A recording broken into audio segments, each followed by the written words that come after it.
Hello, hello. Yeah, good morning, guys. Good morning. Cenk versus people who whisper on Jubilee. How do you mean? I haven't seen any of it. I'm getting ready to look at it.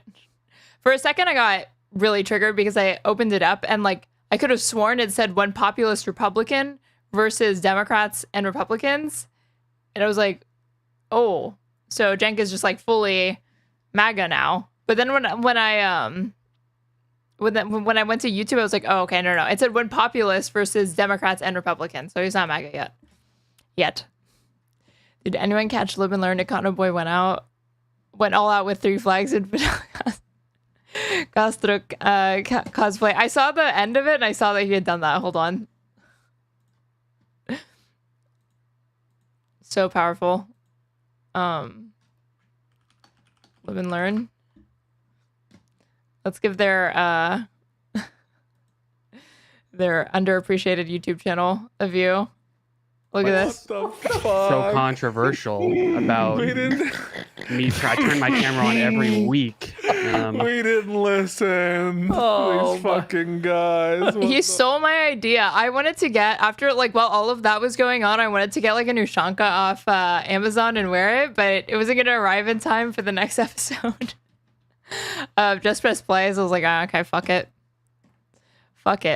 But he's doing like all of these debates on like socialism and versus like liberalism in the next in over the upcoming week. Like after this conversation, he was gonna go talk about socialism with some other guy.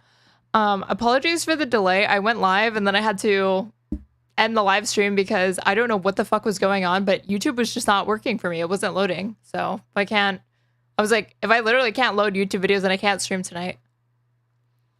Hutch looks like he's crying. It's hard to see your friend embrace communism and socialism. Okay, let's get into this Cenk Jubilee. I'm expecting it to be like Cenk's gonna be too why is this happening? Please load. Let's see if this let's see. Okay, there we go. Thank God. I expect Cenk to be really, really hard on the liberals and the left for some reason, and then really, really easy on the Republicans. Even though it should definitely be the opposite.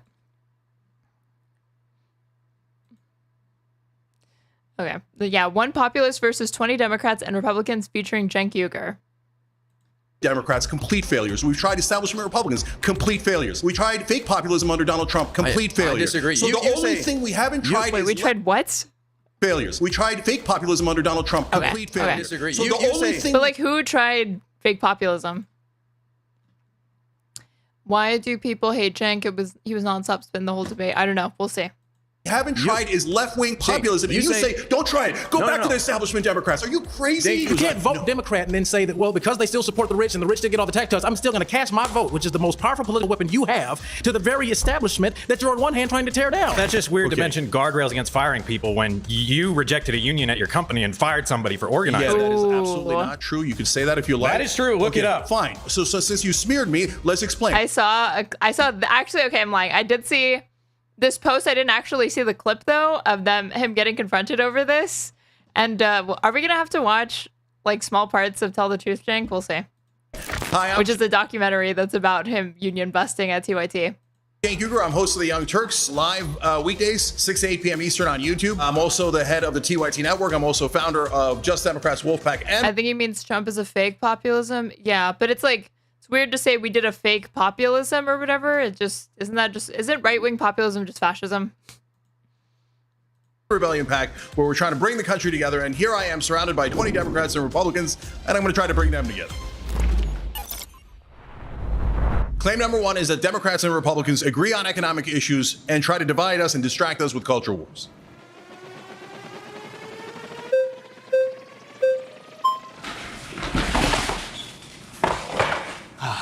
I think it's one of those things that it's like they could agree on these things, but they currently don't. Good to meet you. Good to meet you. My name's Oliver. Hey, Oliver. Yeah. So I guess the first place I want to start off with your claim is to first say that I think there's a grain of truth in it, and I think I would largely agree that when it comes to the system of neoliberalism, the system of capitalism, Is this going to be like most of these the person that's actually debating all of these people stakes out a claim, then people have just started coming up and they have their own little talking points or pet argument that they want to have with the speaker. And they'll very briefly address the main concern, and then they'll move on to whatever they want to talk about. I think there can be a lot of overlap. I think where I would probably push back a little bit is when we look specifically at what policy issues get passed and how they affect people, there seems to be a very big difference. So for example, under the Biden administration, we saw with the expansion of the Affordable Care Act and Medicaid, we saw over 8 million people become eligible for Medicaid who were previously not eligible. If we contrast that right now with what's in Trump's big, beautiful bill, over a 10-year period, that would make between 15 and 16 million people ineligible for Medicaid. So it seems a crucial economic issue that affects people's ability to, survive, have quality health care, live quality lives. There seems to be a stark contrast. So I'm just wondering, your thoughts on that. So where I would disagree is the word stark. So I understand there is a contrast. That's why I vote Democrat. But these are giant buts here. So first of all, they say on Medicare, we shouldn't. Why do they all talk like this? I mean, do you think the type of person that shows up to this is going to be... it's going to be like policy wonks, nerds, or people that are just straight up the embodiment of Dunning-Kruger. That they got a lot to say. They don't know jack shit about what they're saying, though. Negotiate drug prices, the Democrats say, and then they never deliver. They didn't even try to negotiate drug prices other than on insulin and maybe 10 other drugs. And you go, well, that's pretty good. No, that's 10 drugs out of tens of thousands of drugs. At a maximum, it's only a $6 billion savings. When oh, God, we're going to have to fact check Cenk. Jesus. Did Democrats fight for... He said to be able to... In reality, other than the Democrats say, and then they never deliver. They negotiate to negotiate drug prices.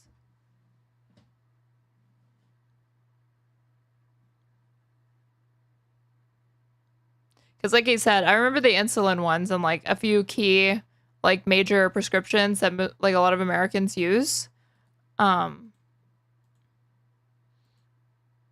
But I don't know that like they didn't try to do it beyond that. This was published in 2021. A small group of House Democrats voted against key drug pricing provisions on Wednesday in two separate committee markups, underscoring the challenges the party is facing to stay united as it races to finalize sweeping legislation to expand the nation's social safety net. Why? Because I'm using a fucking VPN. It doesn't want to let me do it. Okay, weird.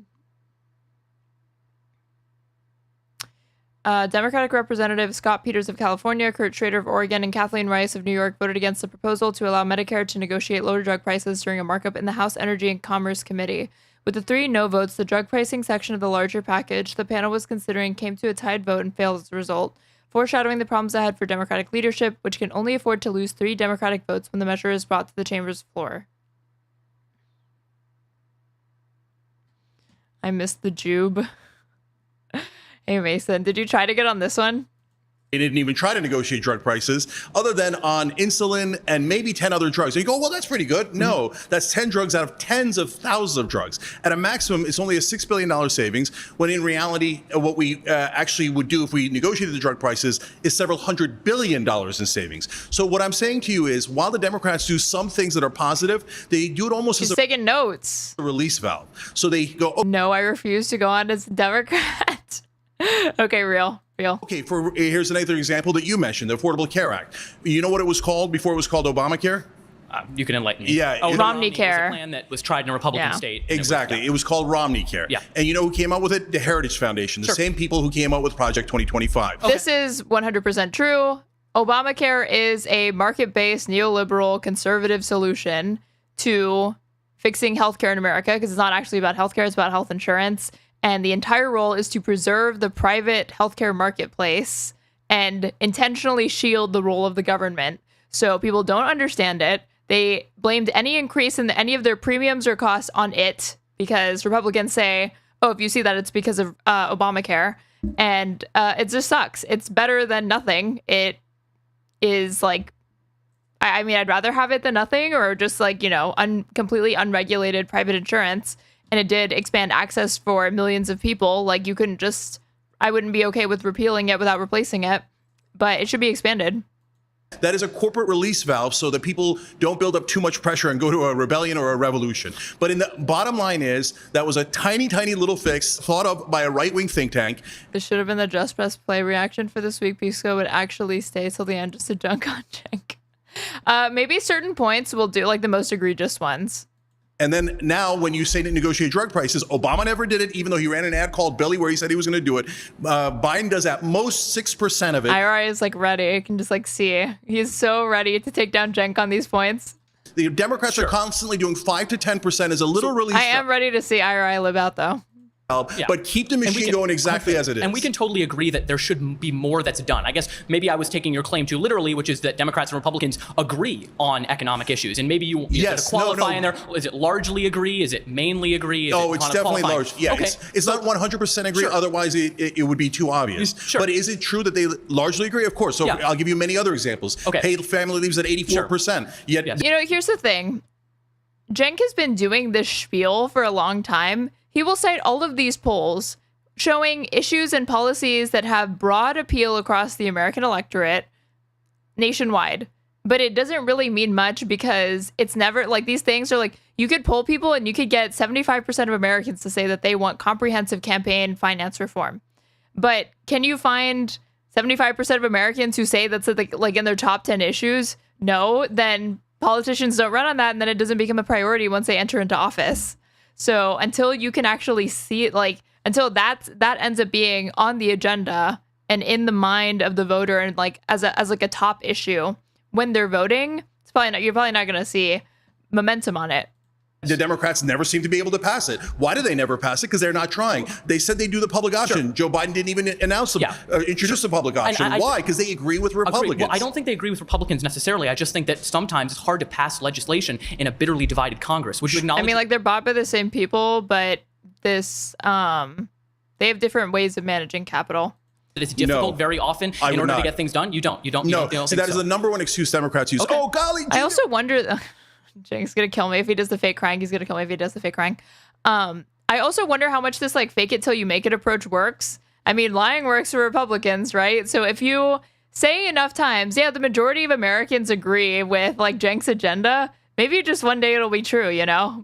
People will be like, oh, I guess that's the case, huh? 75% of Americans, 90% of Americans share this belief. I guess I better not even try to voice a disagreement because I will be drowned out because I'm in the lonely 10%.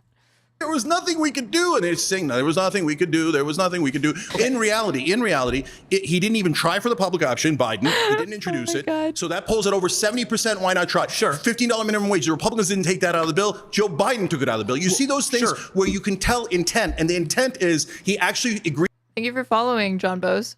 He's with the donor class and the Republicans. He doesn't want those things. If you can't pass a bill at 84%, then are you saying the Democrats are the most incompetent politicians? Brother, this person has barely gotten a word out. I'm not saying they're the most incompetent party, and I'm also not saying they're perfect. I think that we risk running into an issue where we equate the two parties as being virtually the same, which leads people to not voting whatsoever at all because they think the whole class is against them. And I'm in complete agreement with you that the two-party system is fundamentally broken and that Democrats in a lot of ways have a lot of the same issues. I guess what I predominantly have an issue with is those who maybe don't take the time to have nuance in the discussion and just say, oh, they agree on economic issues and they only want to divide us on cultural issues. Brother, so here's the difference. I do think it's weird for Cenk, who is an avowed capitalist and not a socialist, not a communist, not anything of the sort, to always emphasize how similar the Democrats and Republicans are, because you would expect that from somebody who was a hardline anti-capitalist like myself, right? A criticism that, like, again, in like grand scheme of things, you're saying that, like, again, these are both fundamentally liberal capitalist parties. They have different strategies for managing a mixed economy. Democrats tend to be better and Republicans tend to be god-awful, okay? But for Cenk to say that like there's no difference is always weird to me. It's important to make that because otherwise people stay home. They don't vote. And then we're in the situation that we're in right now when a lot of people don't end up voting. No, but Oliver, so let me tell you my perspective. Ozzy in chat. It's been a long time. Sorry I never replied to you. on it that's really important. Okay. So Democrats always say, hey, look, there's a 5 to 10% difference, so you should vote for us. Okay. But they don't quite say it that way. You understand that. I understand that. Sure. A lot of people here understand that. But Marketing is a thing. Right. But marketing is a no, thing. but hold on. This is super important. Okay. But they tell the voters, we're going to make a big difference. We're going to do minimum wage. We're going to do public option. We're going to do paid family leave. Yes. And when they don't, people get disappointed and disappointed. And that leads them to not voting. That leads them to hating the Democratic Party. Sure. What I'm saying is go with populist left. That is the one thing that has not been tried. Sure. We would actually do the bill. Okay, I genuinely hate using ChatGPT, but I'm about to use ChatGPT because I don't know how else to fact check this claim. So he claimed at the beginning of this that Democrats did not fight hard enough to be able to to pass legislation to negotiate drug prices, even though that's what they ran on. And I remember things part of the Inflation Reduction Act that did create provisions or whatever, but I don't remember it. I remember having that criticism as well, that it just wasn't as comprehensive as it probably needed to be. So Cenk Uygur claimed that Democrats introduced a bill that would authorize the drug price negotiation only for 25 drugs, and all while maintaining high prices for 10 years as part of what he called a Trojan horse that undermined broader reform. And he's said this before, apparently, because they have an interview that links back to this pretty much identical claim that he just made on Jubilee. What actually happened, the Inflation Reduction Act, or IRA, of August 2022, so Dems in Congress and President Biden passed the IRA, which grants Medicare new authority to negotiate drug prices on a phased basis. Initially, only 10 high-cost drugs will be subject to negotiations, with prices taking effect beginning in 2026. The plan outlines gradually expanding negotiations, 10 drugs first, then 15 more each year in 2027 and 2028, and 20 new drugs annually starting in 2029. Is this a direct, fact check of this? Stop looking. Thank you for the follow. Biden said Medicare drug price negotiations cut the deficit by $160 billion. That's years away. So it is going to happen, but it's phased out. Cenk did say, I think what he did claim is that it wasn't happening at all.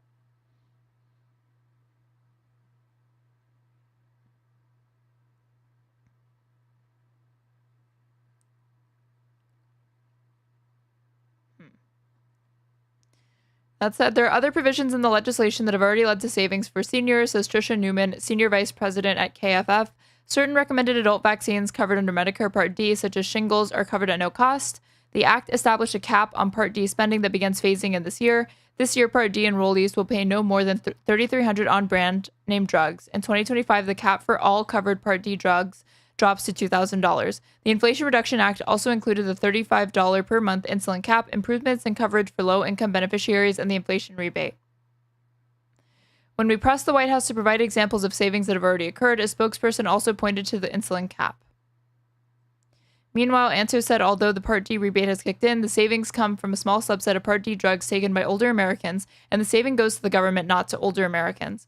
There's no reason to expect that seniors will see a significant savings since there's no obligation for the feds to distribute savings to Part D enrollees. Ooh.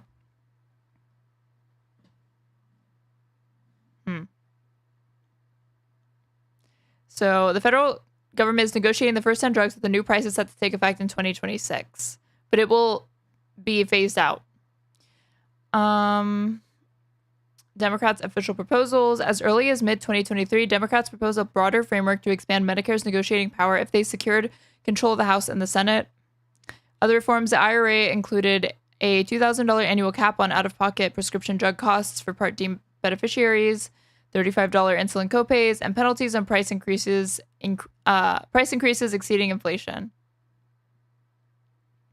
So it's inaccurate to say Dems are not fighting to negotiate more drug prices. This Inflation Reduction Act, but he criticizes the limited scope, framing it as deception. Thank you for subscribing, Ultima Weapon 2000. Framing it as a deception does not align with the legislative record and Democratic proposals to expand that scope further. So I think that first one is wrong. We do the bills, otherwise then you're the same as the Republicans. Okay, fair enough. All right, thank you very much. Thank you, Oliver. Did I get a raid? Thank you for the raid. Whoever raided me.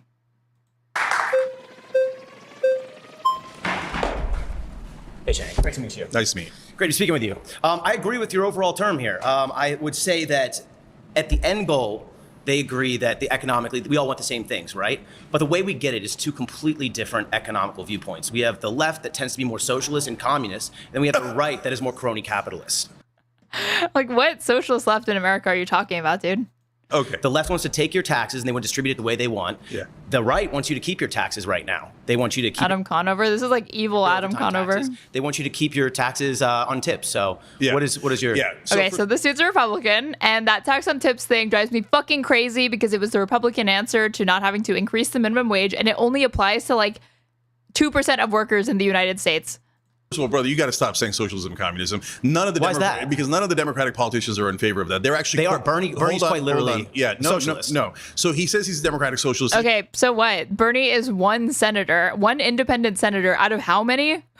Out of how many Democratic senators? How many Democratic senators are calling themselves socialist, communist, etc.? So what the fuck are you talking about, dude? Even when you go to the House, there's a reason why you can name the squad on two hands, because it's like barely any people.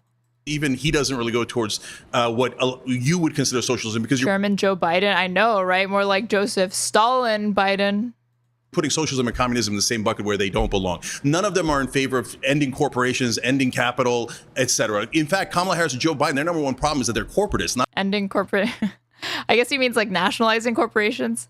that they're socialists or democratizing them. They will do whatever corporate donors tell them to do. They wanted to That is end the exact businesses over opposite of vaccine communism. mandates. Yeah, That was- no, brother. Yeah, no. But that's drug companies. They're doing the exact opposite of communism. They're saying corporate donors, we will do whatever you corporations want. So when you turn to the Republicans, it's the same thing as Oliver. They have a 5 to 10% release valve with Donald Trump now. He's pretending to be a populist. So he goes, oh my God. Donald Trump isn't pretending, he is a populist. Well, look at the Name one populist policy from Donald J. Trump. Name one populist economic policy from Donald J. Trump, dude. I don't understand what the fuck he's talking about. Like, especially if this was filmed after the Big Beautiful Bill, which I have to assume that it was, which was the largest upward transfer of wealth in this country to date. Just won the popular vote, both left and right moved in his direction. No, hold on. So when you talk about that bill, the budget bill, that is not big or beautiful. Well, it is big, but it's definitely not beautiful. Sure. The majority of the tax cuts go, of course, as always, to the rich, right? But they put in a tiny release valve of, we'll help the middle class a little bit on tips and overtime. Whether that even stays in the bill is a different question. How come every time what are they doing here? Let me tell you a fact. I make more money and I spend less on taxes? Yeah, no, I'll tell you a fact. So what they do is they throw a little morsel at you, as Obama and Biden throw a little morsel on you for social policies, as we discussed earlier. But the overwhelming majority always goes to the rich. For example, in this bill, they're cutting Medicaid and SNAP by $1.1 trillion. Do you know how much is going to people making above $500,000 a year in tax cuts? $1.1 trillion. Okay, so they're literally taking from the poorest people and giving it to the richest people, which is what the liberals have been doing forever. So what's the difference? How are they doing? So no, brother, what I'm saying is you're actually proving my point. Democrats and Republicans constantly say that they have giant differences. Then what did the Republicans do? They do massive tax cuts for the rich. And then Obama, by the way, came in and actually made Bush's tax cuts permanent, which cost us even more than the original Bush tax cuts did.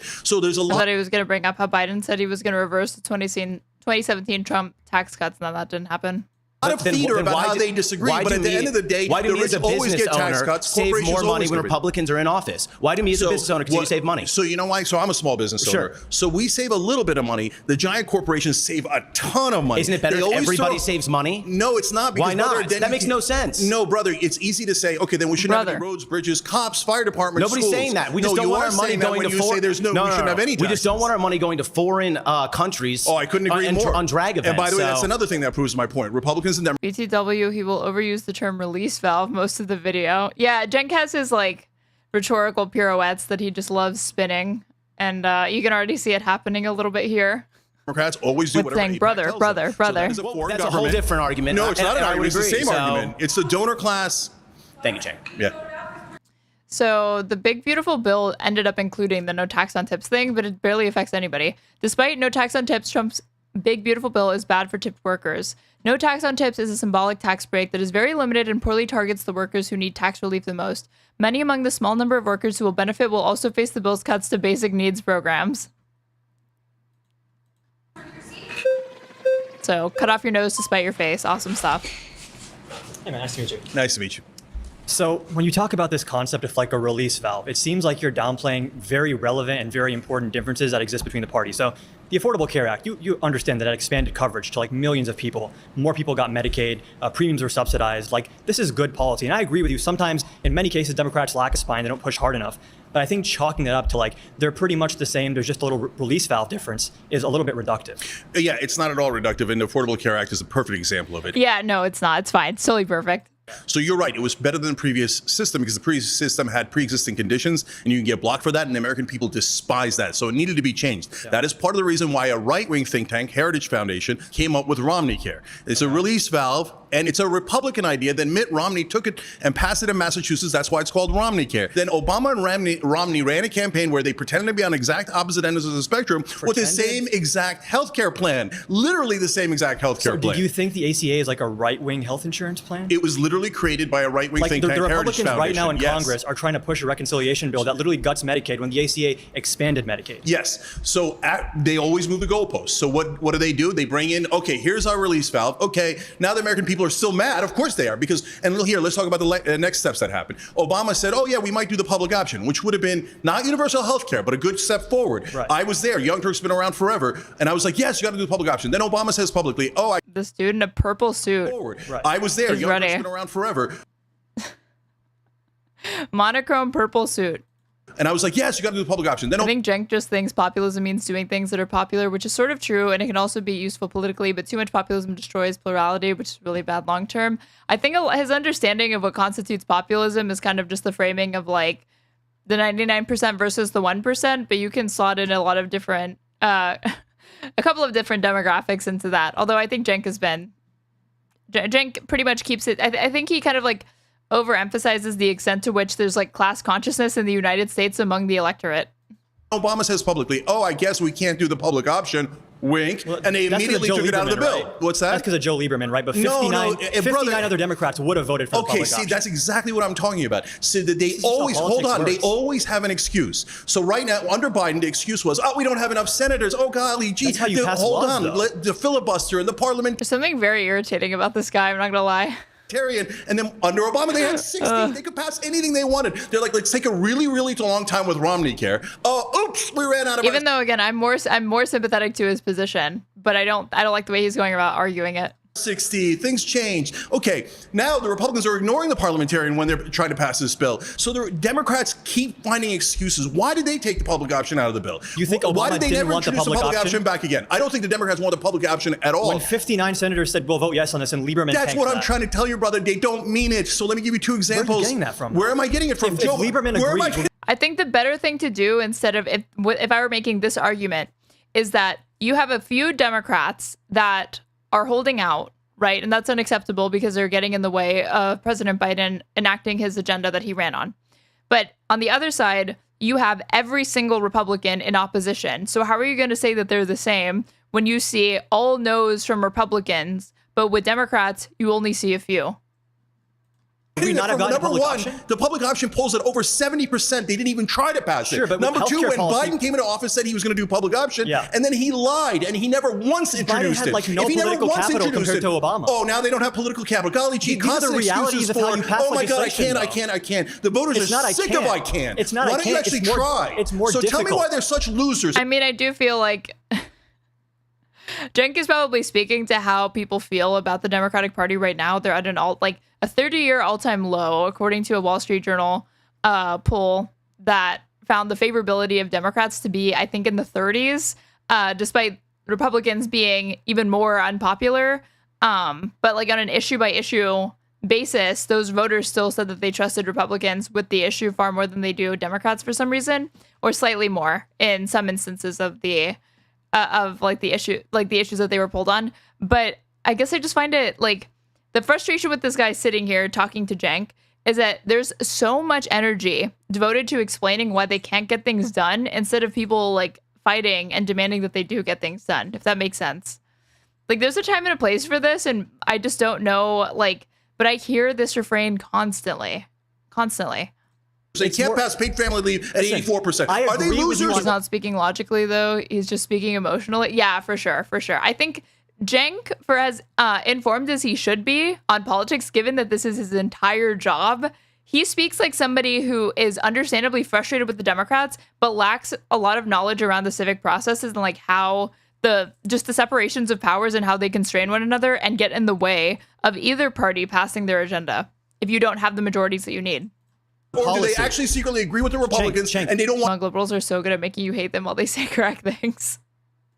any of this because they're corporate donors? I agree with you on policy. I want paid family leave. I want single payer health care. But this is not like you're putting on your contrarian hat. You want to explain to me what the fuck you think I'm being contrarian on?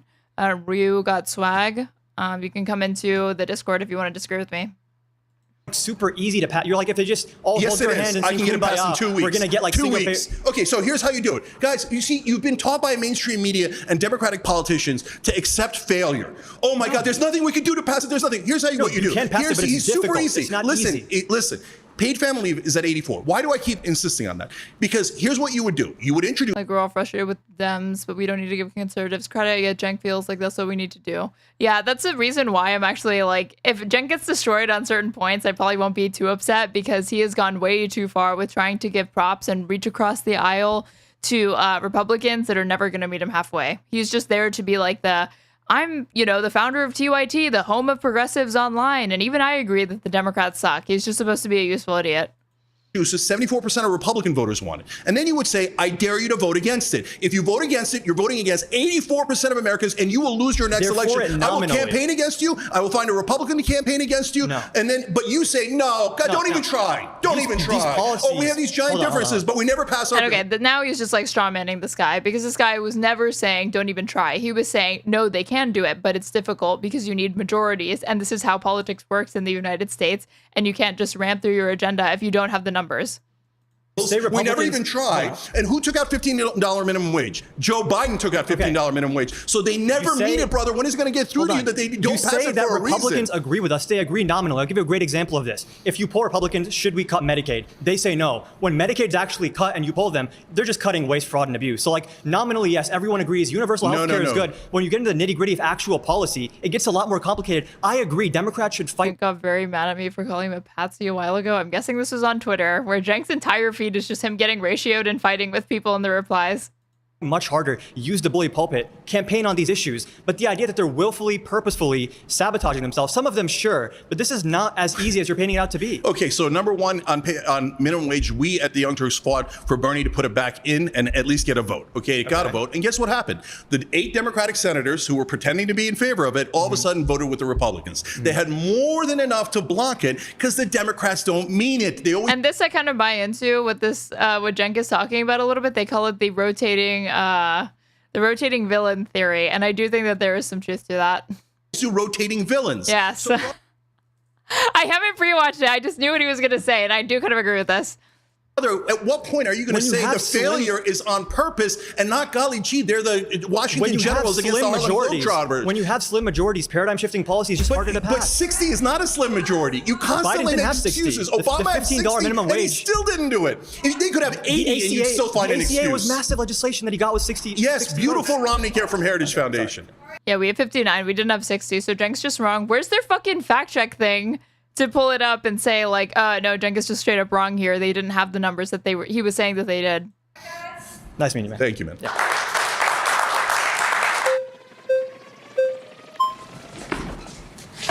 How are you? Hey there. Nice to meet you. Nice to meet you. So you raised a very interesting point when you said that Democrats and Republicans This seems like it's going to be a Republican. Let's see. agree essentially on the same issues and that they want to distract us with culture wars. The question that I would raise is, why are culture wars a distraction when they are such a vital issue?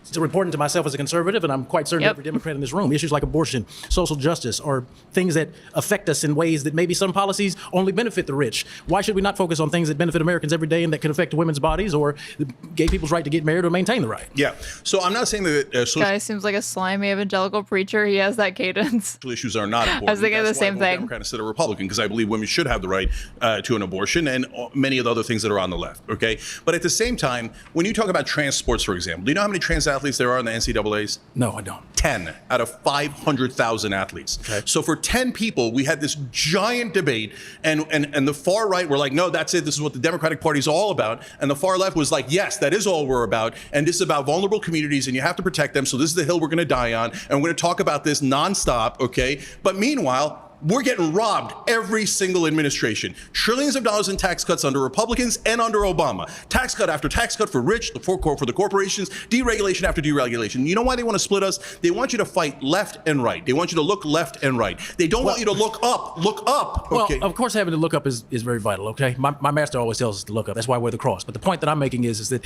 social issues, in order to really, wouldn't it make sense to effectively mobilize people? You should start with things that can touch them every single day. Social issues impact children, women, men, all of us across all ages. My master, he's referring to like Jesus Christ.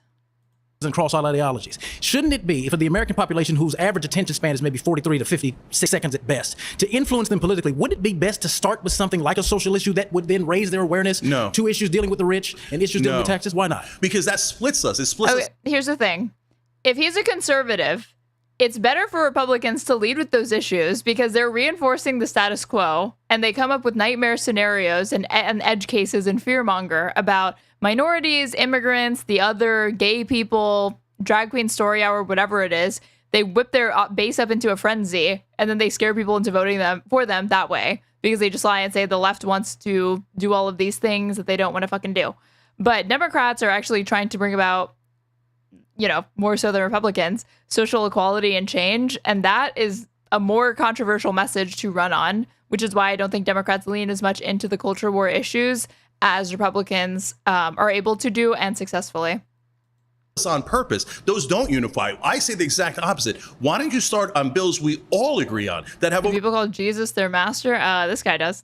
70% popularity, like getting money out of politics, anti-war, lowering drug prices through Medicare. Instead, you get to social issues. Here, I'm from a vulnerable community. I'm from a Muslim background, right? But if I told Democrats, I want you to focus only on Muslim rights, that'd be mental. Don't do that. I'm not saying don't care about. Well, he wasn't saying that. He was saying why not use the social issues and the culture war stuff as the entry point. He didn't say only focus on one social issue.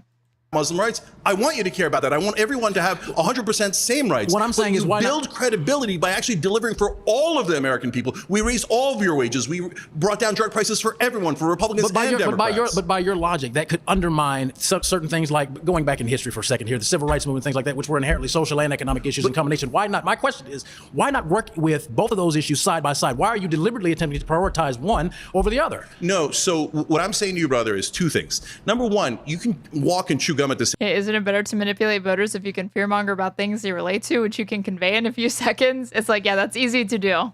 Same time. So you don't have to give up Muslim rights. Although Bernie's stump speech is proof that it's possible to actually give a very, very brief pitch talking about what is fundamentally a mostly economic agenda and not lose people. You don't have to give up civil rights. You don't have to stop worrying about that, etc. You can fight on that, but don't forget, you're not supposed to hate the other side. They want you to hate the other side. Stop hating the other side. Fight on the issues you don't agree on. And then on the things you do agree on, stop listening to establishment. And this is the thing, is that he acts like Republicans are the ones that create this division, when in reality, I feel like they reproduce it. He's ignoring that like a lot of the Republican base, especially the bread and butter, most diehard, reliant voters in their base, are evangelical Christians and just like other like right-wing religious people in this country that have deeply held beliefs that they're not going to move on, especially when it pertains to social issues. So as long as they have that, Republicans are always incentivized to pander to those voters.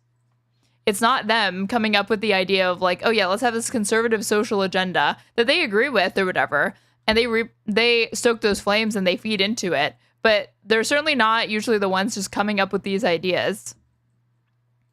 Establishment Republicans and establishment Democrats that divide you so that you never realize, hey, why are all the most of the like he doesn't get that, like, again, it's a reflection of the base in a lot of ways. Tax cuts going to the rich? Why are corporations getting every break? Why is it that in every bill, all the subsidies go to oil companies, banks, etc.? Well, that's largely due to the fact. So why don't we unite on the things we agree on first? But by your own logic, that does a disservice to the fact that it doesn't do a disservice. It acknowledges the fact that as you still vote Democrat, you are still in essence supporting the very systems that you're at the same time talking about tearing down. So it's a lot of double talk, is it not? No, what I do you can't vote Democrat and then say that, well, because they still support the rich and the rich still get all the tax cuts, I'm still going to cast my vote, which is the most powerful political weapon you have, to the very establishment that you're on one hand trying to tear down. That's why primaries are critical. If I want one thing for you guys all to think about is, you must vote in your primaries because the mainstream media doesn't want you voting in the primaries because that's where you can make real change. So that's why they love it when you go, oh, well, if you don't vote for a Democrat, Trump's going to be in office and Trump's the boogeyman. And the Republicans will say likewise, right? So go vote in your primaries so you don't have to worry about Democrats or Republicans. You're still in the same party. But get rid of the bums who are for corporate donors, who always serve donors, and get people that you love on both economic issues and social issues. You don't have to give up one, but you have to insist on them representing you and not the donor class. Very great conversation, brother. Thank you, brother. Conversation. What is the basis that the mainstream media doesn't want that conspiracism? I mean, if he's talking about the fact that like capital interests obviously are going to be hostile to wealth redistribution and certain policies or whatever, that is correct. But I don't know that it follows from that they don't want, the mainstream media does not want them to participate. It just depends. Like there are times where capital does want people to vote. They want them to vote in Republicans. They do want them to participate in primaries. There's other times where they want to depress and discourage the vote because that would mean, like, depending on who the front runner is in a race, that could undermine their chances of their preferred candidate getting into office. So just, I think it's too broad to say the mainstream media doesn't want you to participate in primaries, when I think the better claim would be capital benefits from there being a lack of voter participation and apathy.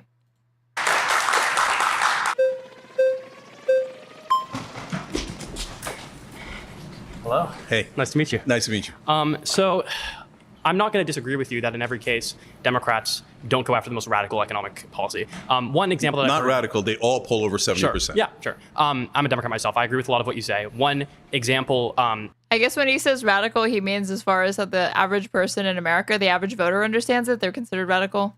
Of what you said before is that Joe Biden wanted to cut the corporate or raise the corporate income tax to 28% instead of back to 35%. However, I think that one point to consider would be the fact that a lot of the times Democrats are having to clean up the mess that Republicans made. And when someone like Joe Biden only has 2 years of adequate Senate support, right, it's very difficult to argue that he should be pursuing farther left tactics when we're just trying to get a reconciliation bill passed that can be supported by Joe Manchin, right? The economy was completely destroyed in 2020 after COVID. It was completely destroyed in 2007 after Obama. So there has to be a little give there. So on economic issues, what I'm telling you, brother, is that they're playing good cop, bad cop. On you, on all of us, okay? So the tax cuts is a perfect example. So you're right. Donald Trump takes it from 35 to 21. It's a massive corporate tax cut. That's on Donald Trump and Republicans reduced the corporate tax rate from 35% to 21% in 2017. Trump, that's on the Republicans. Then Joe Biden says, well, I'm going to fight that. And he gets a lot of votes to go fight that. And he says, I'm going to bring it back up to 28%. I'm like, wait, it was at 35. So already he's conceding, yeah, I love corporate tax. President Biden proposed increasing the corporate tax to 28%, but couldn't get it through Congress. Senator Manchin and others thought 25% would have been a good alternative. Right, donor corporate tax cuts. And then from there, the criticism can come in like, okay, how much pressure should be exerted on these individual senators that are holding up Biden's agenda to get them to on board with passing the legislation that he ran on? Then he says, oh, well, Joe Manchin wants to make it 25. So golly gee, I don't have a choice, 25. Then did he fight for 25? No, he never introduced it. Never fought for 25. Sounds like excuses, but it's also just the reality. They're not incentivized to reverse all the policies, but they are hamstrung when trying to do anything. Yeah, for sure. So you tell me, Joe Biden had 4 years and kept it at 21% and never even tried. Well, realistically, he had 2 years to get a bill passed. It's the truth. At the end of the day, right, if Joe Manchin sticks it somewhere and he says, well, okay, maybe I'll let you have an expansion of the child tax credit, for example, if you keep it at 21. We don't know all the backdoor negotiations that happened between Joe Biden and Joe Manchin. At the end of the day, right, you can't have everything you want, whether you're Joe Manchin or Joe Biden. Did you ever consider that they don't mean it? The reason that Joe Biden never tried to raise corporate taxes is because he doesn't want corporate taxes to go up. It was all a trick. It was all a game played on all of us. No, I don't buy it. No, I know. There was nothing they could do. That's why they didn't even bother trying. Another liberal kid that I agree with a little bit, but is delivering his point in such a fucking smug way that I'm more inclined to side with Unc over here. Who's looking crazy. They never bothered trying on any of this, and you keep insisting, look. Well, good enough. I'll take my 5% change. Thank you, sir. May I have another, sir? So please, for God's sake, wait. I do think it's a straw. This guy kind of looks like IRI, funnily enough. I do think it's a straw man for him to keep saying that, like, oh, you're okay with it, so you're just fine with this. But it's like, no, they understand political realities and they recognize it's not as simple as the president wants to do a thing so they can just do the thing. Yes, there's executive orders, but when you pass things via executive order, the next time there's a new administration, all they have to do is pass their own executive order to undo that, which is what happened to President Obama in the second term, because there was gridlock in the Senate. He couldn't get anything passed. Republicans were obstructionist. So he started passing more and more of his agenda using executive orders, but then it just gets undone next time Republicans are in office. Or, yeah. So, like Jinx again being just like way too reductive here. Up and unite to actually get economic policies that we love. And being uncharitable to assume that these people are just like fine with it, or they like that they can't get it passed or whatever. They're just it's like a true strategy disagreement. The whole country wants. You can say except that, those corrupt politicians. In West Virginia, Kamala Harris lost by 30 points. Okay, if you put someone that is to the left of Kamala Harris on any Congress should press the populism button.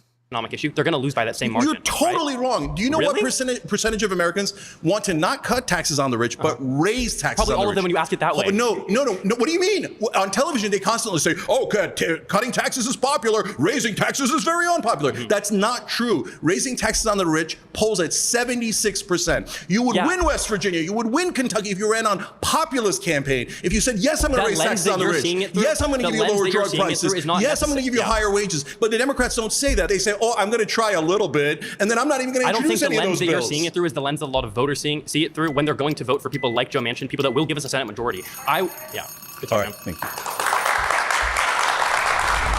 Surrounded is now a podcast.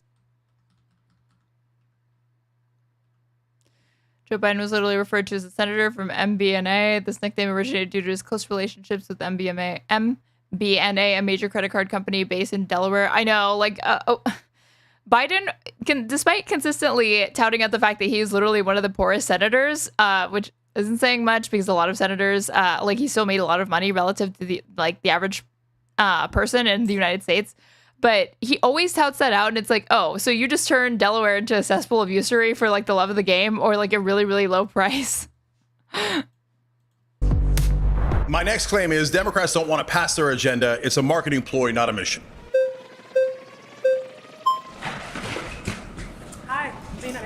Nice to meet you, Zena. Awesome. I mean, I feel like Democrats want to get reelected more than they want to pass the agenda, and you can always campaign on an issue next time. Especially if you can see that it's more controversial with your constituents. This is why him appealing to these national polls just kind of fundamentally misunderstands the relationship that that all congressional representatives have with their constituents, okay? Just because something polls nationally really, really high, if you're in a district where the issue that he's talking about doesn't poll high or is far more mixed, then that already decreases the likelihood that when that congressional representative gets to Congress, that they are going to be able to just operate off of national polling. Why would they do that in favor of just operating off of their constituents and how it polls with them if they want to be reelected? So I think that we largely agree, like kind of others have said. I just want a little clarity. She's been on one before. She was on the Jordan Peterson one. She did really well. On understanding how Democrats water down their social issues, things like DEI and other measures to kind of bridge the gap that we've seen. They all gave up even though they were much closer to the chair than her. Mason, aka One Hand Politics, who has participated in these, told me that when they have them run up to the chair, they've already pre-selected who's going to go up there. So it's fake. I thought it was real also. In racial disparity, for example, how in your worldview do we reconcile such issues? It's all fake. He confirms it. It's all fake. So around their social issues, things like DEI and other measures to kind of bridge the gap that we've seen in racial disparity, for example, how in your worldview do we reconcile such issues? So in the beginning, did we need affirmative action? Definitely, because what happened before the civil rights movement was, so let's say that your firefighters or your longshoremen, those are really good jobs. They pay pretty well. They're good blue collar jobs. What do you want to do? You want to pass it on to your kids because you're normal, right? That's the type of thing that you want to do. Yeah. But unfortunately, at that point, almost all the jobs are held by white people. So we do affirmative action because, guys, we got to let others in, otherwise it's not fair, right? And so that makes sense. But then over the course of decade after decade after decade, we wind up with DEI. And DEI has some good things in it, but it also had some abuses in it. We covered it on the Young Turks. There'd be situations where a white woman would say, okay, now can I tell you my perspective? And they would say, no, shut up, your job is to learn. No, don't. Well, how is this? Okay. Now we're just going to get into anecdote territory, there's DEI, a DEI handbook at this one private firm says that white people need to sit their white ass down and just listen to black people at all times and can never disagree with them if they don't want to be racist. Maybe that happened one time. It's a big country. Crazier things have happened, but that's not DEI. That's not what affirmative action is. Don't do that, okay? So are you talking about fringe cases in which he's gonna be talking about fringe cases. Sure, there's obviously, I'm not gonna be on board with the cringe identity politics shit. But I feel like you're throwing the baby out with the bathwater to point to those edge cases and say it's indicative of all of these policies related to DEI, affirmative action, equity-based social policies. Would say that they feel unfairly treated by DEI, because I think in any type of law that we're going to see passed, we're going to see fringe cases in which... Do they all get a turn and it's edited? I don't know that they all get a turn, honestly.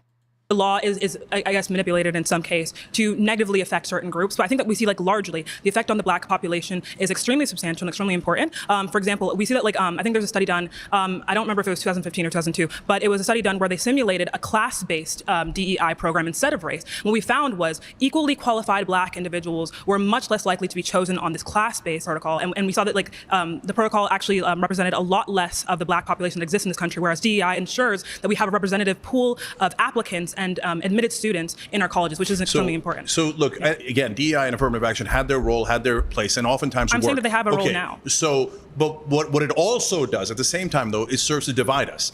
And so, look, I don't like this. It's like he looks at DEI as a source of division rather than the underlying social issues like racism, misogyny, sexism, ageism, like whatever it is, whatever ism it is, itself as the root cause. You trying to fix it, even if the approach isn't always correct or doesn't pan out the way that you intended to, that's you being divisive. If you say to me, hey, maybe Muslims... And this I don't like. ...have a disadvantage even if you take class into account. So should we give a little bit of extra weight to Muslim candidates? I would say absolutely not. Why not? Do not do that. Because then what it does is it makes everyone bitter about the Muslim candidates. Here's the problem. And it makes them seem like they here's didn't what I earn find it super important. When in fact they did earn it. So what you're explaining is the response to the policy. Okay, so like what she said, like, but they're going to be underrepresented and it's not even coming down to merit. Like she cited with this one example or whatever. Even when you have these like class-based approaches or whatever, because of the amount of systemic discrimination that disadvantages certain minorities over others, there is no way to rectify these historical wrongs without giving them an additional leg up. Just the way it is. So for Cenk to be like, oh, it's all going to sort itself out and you don't actually want that because people will think that you didn't earn it. Guess what? People think that already. So wouldn't it be better to at least have the representation come up to parity and try to work against those opinions instead of, oh, we just like can't assist these communities or people within these demographics because it'll make people think that they didn't earn it, even though people already don't think that they earn it, even when there's no affirmative action or DEI at play.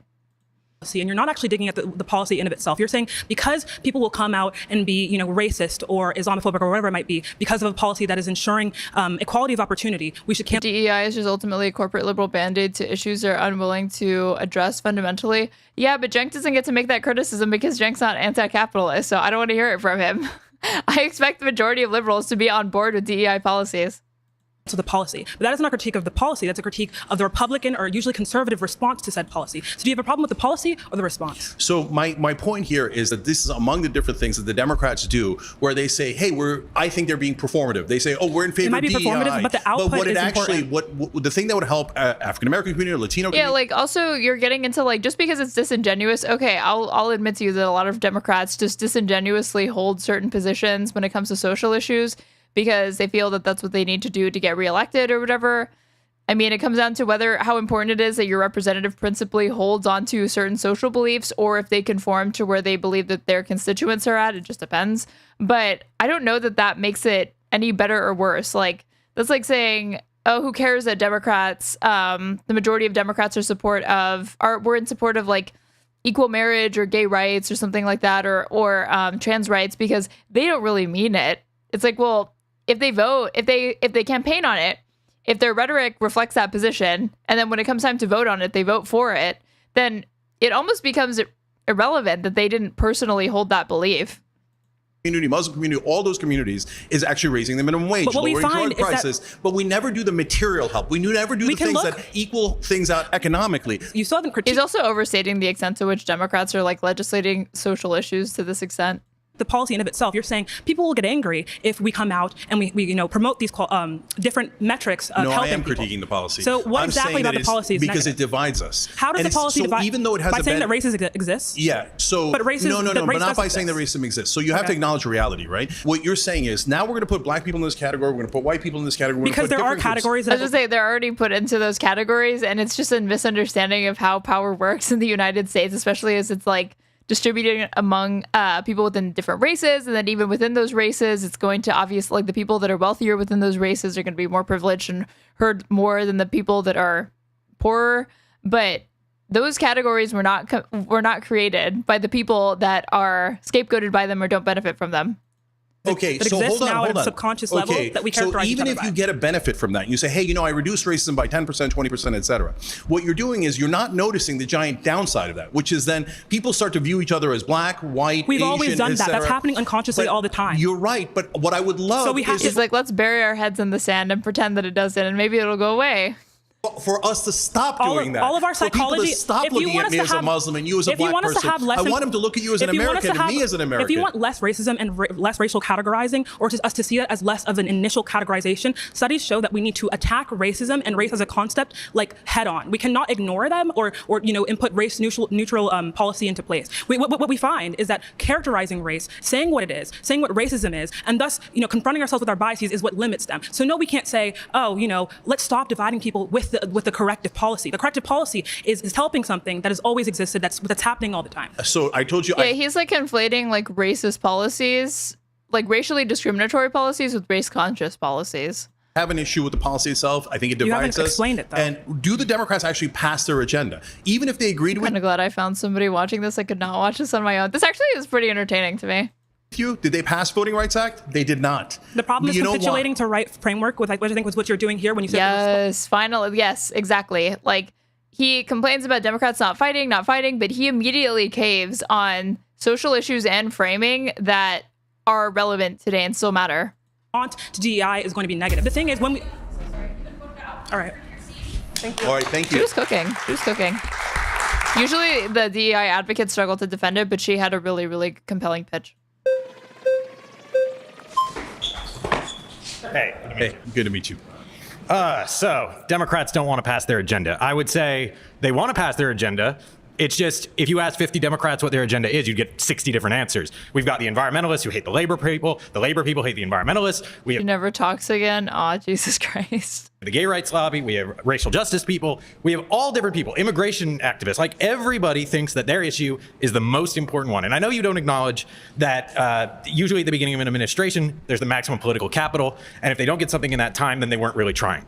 But what has happened in the past, we saw Biden pass a number of bills in those first 2 years. The CHIPS Act, the Inflation Reduction Act, the bipartisan infrastructure law, the American Rescue Plan. Obama passed the Affordable Care Act. We've passed all kinds of things, but we also all disagree on what the hell the Democrats should do. And that leads to the point where somebody is always frustrated in our coalition, because we are not just a big tent, we're a 3-ring circus ring. Like, we have such a big tent that's collapsing in on itself. So This guy pissed me off. They have gotten a lot of smug liberals and cringy liberals to be on this panel. this idea that we don't want to pass an agenda, the last point I'll make, because I'm taking up a lot of time, I would just look at the places where Democrats have all the power. Like here in California. California, when you were growing up, I was growing up. I'm actually an 80-year-old man. That's why I got my Mr. Rogers sweater. It was smog here in LA. Like, you couldn't see 50 feet in front of your house. We created not just the most powerful environmental regulator in this country. CARB is the most powerful environmental regulator in the world. And that was Democrats that did that. So this idea that when Democrats have power, they don't actually know what to do with it is bogus. We've seen it here in California. We've seen it in New York with free college. We've seen it in many states. So I just don't agree that we don't actually want to do anything. Okay, so you mentioned about a dozen things there. Let me take 2 of them as an example. So the CHIPS Act that you mentioned, right? The Democrats told us when we were covering it live on the Young Turks, oh, this is such a monumental bill. It's so important. And I was like, okay, nobody's going to vote based on that. So put that aside, because that was definitely true. But Okay, Cenk, how are you going to say that about the CHIPS Act, which is probably true, but you're not going to admit that the majority of people on the things that you're talking about, they don't vote that way. They don't vote they don't go into voting booths with those issues in mind. okay, not pertinent to whether they were trying to do something that the Democratic voters wanted. So that they said that was for national security. Okay, there's some truth to that, right? And they said it was to, don't worry, this is to create. We elected Newsom running on single payer and gave him a supermajority. How can you say California does what they want? I'm not from California, so I don't know the ins and outs of California party. But like usually when a single party like rules a state, sometimes that party can actually be more more conservative or more liberal than you would expect them to be. create more jobs. So now, what did they do? Very typical Democratic bill. They'd pass over $50 billion in corporate subsidies. The number one recipient was Intel, $8.5 billion in grants and $11 billion in loans. So about $20 billion overall. I said, for God's sake, at least put it in guardrails so they can't fire people. They said, oh, don't worry. Intel announced it plans to lay off 25,000 employees worldwide by the end of 2025. The company received nearly $20 billion in funds and loans from the CHIPS Act. Intel's going to create 10,000 jobs. You know what they did? They didn't put in the guardrails, and right afterwards, Intel fired 20,000 people. That's just weird to mention guardrails against firing people when you rejected a union at your company and fired somebody for organizing. Yeah, that is absolutely not true. You could say that if you like. That is true. Look it up. There's a union now, but you could look. This is true. Up to a bunch of liars. Production and post-production crew at the Young Turks voted to unionize in 2020. According to a report in Politico, Cenk Uygur intensely pressured staffers to not unionize. But this is a random thing that you're throwing in there, I guess, to just personally attack me. But there is a union. I'll tell you facts. Do you want to explain facts? So facts are... Personal attacks is when you bring up Cenk's terrible record when it comes to unionizing TYT. So true. Yes, IATSE is at Young Turks. It's been at Young Turks for over 5 years. Did you or did you not reject a card check? Yeah, I did. And so, in fact, card check, yes, that is the one thing I disagree with in the PRO Act. And yes, you are allowed to disagree with one part of the bill or 5% of a bill, right? And so, in our case, so what we can compromise and have my nuance? personal... I know that's I hate it, but that's exactly where I was going. So when it comes to your bottom line and your preferences, suddenly, policy becomes more complicated than just, do the majority of people agree with this thing depending on how you ask the question, or do they not? Dealings at Young Turks, okay, fine. And that happens with so many issues. It happens even with Medicare for all and single payer and all of that. When you ask people, would you like there to be a single payer, like a free at the point of service healthcare system? Would you like it to be Medicare? But when you ask follow-up questions about, do you want your private insurance abolished? Do you think that should be regulated more tightly? Then the answers start to get more complicated. So Cenk, generally being pro-union, so he says, right? Not really in practice, but then having some issues, quote unquote, with like certain, policies down the line in the fine print. Yeah, that's like how most people think. It's not personal. It's a public thing. No. Okay, no problem. Okay, but let me address it. Now you got into a weirdo thing that not about policy, not about the Democrats, but about my company. Fine. So since you smeared me, let's explain. So that people come in and go, okay. This is not a smear. Surprise, we didn't ask you for anything, but we formed a union. I go, guys. A personal attacks me in critiquing your business. I guess corporations really are people. Cenk is suddenly reversing course on his feelings on Citizens United. Great, prove it. They say, we had a secret vote. And then people come up to me, other employees. That's what a card check is. Hold on. Other employees come up to me and go, they're intimidating us. We didn't ask for this. We're getting way off base here. I know, because you brought us off base with a random attack against me. Because you brought up guardrails. Let me just say one final thing. Let me finish, because you're not going to smear me and not let me explain, okay? So then I said, since people felt intimidated, it's okay. You felt intimidated. No. How do you know? You're not even, you weren't there. You're just making stuff up. Because you're the one that farted. So hold on. You're the one because wait. I mean, these were like classic union busting strategies. First, you delay the vote, then you say that like, we're in favor of it, but then you try to like put restrictions on it. Again, do I have to get into the like tell the truth, Cenk documentary? I just want to get to this one part to show like the strategies that they used to union bust at TYT.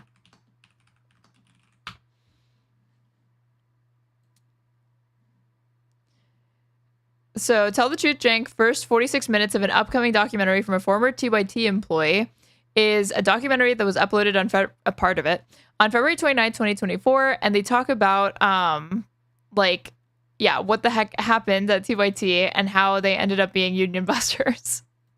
I made some good points. Just a sec. We'll check the plans of the museum. Okay. Don't reference copyrighted material, please. The day after Cenk's emasculating loss, he joins Anna to debrief the audience on just what the heck happened. But don't worry. Like, this is not like one of those cheesy. Oh wait, he lost. This is them talking about how they lost. The congressional thing. Let's see. With over 1 million followers among these 3 accounts, the company narrative was out of the barn. Confusion and suspicion spread like tater tots in a food fight. While no shortage of randos made the mistake of trusting Cenk, so too did those with... Okay, actually, maybe they get to it really fast. Okay. We'll start from the beginning. On February 12th... It's been a minute since I've seen this. 2020, a group of workers at the Young Turks came forward with a union. This Twitter page pops up out of nowhere, right? And it's TYT Union. They'd used card check, an election process in which 50%... let help, Bernie. If 50% of workers in a bargaining unit plus one sign a card saying they want to join a union, they will have a union. End of discussion. End of discussion. End of discussion. Fine. End of relationship. After 9 days of silence, the company formally rejected voluntary recognition, saying they were prepared to voluntarily recognize the union, but only after a second election was conducted on terms more favorable to the company. While they wanted people to believe they were protecting the democratic will of the workers, it was in fact, as labor journalist Sarah Jones pointed out, classic union busting. Their statement was, put another way, total bullshit. What followed was a period of union busting that seemed right out of the union busting playbook. Every single tactic was a tried and true technique for disrupting solidarity. It says, rejected card check, withholding raises and bonuses, captive audience meetings, challenge composition of bargaining unit, insisting on a second election more favorable to the company, emails from CEO pleading to not unionize, claims that unionization would bankrupt the company, claims that wage increases would take from other workers, firing a worker in the bargaining unit, morning after election loss, hiring management side law and consultant firms. Save one. Publicly smearing the workers' integrity, intelligence, and motivations by accusing them of being in a conspiracy with Cenk Uygur's political opponent. I didn't misspeak. They accused their own workers of being part of a plot to disrupt Cenk Uygur's political ambitions.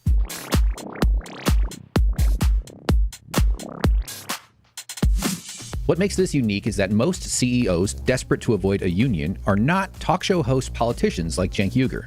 So this tactic stands out and is the subject of this video.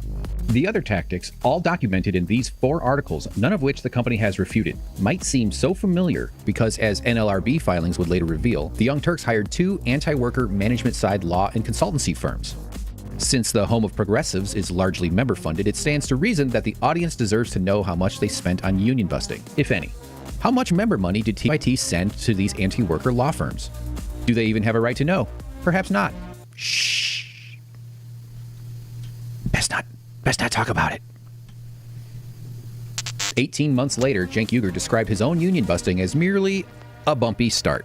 Our relationship got off to a bumpy start in the beginning. That's one way to put it. Maybe if the guy on Jubilee had just phrased it that way, Cenk wouldn't have gotten so defensive so quickly.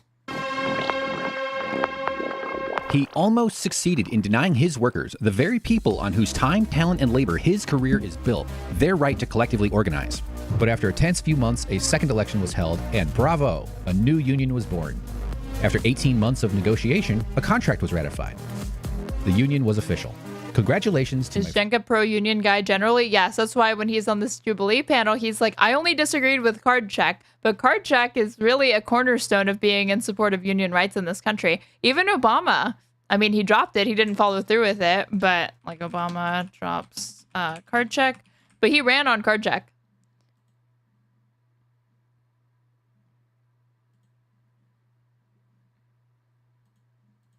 friends and comrades. Time for coffee cake.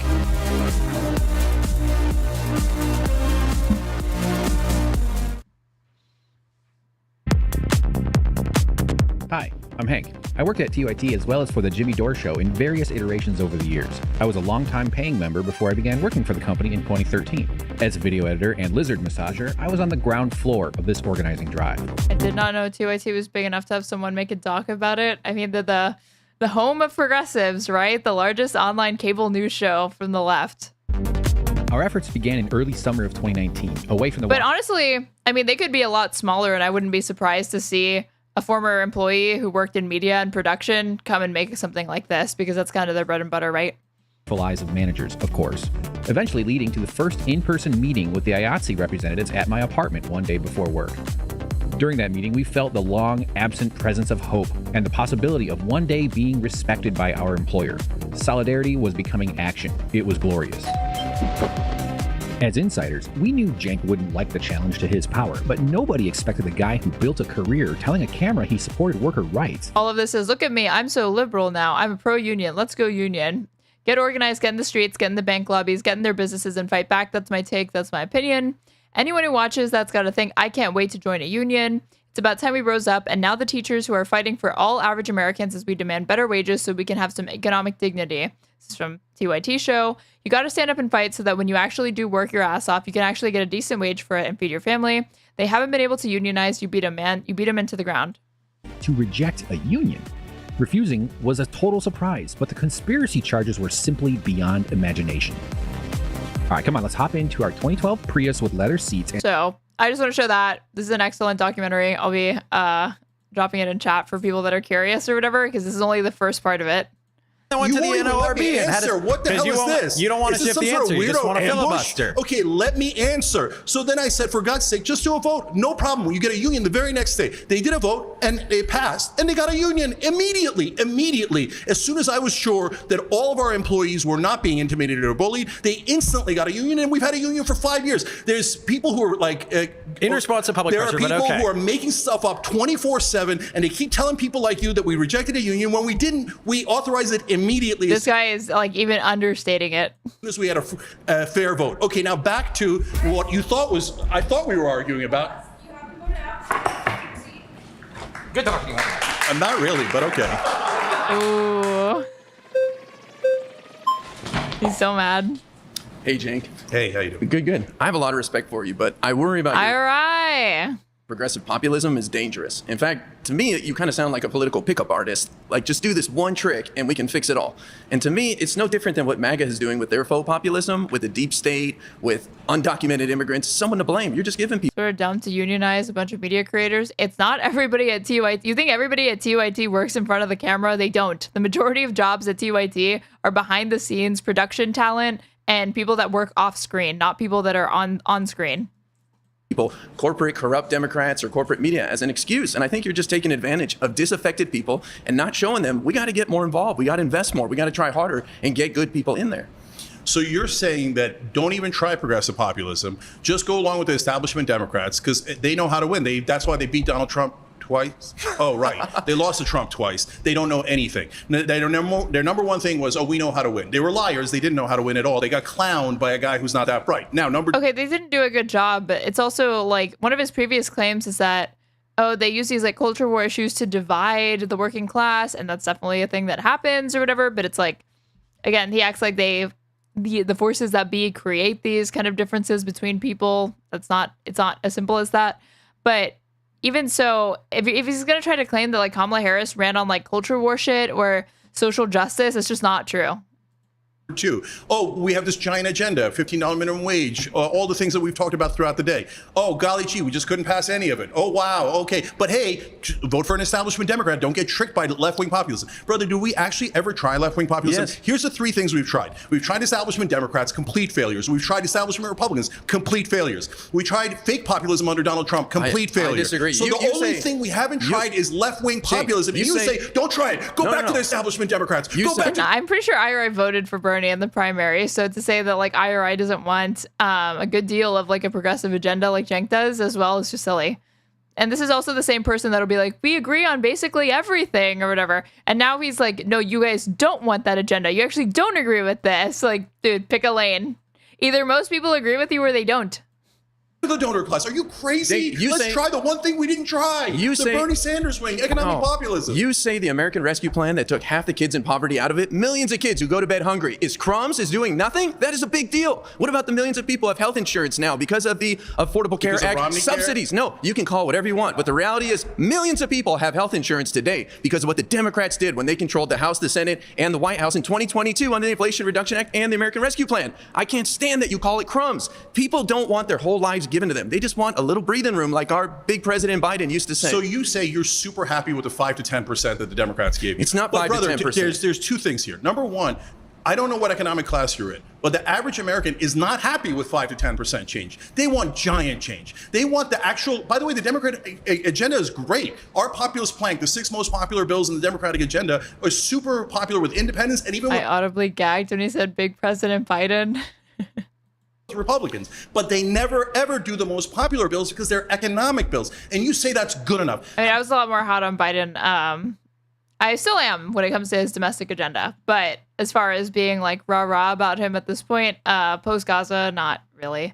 But then why not try the entire agenda? Why not go with an economic populist Jake, like Bernie Sanders or Ro Khanna that's going to give you the whole agenda and actually try? Why give up ahead of time? Those are great plans, and we should strive for them. But this is a giant country. We're the third largest country in the world. We have a complicated democracy. We have to do things slowly. I know you don't like that. I know you want to get there, boom, boom, boom. But people do not want to abandon what they're used to. It sounds great on paper. Would you like single-payer healthcare where you save trillions of dollars and you pay less? Of course. But then when you show people how we get there, they're scared, they're nervous, and they have a right-wing media machine on overload that is scaring the hell out of people. That's what we're up against. This is reality, man. Welcome to it. So Martin Luther King called this the tranquilizing drug of gradualism. I mean, what they're also like, this also like, I agree with IRI, but it also kind of like talks about like, what it's lacking is that like the way that the Constitution is set up is it intentionally has a bunch of veto points to stop there from being a lot of change, and certainly a lot of change that comes from the bottom up instead of the top down. So in this country, that is the way that it has to be. But if you want to have a question about like how it ought to be, maybe that would be more interesting but neither of them are really going to talk about like comprehensive constitutional reform, which is what you would need to be able to pass any legislative agenda more quickly than we're able to now, given the way that the separation of powers functions in the United States. So they tell you, don't worry, we'll do that tiny bit, and then when you elect us again, we'll do another tiny bit, and 200 years later, this will get done. Millions of kids let me not explain. going to bed hungry is a tiny bit, Jake. Let me explain Really? in the context of healthcare. They say, we're for universal healthcare. You go, okay, great, let's do Medicare for all. Oh, no, wait too long. Okay, no problem. Can we do public option? This debate goes all the way back to the Affordable Care Act. They go, oh, yeah, sure, we love the public option. Oh, golly, gee, we had to take the public option out. There was nothing we could do. Okay, Obama says he had to take it out because the drug companies were opposed to it. First of all, you're admitting that you're giving into the donor class. Then Joe Biden comes in and goes, how can we do public option? We have over 70%. We have 50-50 split Senate with guys like Joe Manchin and Kirsten Sinema. You know how you do it, brother? You know how you do it by trying. Yeah, they try. They try every day. No, but literally You're they not didn't. on the inside. No, you don't know. You're stating a misstatement, okay? So Joe Biden... That was the Cenk line about the union busting thing. Now IRA is telling it back to him. You're not on the inside, so you don't know. So how can you render a judgment? Never introduce the public option. If you never introduce the public option, by definition, you did not try. Second of all, how do you pass it? Oh, the Senate is split. Okay, you put pressure on. So Guy believes every BS excuse. These people have hold on. I hear Hutch talk about it a lot, but I think that this is how they feel about it. The Green Lantern theory, Ezra, Klein. This is how they see politics.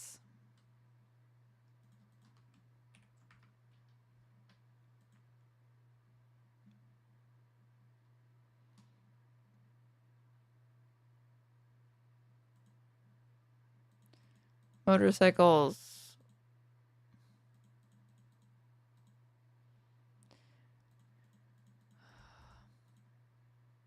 Why are you not letting me in? This is a motorcycle. This is me getting the motorcycle. Why does someone want to let me in? Okay, there we go. The Green Lantern theory of the presidency explained. This was penned by everyone's favorite abundance liberal Ezra Klein in 2014. Presidents consistently overpromise and underdeliver. What they need to say to get elected far outpaces what they can actually do in office. President Obama is a perfect example. His 2008 campaign didn't just promise healthcare reform, a stimulus bill, and financial regulation. It also promised a cap-and-trade bill to limit carbon emissions, comprehensive immigration reform, gun control, and so much more. His presidency, he said, would be change Americans could believe in. But it's clear now that much of the change he promised isn't going to happen, in large part because he doesn't have the power to make it happen. Why can't the president be more like the Green Lantern? You would think voters in general and professional media pundits in particular would by now be wise to this pattern, but they're not. Each disappointment wounds anew. Each unchecked item on the to-do list is a surprise. Belief in the presidency seems to be entirely robust to the inability of any particular president to make good on their promises. And so the criticism is always the same. Why can't the president be more like the Green Lantern? What is the Green Lantern theory of the presidency? According to Brendan Yan, I think that's how you say it, Nyhan? Maybe it's not Nyan. like Nyan Cat. Nyhan, probably. Brendan Nyhan, the Dartmouth political scientist who coined the term, the Green Lantern theory of the presidency is the belief that the president can achieve any political or policy objective if he only tries enough or uses the right tactics. In other words, the American president is functionally all-powerful, and whenever he can't get something done, it's because he's not trying hard enough or not trying smart enough. Does this sound familiar? This is what Cenk thinks. Nyhan further separates it into two variants, the Reagan version of the Green Lantern theory and the LBJ version of the Green Lantern theory. The Reagan version, he says, holds that if you only communicate well enough, the public will rally to your side. The LBJ version says that if the president only tried harder to win over Congress, they would vote through his legislative agenda. In both cases, Nyhan argues, we've been sold a false bill of goods. Wait, how did the Green Lantern get involved in all of this? The Green Lantern Corps is a fictional intergalactic peacekeeping entity that exists in the DC Comics. Members of the Corps get a power ring that's capable of creating green energy projections of almost unlimited power. The only constraint is the willpower and imagination of the ring's wearer. There was a long period of time when the ring was ineffective against the color yellow, but in more recent comics, it's just the parallax sphere of anomaly at work, and with enough courage and willpower, the ring works just fine against the color yellow. In 2006, Vox executive editor and then TPM cafe blogger Matthew Iglesias, everyone's second favorite liberal, can you tell I don't really like Matthew Iglesias very much, responding to an argument for bombing Iran, coined the term the Green Lantern theory of geopolitics. A lot of people seem to think that American military might is like one of those power rings. They seem to think that, roughly speaking, we can accomplish absolutely anything in the world through the application of sufficient military force. The only thing limiting us is a lack of willpower. What's more, this theory can't be empirically demonstrated to be wrong. Things that you or I might take as demonstrating the power of limited utility of military power to accomplish certain kinds of things are instead taken as evidence of lack of will. Thus, we see that problems in Iraq and Afghanistan aren't reasons to avoid new military ventures, but reasons why we must embark upon them. In 2009, Nyhan, commenting on an argument Iglesias was having with the writer Matt Taibbi, extended the idea to arguments in which all domestic policy compromises are attributed to a lack of presidential will. Matt Taibbi vomit. That's the literal answer anyway. The more philosophical answer is that comics, primarily out of the DC and Marvel universes, increasingly serve as a kind of shared American mythology, and so writers turn to them as vehicles for communicating abstract ideas. What's wrong with the Green Lantern theory of the presidency? Basically, it denies the very real and very important limits on the power of the American presidency, as well as reduces Congress to a coquettish collection of passive actors who are mostly just playing hard to get. The Founding Fathers were rebelling against an out-of-control monarch. The Founding Fathers were rebelling against... why did they put this twice? Why did they do this? Why? So they constructed a political system with a powerful legislature and a relatively weak executive. This is the part that I really take issue with this whole fucking thing. He loves to understate the power of the executive when that is not true. We do not have a weak executive branch whatsoever. The result is that the US president has little formal power to make Congress do anything. Okay, just because they have little formal nominal power, just kind of true, right? That doesn't mean that they don't have a million things at their disposal to be able to make some political realities come to fruition without it actually being some de jure change, like an executive order. He can't force Congress to vote on a bill. He can't force Congress to pass a bill. And even if he vetoes a bill, Congress can simply overturn his veto. So in direct confrontations with Congress, and that describes much of American politics these days, the president has few options. This is so not true. So he can't literally force these things. The American president can't literally force this stuff, but they can use other maneuvers to attempt to influence the decisions that Congress makes. This didn't age so well. I know this is like completely like again, can you tell this is before Trump? Can you tell this is before the era of MAGA? Green Lantern theorists don't deny any of this. They just believe that there's some vague combination of public speeches and private wielding that the president can employ to bend Congress to his will. Yes. There is this, they love to overstate the extent to which that can actually be effective. Ron Fournier, a prominent Green Lantern theorist, offers a fairly typical prescription for presidential success. He could talk to the media and public more often with a more compelling and sustained message. He could build enduring relationships in Washington rather than being so blatantly transactional with his time. He could work harder and with more empathy on Capitol Hill to find win-win opportunities with Republicans. The problem with this is that the Green Lantern theory isn't just false, it's often backwards. The basic idea is that more aggressive and consistent applications of presidential power will break down opposition, but political science research shows the truth is often just the opposite. When the president takes a position on an issue, the opposing party becomes far more likely to take the opposite position. In a clever study, I wonder where the data is on this now. Perfect example being immigration and how far right Democrats moved to try to appease a Republican base they were never going to capture in 2024. In a clever study, political scientist Frances Lee proves this by looking at non-controversial issues like whether NASA should try and send a man to Mars. She built a database of 8,600 Senate votes between 1981 and 2004. Typically, these votes fell along party lines with just a third of the time, but when the president took a clear position on the likelihood of a party line vote, rose to more than half. In other words, when the president pushed on an issue, the opposition party became more likely to oppose him. The reason is simple. Elections are zero-sum affairs. The more the American people perceive the president as successful, the less likely they are to vote for the opposition in the next election. If you're cooperating, then it suggests to the public that things are working just fine, explains Lee, and it undercuts the whole logic of your campaign against the president or the president's party's continuation in office. The Green Lantern theory also infantilizes Congress. Take this Maureen Dowd column, in which he argues that it's actually the president's job to force Congress to behave, as if the most powerful and democratic branch of the American government is just a bunch of petulant children waiting for discipline. It is his job to get them to behave. The job of the former community organizer and the self-styled uniter is to somehow get this dunderheaded Congress, which is mind-bendingly awful, to do the stuff he wants them to do. It's called leadership. This kind of thing lets Congress off the hook and confuses Americans about where the power actually lies in American politics, and thus about who to hold accountable. Again, this is also the same person who wrote Abundance and just fundamentally misunderstands the relationship that exists between capital, public enterprise, private enterprise, and politics, in my opinion, but I digress. He talks about LBJ, but I'll skip that. Why do so many people believe in the Green Lantern theory of the presidency? One reason is that even as the U.S. executive is structurally weak, he's perpetually strong. The heroic narrative of the presidency dominates media coverage, Nyhan says. It also dominates culture. Fictional representations of Washington, like the West Wing, tend to feature powerful presidents and weak, corrupt congressmen. What's hilarious is that all of the Pod Johns and all the people that were affiliated with Obama and a lot of people within the Obama administration have basically said their inspiration for politics is modeled off of the West Wing version of politics, which is so funny to hear Ezra Klein being like, the West Wing is incredibly naive, because it's true, but he thinks that that's relegated to just the people, the unwashed masses. No, people within the White House, Obama's White House specifically, also felt this way. They also tend to emphasize the power of stirring speeches, as stirring speeches work great on television, both in fiction and in reporting American politics is drama that is told through the character of the president, and it's so natural, and so it's natural that people tend to see American politics as a function of the president's action. Another reason that the Green Lantern theories have been so prevalent in recent years might be that people's perception of the president's power was reset during the Bush years, and this I definitely think is the case. Unitary executive theory. This just sounds like a positive reinforcement of unitary. Yeah, exactly.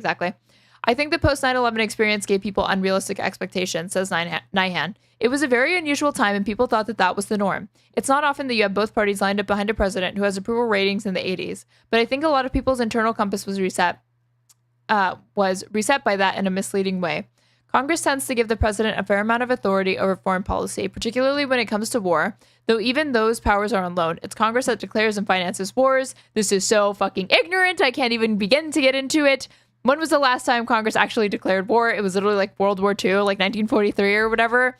Is that the last war that we've been a part of? No. So why are we bringing this up?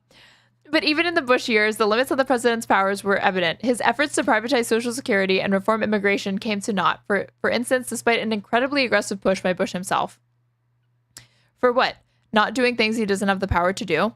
Obama can do a good or bad thing within the actual limits of the presidency. The problem with the Green Lantern theory is that it focuses so much attention on the presidency that it lets everybody else off the hook, and thus makes it harder for voters to hold elected leaders accountable. And I do think that this is kind of where they're like talking past each other, because you have like what's happening repeatedly in this Jubilee thing is you have these libs that are saying, stop drawing a false equivalency between Republicans and Democrats, and also acknowledge the role that Congress and the Senate plays in it. And Cenk says, I acknowledge that role, but you're ignoring the president and what the president can do to influence those people. And to sound like, I don't mean to sound like a fence sitter, but the truth genuinely is somewhere in the middle between those two things. I don't think either of them are mutually exclusive. They're just constantly it's one person telling the other what they're missing out and like what they're not factoring in. Outcomes that are actually being driven by Congress, for instance, get attributed to the president, and voters don't know who to blame. There's plenty, meanwhile, that is actually up to the president. The Obama administration, for instance, was in charge of implementing Obamacare as they botched it badly. They have a lot of power to set sweeping limits on carbon emissions from power plants, and there are a real question as to how they'll use it. They'll clearly have more power than they've chosen to exercise over the pace of deportations. They now have the ability to push both executive and judicial nominees through the Senate, so the continued slow pace of nominations is on them. The Treasury Department left a lot of money earmarked for helping homeowners languishing in a bank account. Even people without magical power rings can be very powerful. The executive branch is a big and powerful entity that manages programs of enormous consequence to Americans. Why are we putting this at the end? Because it's true. And it's often run quite poorly. That's something the president should really answer for. Okay, that's the amount of accountability that's like the president is held to within this article, which is bizarre to me. But political reporting in America tends to focus on new laws that are being pushed through Congress than on the implementation of existing government programs. That's a process the president is involved in, but not one, contrary to how Green Lantern theorists portray it, that the president can ultimately control. So with that in mind, that is how this is, I think, insight into how Cenk is viewing things and definitely where his opposition is coming from.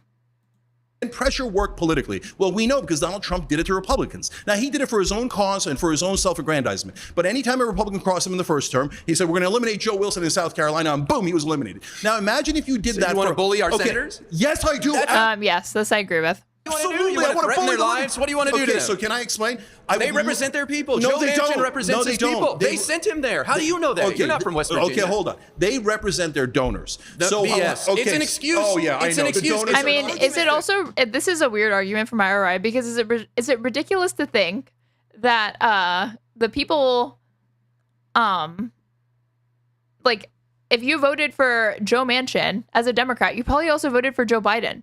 So you probably aren't in agreement with a lot of Joe Biden's agenda, no? Where are these people that are voting for Joe Manchin, but they're not voting for Joe Biden? That we should pander to, because those voters exist. And if anything, in 2020, actually, there were a lot of people that voted for Joe Biden at the top, but then like the down ballot races, 50-50, I shouldn't say 50-50. I shouldn't throw out a specific figure, but there were a lot of people that just voted for Joe Biden. Then down ballot, they voted for Republicans, but that is not the case in a lot of states. And people overemphasize the extent to which that was the case. It was only the case in like critical swing states. They're non-existent. More millions of dollars given to Joe Manchin. He doesn't care about that. More people donated to Kamala than outside groups in this election cycle.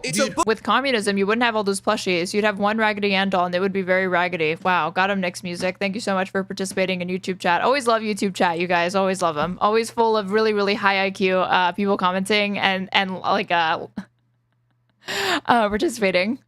Boogeyman, and you're wasting people's time with this. Nonsense. Yes. You know that Joe Manchin and Kristen Sinema, after they voted against minimum wage increase, went to the National Restaurant Association and collected checks. They literally work for their donors. It is super literal. And what you're saying to people is ignore it. No, ignore the donors. Ignore to them. everybody who sends money it's to those guys. disrespectful to Joe Manchin, and I intend to disrespect Joe Manchin. I despise Joe Manchin. I despise those corporate Democrats who never ever deliver for you, who never even try to deliver for you. You know, here's what you say. Here's what you say. All right, this whole we're lucky to have Joe Manchin. I wouldn't go that far. I'd rather have Joe Manchin who voted with Biden like 70% of the time instead of a Republican who will vote with him like 0% of the time. But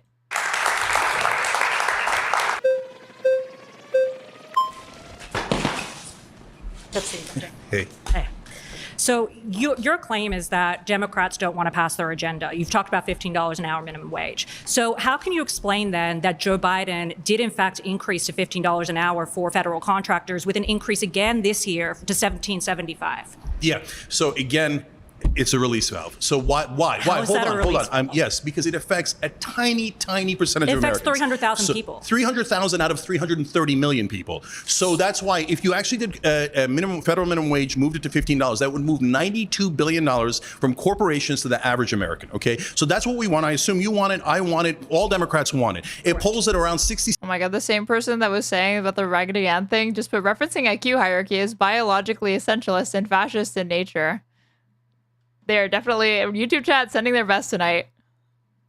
7%. So what I'm saying to all of you guys is, please expect better of your politicians. So when they give you a 3%, oh, hey, look, I did it for 300,000 people. Hey, look, the drug prices, I lowered it on 10 drugs out of 10,000 drugs. Don't say that's good enough. But They're Cenk, shielding. You just said that's a shield so that you don't question them when they say, oh, I'm not going to do it for everyone. You just said that all Democrats want to raise it to $15 an hour. That has not been your claim this entire time. No, voters. The voters, yeah. But Democratic politicians do too. If Joe Biden didn't want to do it, why did he increase it?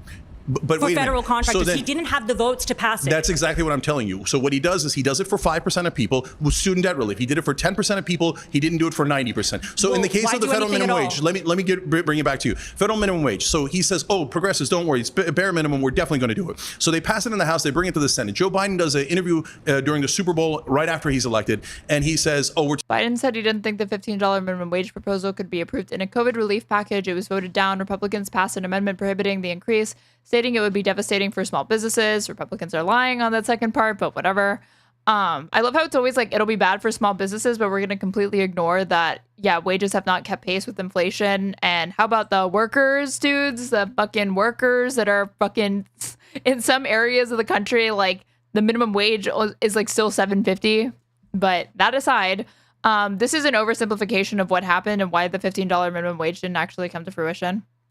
Taking $15 minimum wage out of the bill. So the Republicans didn't take it out of the bill. Joe Biden took it out of the Trump bill. Did. Trump did get rid of it on executive order. Okay, so now they don't have it at all. Right. So you're saying then that Trump, you're saying that Democrats and Republicans are both equal in terms of economics, right? How is that equal in terms of economics when Joe Biden raised it and then Trump took it away by executive order? So, but wait a minute. But you're saying that even though he took it out, and then when Bernie put it back in, 8 Democratic senators, including the 2 Delaware senators that are the closest allies of Biden, voted against federal minimum wage being increased to $15. So can you not see that they're literally voting against it? They're literally taking it out of the bill. They're literally tricking you. They don't actually want to pass it. They get your vote by saying, oh, I'm going to do it, I'm going to do it. And then the minute they get in office, they're like, I was just kidding, take it out of the bill. What evidence do you have that Joe Biden actually did want those senators to vote against it? What evidence? 2 pieces of evidence. Number one, it passed. Okay, we still have a minimum wage. I mean, you do actually have, I think in Florida, they were pushing to get rid of a minimum wage. Let me see, GOP in Florida pushing to abolish minimum wages could definitely be a false memory of mine. They went to roll back child labor laws, and yeah, Florida Republicans said, the state minimum wage is too high for young workers, so finding ways to to lower it even more for certain people. In the House, and I even talked to Democratic congressmen. They assured me, don't worry, it's going to pass in the Senate. It goes to the Senate and it's out of the bill. Schumer made that decision in conjunction with Joe Biden. So why did Schumer and Biden take it out of the bill? That's my evidence. So Cenk, is your claim then that and then secondly, by the way, when they did vote on it, his 2 biggest allies, both the Delaware senators, voted against the $15 minimum wage. That's overwhelming evidence. Do you think that they didn't ask Joe Biden? No, they called Joe Biden and Joe Biden said vote against it because he was lying. It's just not true. But also, that is literally true, and anybody can look it up. Are you claiming then that all Democrats that take corporate money are against the people? Is that your claim? Absolutely, okay, yes. So then why did TYT take $20 million of corporate money? Here we go again with personal attacks. It's not okay, no problem. No problem. I want to answer it. No problem. Okay, yeah. So $20 million is an investment. Okay. It is not here, take the money and then you do what we tell you to do. Everyone has, if you're building a business, you have to take investment to get to the next level. Cenk, Those 14-year-olds working at Pizza Hut 12 hours a week should be making less. I've been saying this. They make too much, in fact. If you don't take the investment, you're going to be tiny. So what some leftists say is, no, don't ever build anything. Don't ever take an investment. Don't ever do anything and build a big business. So instead, let the right wing take not only investment money, but direct money like Dennis Prager did, $23 million. Take it from the fracking billionaires, all those guys, and serve those guys. Let the right wing grow and grow and grow. But as soon as there's a successful left wing... Cenk, you want the right wing to grow and grow and grow based off the shit that you've been saying and doing in the last year. Channel. Don't take an investment. Don't take any money. Just be super small so we can't compete with the right wing. Cenk, how does that make sense? I'm pro you taking that investment. I built a business. I understand that. I just think that it's ironic for you then to sit up here and say that everybody that takes corporate money is against the people because you would be against the people. No, that doesn't make, that's apples and oranges. Why is it apples and oranges? I can explain perfectly. So should corporations be allowed to exist? Absolutely. Okay. Should corporations be allowed to give money to our politicians so they control our government? Absolutely not. No way. So when a corporation does an investment, that's a perfectly logical and normal thing to do. When a corporation buys a politician and those politicians... Yeah, we're in a post-Poly Market Studios TYT era. Then vote with them. That is a terrible thing to do. I'm a capitalist. I believe in capitalism, but I believe in democratic capitalism where democracy checks capitalism. Otherwise, it becomes corporatism and becomes a monster. But I don't want to... When Cenk talks about corporatism, he really does sound like real capitalism has never been tried, you guys, which is so funny because he always rails against how delusional socialists and communists are. defeat all the companies, and I certainly don't want to defeat left-wing media companies. That makes no sense at all. You see how it's apples and oranges? One is a company and the other one's a politician. Okay. One is normal business, the other one is to influence our government. Let's talk about Funny how Trump tried to remove funds from states showing anti-Israel sentiment. Yeah, I have that in my like Streamlinks thing. Literally dying for Israel. I mean, it's like this close to like a David Duke meme. I'm not kidding. Some of the shit that's happening. I'm not surprised because Marco Rubio was like, made that video saying that like if you criticize Israel, you were going to be denied entry to this country. Curiously enough, not if you criticize the United States, you could still come, but if you criticize Israel, there was going to be likely like restrictions on your movements, or that could impact your ability to actually come here and immigrate. Or if you were already here and you were criticizing Israel, you could be forced to leave.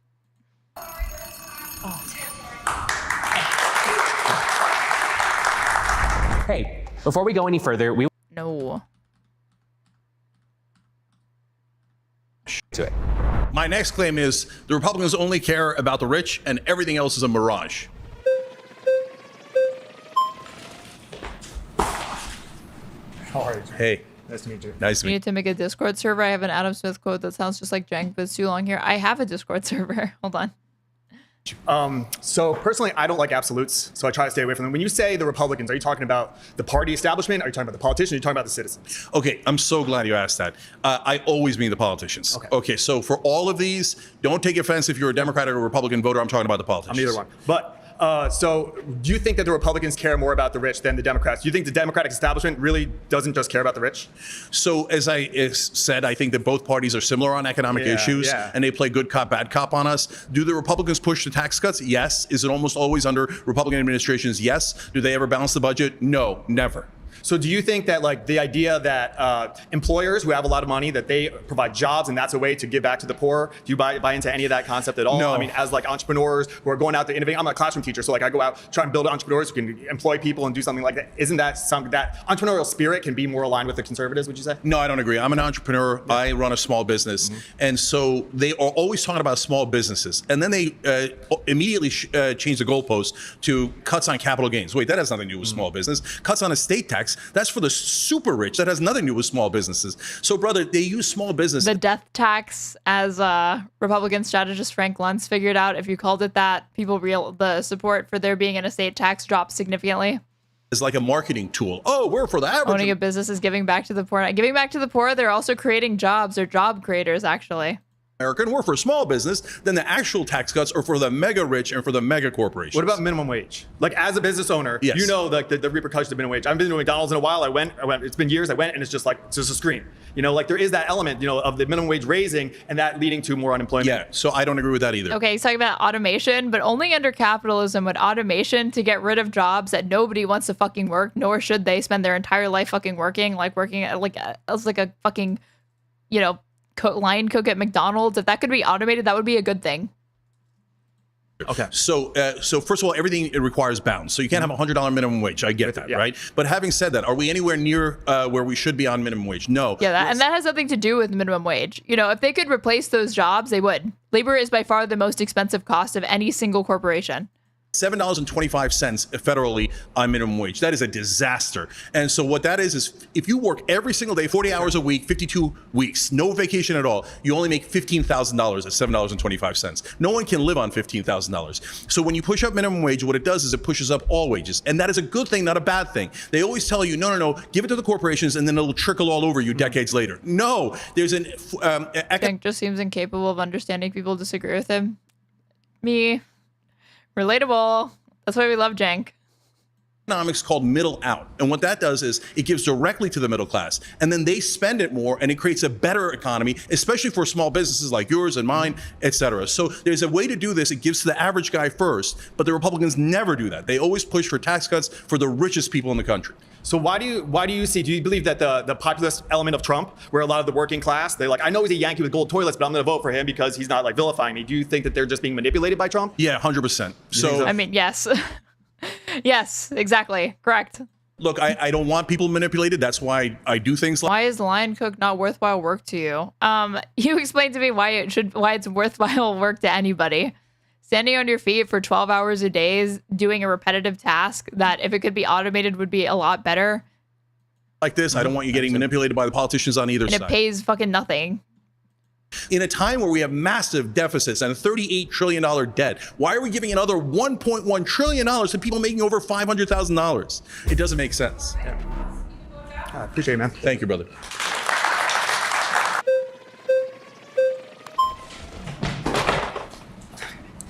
I'm Elijah. Hey, Elijah. Nice to meet you. It's nice to meet you too. Do Republicans care about the rich? I do think they care about the rich. Coming from somebody that voted for Trump, I do believe that. But I do think that they do support middle-class Americans, especially Trump. I think this big, beautiful bill, people say it's hurting Americans. If you actually read through it, I'm getting a 3% reduction on my yearly income tax. Every single tax bracket is getting some type of reduction on their income tax or a 0% reduction. And that's for the wealthiest class. So that is helping middle class. Also, I know that the deficit. Okay, if you're exclusively looking at that, then fine, that might be true, but you're ignoring the trade-offs that are occurring because those are not the only things that are passed or provisions that are passed in these omnibus bills that contain so many other things like gutting fucking Medicare and Medicaid that, okay, fine, you might have your taxes reduced slightly, but one, like somebody pointed out in chat, it sunsets, and two, the trade-off that's being made is that you still overall receive less benefits. Going up, think about ICE, he's putting more money into ICE. I would argue that stopping immigration actually, or enforcing it even more heavily, helps the middle class worker in America. There's less jobs that are being taken. Those jobs that are quote unquote being taken by immigrants or whatever, they are like low skill jobs that even Americans don't want. People, like your housing costs are going to go up. It's inflating the people that need houses in a city, or apartments or whatever. It is taking jobs for middle class to lower class people like me. This guy is a moron. This guy is like just rapid firing out like right wing talking points. Jobs. Unfortunately, some of your premises are wrong. So when you take the whole bill, including the cuts to Medicaid and SNAP and other cuts, the bottom 30% actually wind up paying more than they did before. I mean, that's so the they're people that literally taking from the bottom 30% and giving it to the top 10%. I mean, but when you talk about SNAP, that's people that are already taking from all of us. So okay, see, that's your point of view as a Republican. Do you know the least popular part of the bill? The poll just came out. Only 24%, maybe even lower, support cutting SNAP. It is the single most unpopular part of the bill. Overall, Americans do not want you to take from people who desperately need food just to give to people making above $500,000. The second most unpopular part of the bill is the one that gives to people above $500,000. So people don't want that. So the bottom 30% are very badly hurt by this. My heating bill went down. The top floor heating unit was thrown away. Win-win. This bill will give people above $500,000 just to give to people making above $500,000. The second most unpopular part of the bill is the one that gives to people above $500,000. So people don't want that. So the bottom 30% are very badly hurt by this bill. What you're talking about is the middle 10% gets a 0.4% bump. That's again the nickels and dimes that they throw you. But that's not in the bill. Republicans The bill is to the reduce Republicans our throw taxes. nickels and dimes at you, 5 to 10% change in their tax cuts, and the Democrats Listen, through if you their don't think that- policies throw 5 to 10% change if you don't at think you. that a nickel and dime can help somebody in a dire situation, But brother, yes, why that do we does have to help the rich even more? Why do they get the biggest tax cuts? You know, Hey, a nickel and dime, dude. Like, do you hear yourself? You're talking about being grateful for like crumbs. You're like a fucking serf. you do a tax cut without one going to the rich. You could say, because the hey, rich I'm people are the ones capping that it own at the businesses. $400,000. When you own the business and you get a tax cut, you have more money to spend on your employees. I understand. Just about anything can be automated. Yeah, that's a good thing. I'm not saying it's most people's dream job, but cooking is probably not that easy to automate. Okay, but that was a separate point. What you initially said is, what's wrong with being a line cook? And I'm telling you why. And now you're saying, well, I guess it's kind of bad, but we can't automate it. You're like moving the goalpost chicken sandwich in YouTube chat. Chicken sandwich in YouTube chat driving me crazy.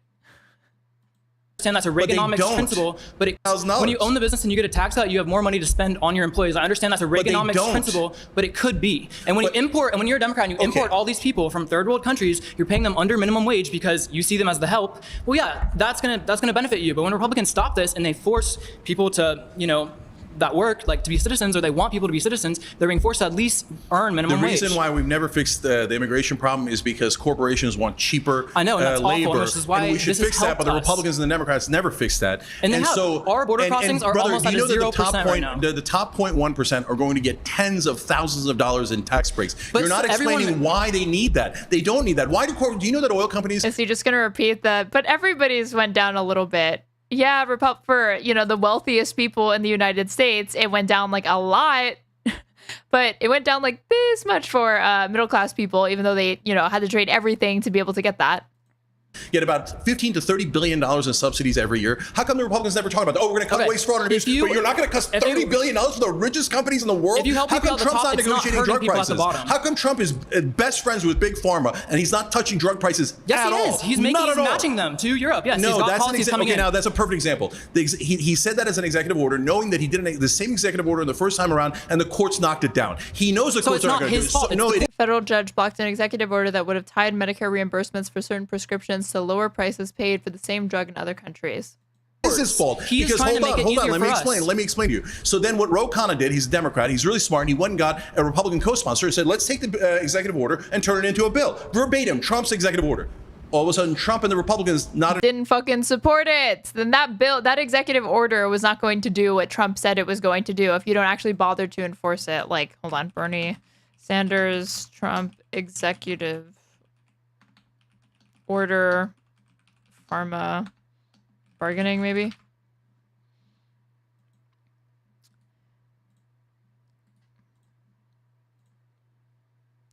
Bernie Sanders issues warning about Trump's drug pricing executive order. This was May 12th of this year. Bernie issued a warning about President Trump's latest executive order aimed at lowering drug prices.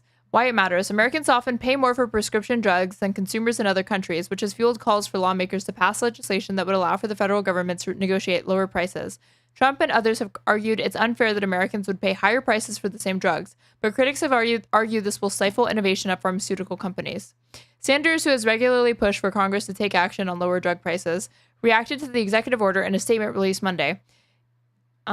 He warned that he does not believe courts will allow the order to stand, which is exactly what fucking happened, encouraging Trump to instead support a bill that would lower drug prices for Americans. Several of Trump's executive orders have faced legal challenges over his authority since his return to office, holding up much of his agenda in the courts. He added that the issue is that drug prices isn't that drug prices are too low in Europe and Canada, but rather the extraordinarily greedy pharmaceutical industry. As Trump well knows, his executive order will be thrown out by the courts, he wrote. If Trump is serious about making real change rather than just issuing a press release, he will support legislation I will soon be introducing to make sure we pay no more for prescription drugs than people in other major countries. Former federal prosecutor Nima Rahmani told Newsweek on Monday that the order may be challenged in court and a judge will determine whether the order exceeds statutory authority. And noted that Sanders' suggestion of going through Congress is the, quote, safer course of action to avoid judicial scrutiny. So, yeah, like, Trump signing this executive order or whatever was just this massive virtue signal, and it will obviously be something that his constituents point to be like, see, he lowered pharmaceutical prices, even though they're not actually looking to see if it held up. The executive order gave drug companies 30 days to lower prices. If drug companies do not comply, the order would allow the HHS secretary to propose a rulemaking plan to impose most favored nation pricing, which did not come to fruition. In favor of the bill. Oh, there you go. It was a trick all along.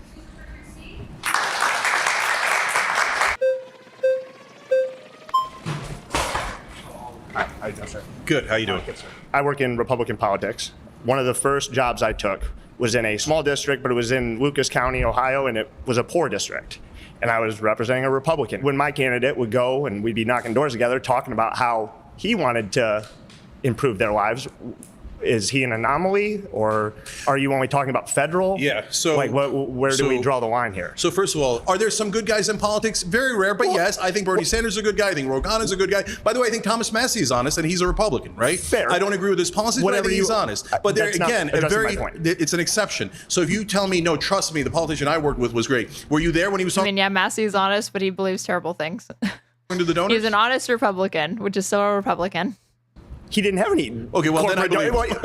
Well, that's the problem is when we go down the ladder, where 90% of the elections that take place in this country, they're not at the federal level. They're not with politicians that are receiving hundreds of thousands, millions of dollars. Yeah, they get bought for cheaper. They get bought for $5,000, $10,000. Or is it possible that they want to step in and govern? So, brother, I hear what you're saying. You're saying the closer you get to the voters, the more honest they are. That's actually true. Look. Okay. I appreciate that. So number one. So you're saying some Republicans do. Can I just explain? Yeah, go ahead. So if you're doing a small seat as a city council, you actually knock on doors. That's why progressives win a lot of the city council seats because the election is with such a small number of people. You don't need as can I just let me finish? So that way you don't need as much money. You don't need donors. They're more responsive to their actual voters. The larger you get, once you get to a congressional district with 750,000, the donor money decides how much ads you can take and whether you're going to win or not. So then they become completely beholden to the donors. What about so the when primary, you're talking Cenk? about, hey, really low-level Republicans Cenk, that yet have not gotten a lot of donor cash, and you say, well, look, hey, don't worry, they'll stay true. But they never do. When they move up to the next level, they immediately, even if they were true at the lower level, simply not true. 99% of them, other than Massey, they take the donor money and they do exactly what the donors tell them to do. It's just a simple misunderstanding or an oversimplification of our system. And this all right, thank you. Pointless.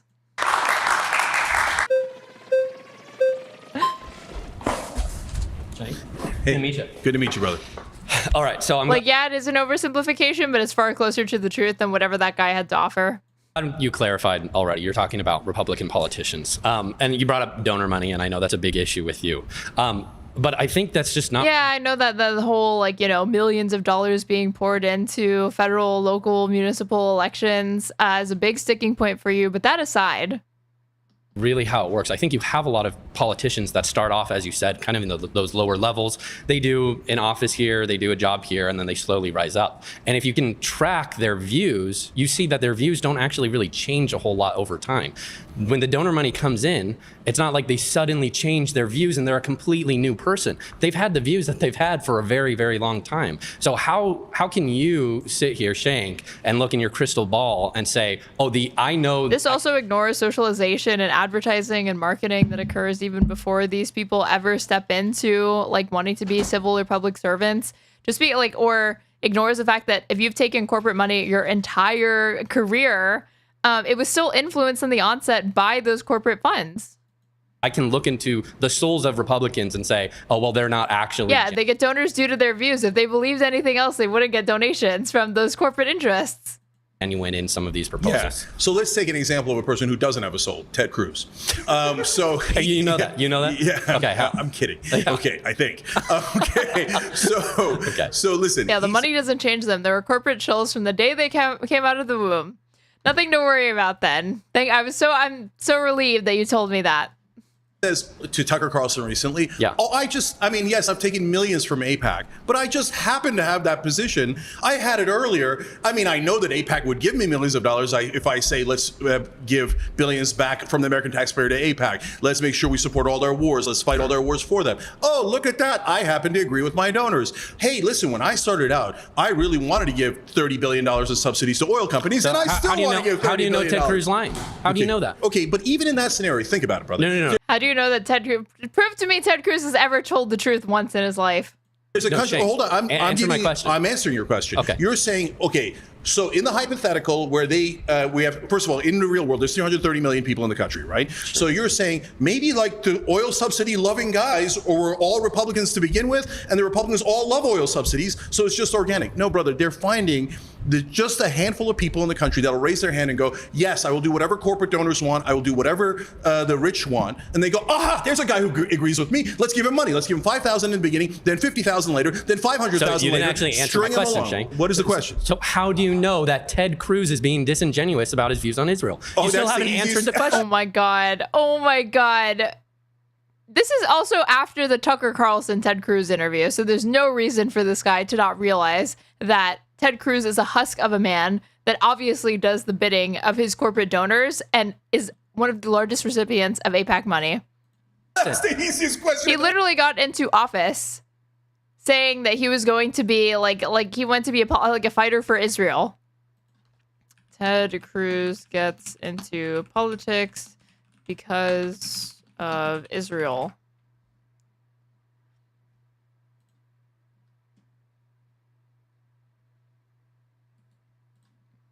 TYT video. Let's see if they have this clip.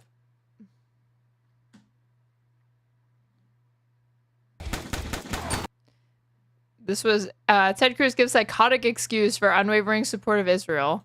Let's see if they include it. So without further ado, let's take a look.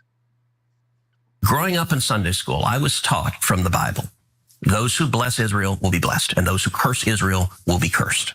And from my perspective, I want to be on the blessing side of things. Of those who bless the government of Israel? Those who bless Israel is what it says. It doesn't say the government of it, it says the nation of Israel.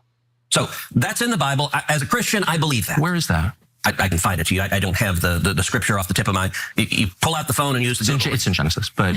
So you're quoting... It doesn't say anything about the nation. A Bible phrase you don't have context for it, and you don't know where in the Bible it is, but that's like your theology? I'm confused. What does that even mean? Tucker. I'm a Christian. I want to know what you're talking about. Okay. Where does my support for Israel come from? Number one, because biblically we are commanded to support Israel. But number two... Hold on. Hold on. You're a senator, and now you're throwing out theology, and I am a Christian, and I am allowed to weigh in on this. We are commanded as Christians to support the government of Israel? We are commanded to support Israel. Is the nation God's referring to in Genesis, is that the same as the country run by Benjamin Netanyahu right now? Yes. It is. Okay. Fuck, they didn't include the clip. I mean, that's a good clip, but this is not the one that I was thinking of. He says that the reason why, he joined it was because of... Well, Ted Cruz said to you in your interview with him, the very first thing out of his mouth, the very first reason he wanted to become a part of the United States Congress is because he wanted to see how he could serve Israel. I came into Congress 13 years ago with the stated intention of being the leading defender of Israel in the United States Senate. Right. And I've worked every day to do that. The problem with that is once you... Awesome. That was the clip I was fucking looking for.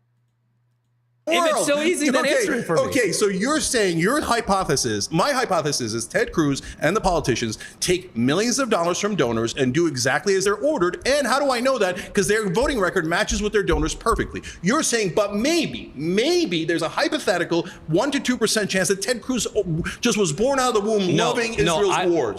And he's like, I can't wait to give money to Israel. Whereas, look at that, what a coincidence. AIPAC is giving me millions of dollars for. I actually, in politics, try to assume good intentions on both sides. Well, okay, but why? These people work for us. Sure, you can say that's a mistake, but I also try to make... I mean, you don't need to assume like the worst intentions necessarily, but why would you ever be anything but critical and skeptical of those that wield power, even if they're democratically elected? With evidence, and all you've said is, he gets all this money from AIPAC, therefore he's corrupt. All you've done is describe the relationship that exists between huge capital interests and the government. Yes, dude, that's a major fucking thing. So as opposed to, how do you know that? How is that not like an empirical analysis in some respect? Did not have these views before. Like these two things are not unrelated whatsoever. That AIPAC wanted to support him because of the views he already had. So your thesis is that all of the Republicans that take hundreds... Hold on. Yeah, your thesis is all of these Republicans take hundreds of millions of dollars from donors. They do exactly what the donors say, but they already believed in all of the things that the donors wanted earlier, so it's just a happy coincidence. It makes perfect sense. And by the way, the mainstream media... It makes perfect sense that these people were actually corporate stooges from birth and just so happened to attract all of these business-friendly corporate interests when they run. Agrees with you. It makes perfect sense in my mind that these... so they take that money for fun, for the hell of it. Organizations... For a job well done, for believing all of the right things that align with corporate interests. Only be giving money to people that they know support the cause. That's how they cherry pick out of 330 million people. That's not a crazy, wild thing to let me tell you how politics actually works. No. Can you please answer my question? What evidence do you have? So you're saying I don't have evidence of Ted... I can't read Ted Cruz's mind. Yes, you can. Okay, so brother... But by your thesis, you can't read Joe Biden's mind. You can't read Kamala Harris's mind. So they're all innocent. They're all angels. Oh my God, the donor money isn't affecting any of them. Yes, because I can't read their minds. I've never said Joe Biden's a bad person. I can read their voting record. I can read their voting record. I could read their donations. No Open evidence, Secrets tells you sound exactly like mainstream media. These politicians are like, with this kind of philosophy that this guy is espousing, why not just be okay with people taking money from foreign countries? Like Socrates pointed out in chat, like, yeah, the rubles didn't change Tim Pool, probably, right? If you really don't think that capital money has any influence on what politicians are voting for, doing, how they construct their campaigns, their messaging, how they vote, then why not just allow for there to be foreign investments in American domestic elections? Because money doesn't really do that much, right? So what's the issue? Honorable. You're operating based on... Maybe there's just, people that are really, really sympathetic to Russia. That want to run for office in the United States. What's the issue if they get money for that? Happen to agree with the donors that gave him hundreds of according to this guy. Yeah. All right. Yeah, this is like thinking like there's no such thing as a conflict of interest. Hey,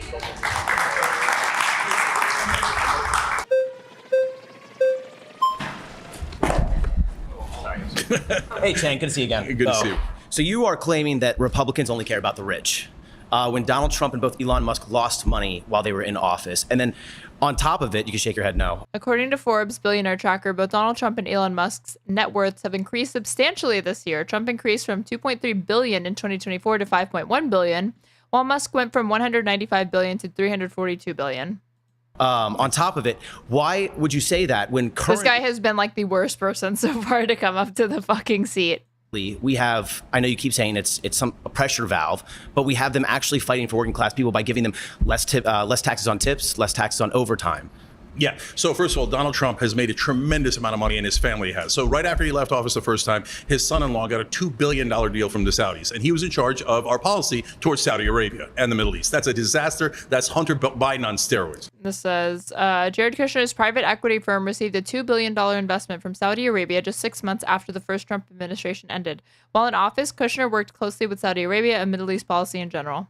Of our policy towards Saudi Arabia and the Middle East. That's a disaster. That's Hunter Biden on steroids. So in this time around, he has a meme coin. He's got World Liberty Financial. People are pouring money in one. And then President Trump has made more than $1 billion on crypto since taking office, according to Forbes. The SEC stopped its civil fraud investigation into Chinese crypto investor Justin Sun after he put $75 million into Trump-backed crypto tokens.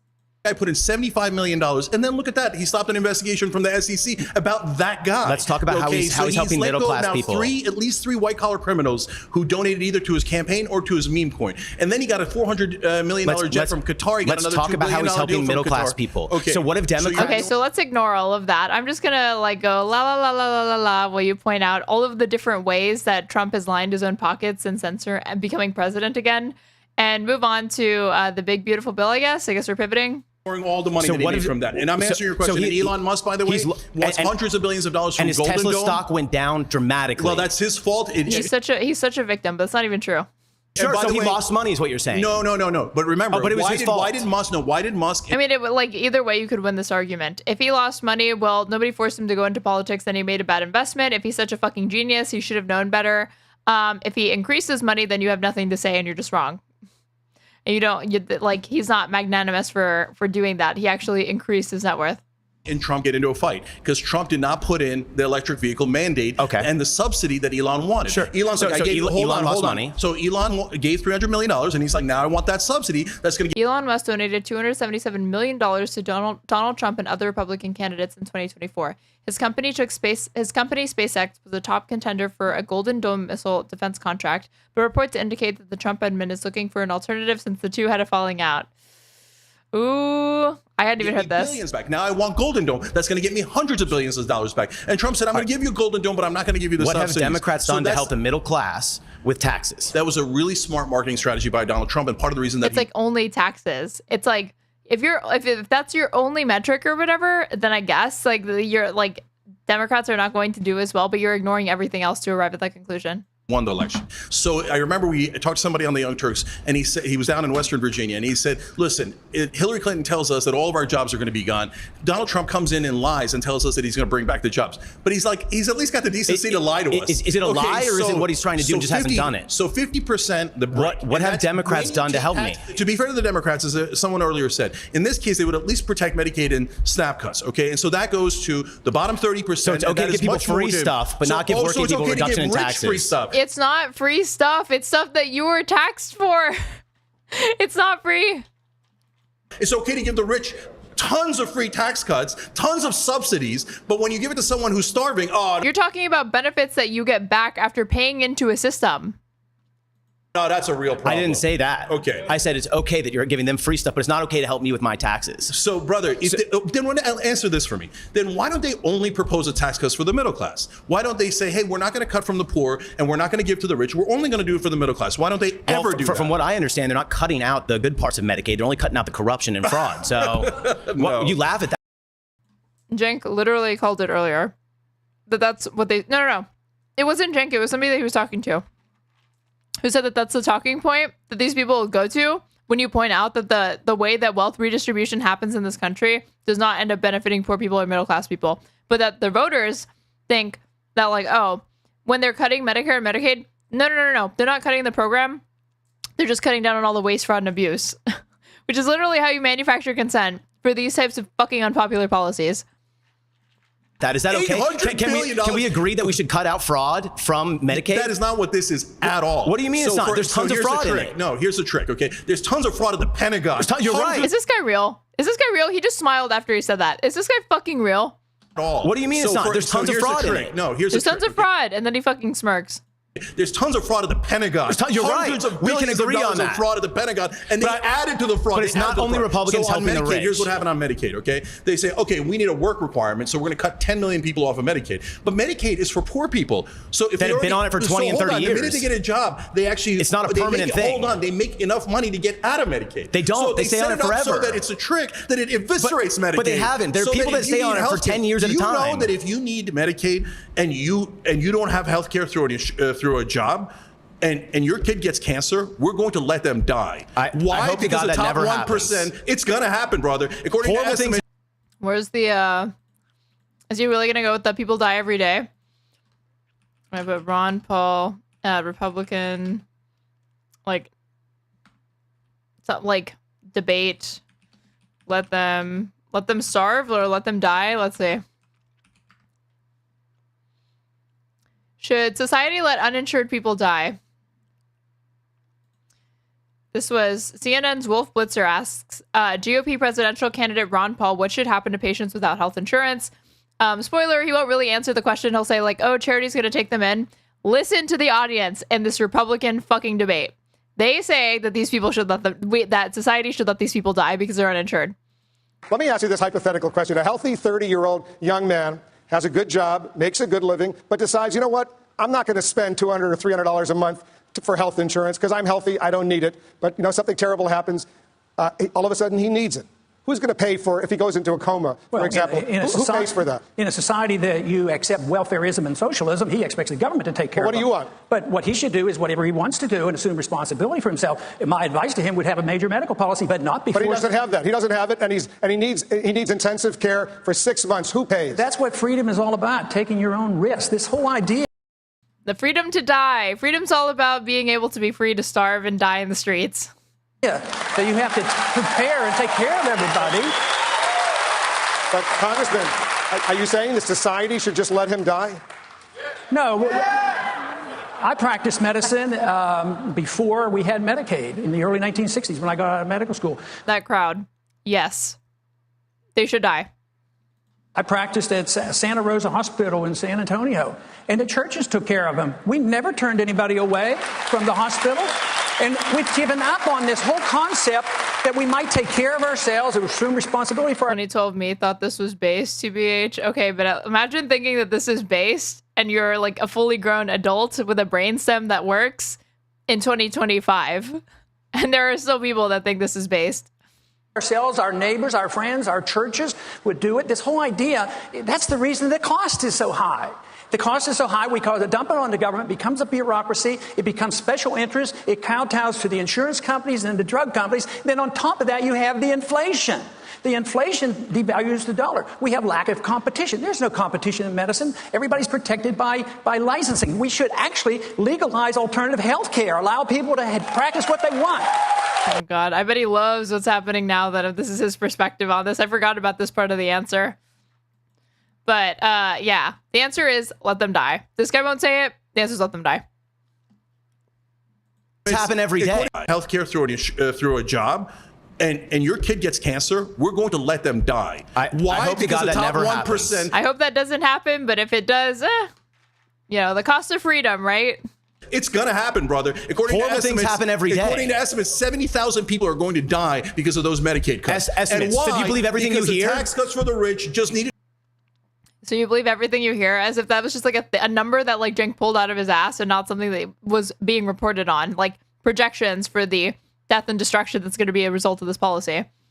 Medicaid cuts in the Republican reconciliation package could cause 51,000 people to die every year due to coverage loss, according to the University of Pennsylvania. To be larger and larger. 1.1 So what you're telling me is you're okay with fraud as long as people get the help they need. I'm not okay with it, but they're not cutting fraud. They're cutting the entire Medicaid. Hey. All right. I'm okay with fraud. If it saves lives, if there's fraud, but less people die, I'm okay with fraud. If it really came down to that, but that's like a false dichotomy anyway. My last claim is media and money control all of politics. Hey, nice to see you again. Good to see you, bro.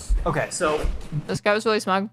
I don't even know where to like begin this, like dismantling this claim. It's very, very broad.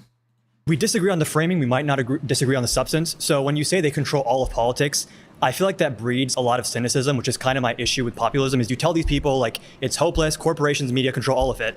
But what's kind of implied in your premise, like media, for example, media is effective because it influences the people who actually vote and have a lot of power. Same thing with super PACs. They're spending on advertisements a lot of the time. So I think when you paint this narrative that they control all of it, disproportionate, yes, a lot more than they should, yes, we agree. Campaign finance reform, yes. I feel like a lot of people, especially in my generation, just check out of politics. Like the corporations are gonna do what they wanna do, the media's gonna do what they wanna do, I'm just gonna scroll on TikTok. And I feel like it's very damaging to our society. Yeah, so number one, I'm a huge believer. I mean, the things on TikTok, though, are also influenced by all of that media architecture that you just described, though, dude. TikTok doesn't exist in a vacuum where the people that are making content on there aren't themselves influenced by propaganda, moneyed interest, corporate interest, whether they know it or not. That's not like some neutral realm that you're in. You're always free, you're always ambiently consuming these things. You can't avoid it.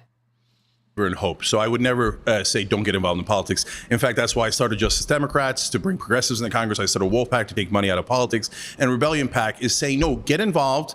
And that 2028 primary on the Democratic side is maybe the most important And I don't think that this guy thinks that like only free thinkers are on TikTok.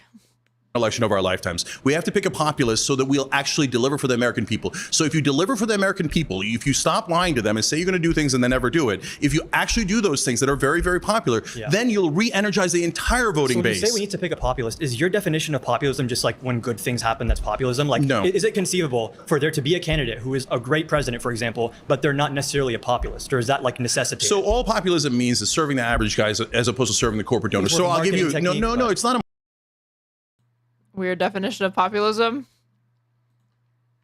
Just for curiosity's sake.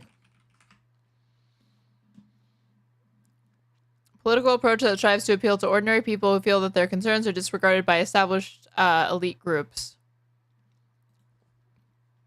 How did you do it? Marketing technique. It's those things that are very, very popular. Then you'll re-energize the entire voting base. When you say we need to pick a populist, is your definition of populism just like when good things happen, that's populism? Like, no. Is it conceivable for there to be a candidate who is a great president, for example, but they're not necessarily a populist? Or is that like necessitated? So all populism means is serving the average guys as opposed to serving the corporate donors. So I'll give you, no, it's not a marketing technique. It's more of a framing thing than anything else. Not really like a policy. No, it's very, you're asking if it's vague or specific, and it couldn't be more specific. There's literally a populist plank on tyt.com. But yeah, he was correct though. It really is just like that simple. I thought it was going to be a little bit more complex than that, but he was literally just giving like the definition of it.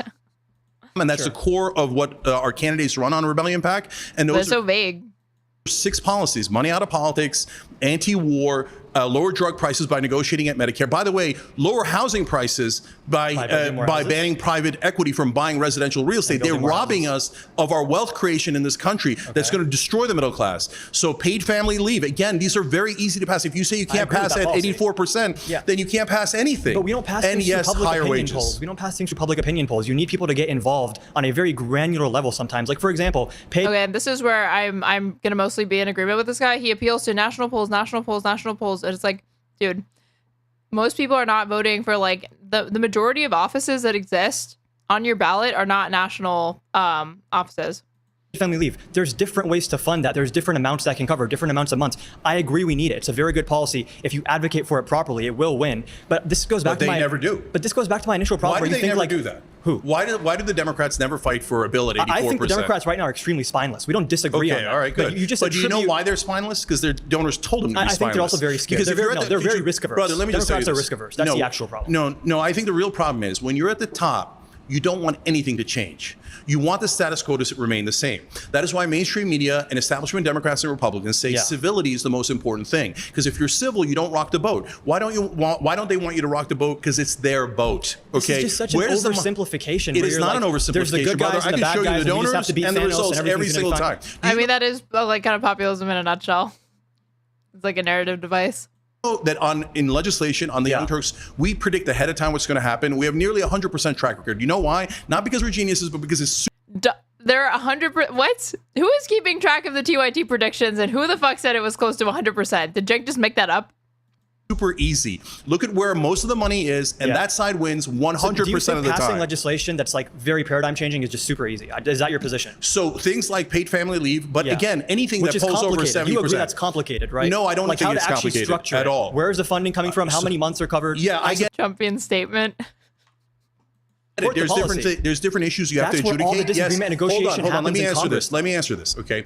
So the earlier guy asked, would I bully the politicians? Absolutely. Why? Because I want to bully them and it makes me feel good? No, it's for a purpose. Although it's kind of fun. Okay, but it's for a purpose, brother. If you're voting against 84% of Americans, you're a traitor. You're a traitor to your voters. So why? And then I'm asking. Did TYT predict that they would take polymarket money and Anna would suck up Tucker Carlson? Inquiring minds want to know. Enough of the personal attacks in my Twitch chat. Okay, they're very offensive to Cenk. And a very nominal, I'm asking a question of them. Why are you voting against 84% of the voters? If you're a Democrat, you're voting against 90% of your voters. If you're a Republican, you're voting against 74% of your voters. I know why you're voting against them, because the donors told you vote against the American people. It is that. The numbers apply to vague policy ideas, and they don't map on. It's an average, dude. It's an average or a median at best. That does not mean that people in congressional districts have a base that pulls on those issues, even on the vague questions that they ask, that high. Simple. Legislation, but you want to defend politicians for no reason. They're not your friends. They're not your allies. It's not just a piece of paper that says paid family leave. There's stuff that goes into it that's complicated. Appreciate it.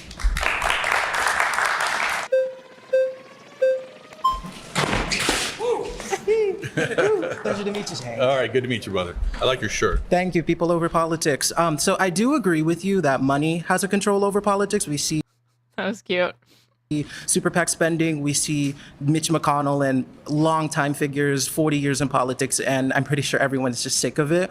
I don't agree with on the media half, and I kind of want to explain why. A lot of people don't tune into mainstream media anymore, and I'm sure you know this. You run one of the biggest progressive channels on YouTube, but it's hard to see media having this big influence when so many people are tapped out. So I'm kind of wanting to understand why you think it's...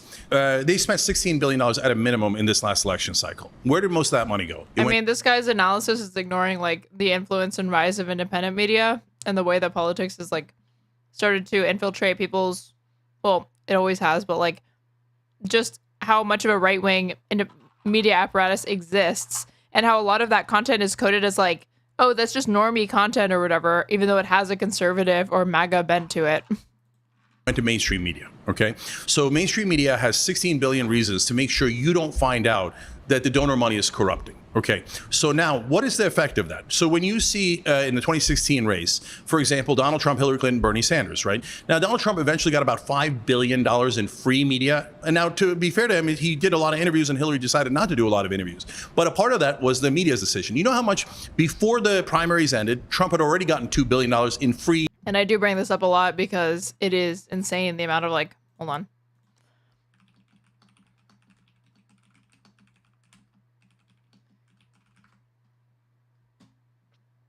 Yeah, $2 billion worth of free media for Donald Trump. This is in 2016.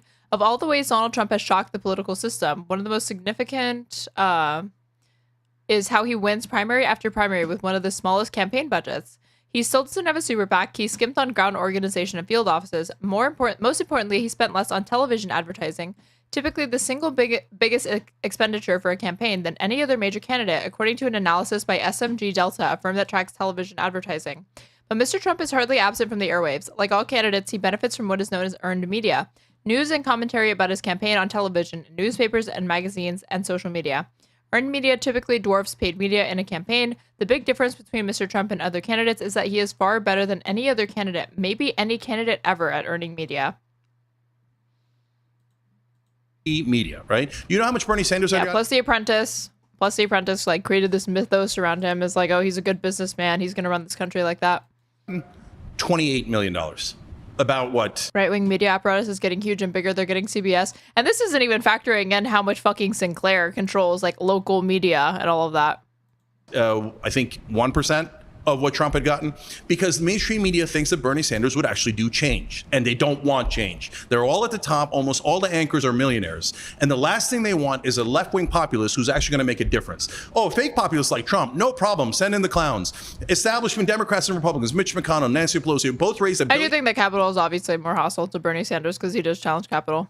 $1 from corporate donors and have done exactly what the corporate donors want. They're like, that's great. Let's pump them up. But whenever you got a real challenge to power, mainstream media attacks. Speaking on the terms of left-wing media, if you consider your networks like, I guess MSNBC, if we're going to classify that as left, CNN kinda, I don't think these are the type of networks that would completely destroy and eviscerate a liberal candidate. Think about someone like Alexandria Ocasio-Cortez. Think about somebody like Jamie Raskin. If they were going to be in a primary, I don't think that you're going to see a whole smorgasbord just go after them right now. I'm pretty sure you would have seen CNN or MSNBC's coverage tilt favorably towards them compared to someone like Donald Trump if they would have been nominated in this type of election. That's actually not true. MSNBC is the biggest opponent of a progressive populist in the Democratic Party. Whenever, like when Bernie was about to win after he won the first 3 states in 2020, then they sent out Chuck Todd. Well, to consider any of the corporate networks is left, it makes no sense. It's completely contradictory. They're just like, they have a pro-corporate agenda like any other company. Their bottom line is profits. They will do and say whatever they need to do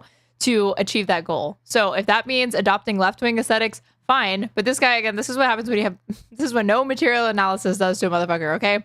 These people have no ability to comprehend the way that capitalism is able to subsume its own criticisms and then sell it back to people. Chris Matthews and others to It's say incredibly resilient. Bernie wins. He's a communist that'll start executions in Central Park. He said, that's what Chris Matthews said. Chris Matthews said that if the Russian Reds and Cuban dictator Fidel Castro won the Cold War, there would have been executions in Central Park. He then said he doesn't know whether Bernie Sanders is a red socialist or a Denmark socialist. Chuck Todd talked about his followers being brown shirts. I said in the beginning of that campaign, the people in power will be so opposed to Bernie that by the end they'll call him anti-Semitic, and they called him anti-Semitic. Okay, even though he's Jewish. So on AOC, I mean, you can still be anti-Semitic even if you're Jewish, but obviously that was a bad faith smear that was not indicative of anything that Bernie Sanders had said that was like anti-Semitic or whatever. He was just being labeled that way. No one covered her in mainstream media before her historic primary win. We covered her 34 times. So the reason for that is because, yes, some parts of media now are better, to your original point. Independent media is better. Pisco, what about him? Would Pisco say that he's anti-Semitic? For all its problems and warts and et cetera, it's at least opening up the discussion to more free thought and getting people thinking. But mainstream media has you inside these tiny guardrails, and the minute you step outside of it, and populist left always steps out of it and says, why don't we deliver for the American people? I'll give you one last example. Those guys attack. So when Biden went to do student debt relief, Stephanie Ruhle did so Fox News did segments on it, against it, CNN did segments against it, and then Stephanie Ruhle on MSNBC did a segment against it, because that's an economic issue. The minute it's an economic issue, they all circle the wagons, and they play good cop, bad cop, and they all say no. Pleasure to talk with you. Thank you, brother. Oh, yeah. When he said Stephen Miller couldn't be a Nazi because he's Jewish or whatever, it's like, and more inflammatory because he is, but that doesn't preclude him from being a Nazi. Hi, Preston. Nice to meet you. And nice to meet you. So I think I really want to focus a lot on the It's like saying like a black person can be racist. Apart with you just because mainly for the fact that I think we can all unbiasedly agree that, let's be honest, Trump during his whole election campaign, it was very anti-Trump, very pro-Democrat, and how he was the absolute just most terrible thing that could happen if he gets voted in as basically a threat to our democracy. And so when it comes to that and everything, let's be honest, very high percentage was very negative towards him. How can you explain the outcome if the media controls everything when it comes to elections and politics? Yeah, so that's a great question, and so one I get asked often. So when you talk about money in politics, it controls almost all the races, but the ones that are the smallest, it controls the most, because there's almost no media coverage of a Montana congressional race. So whoever has more money wins. In fact, in congressional races, whoever has more money wins 95% of the time. But the one giant exception is presidential races. Is that still true? 95% of time, candidate with more money. I wouldn't be surprised if this is changed slightly. See, like this stat is from like 2014, but this is over like 10 years ago.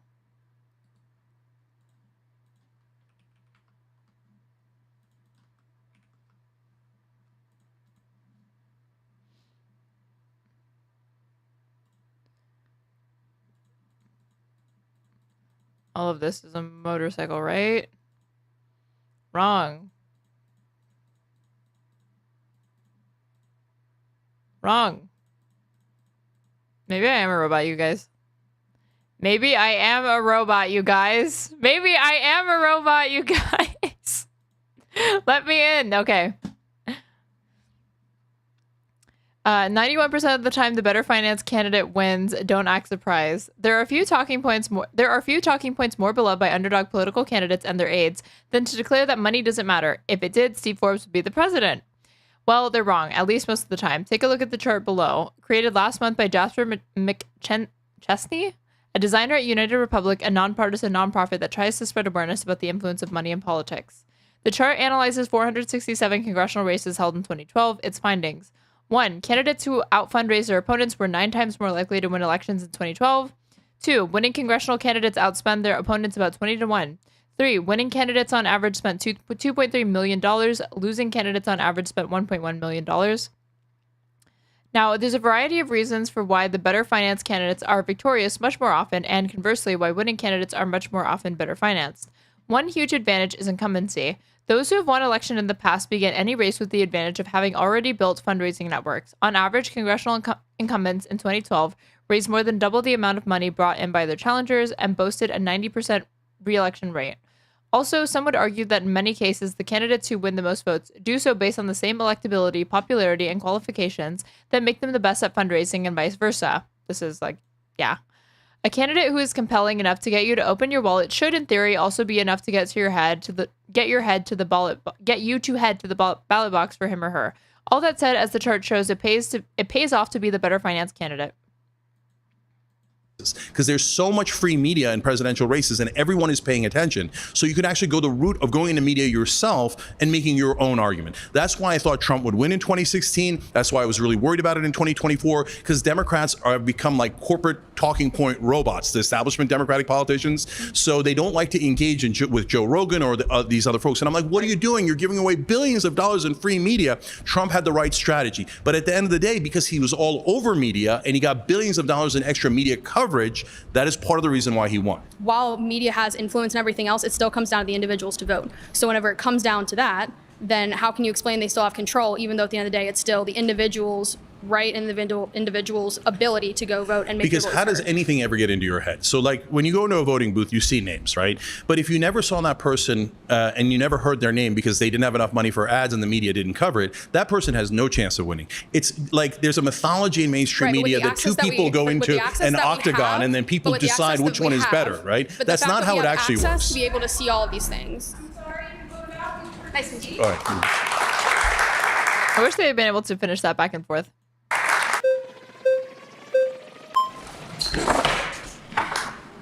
Hey, Liberals be like, thank God for Joe Manchin, honestly. Earlier in this, IRI was like, thank God for him.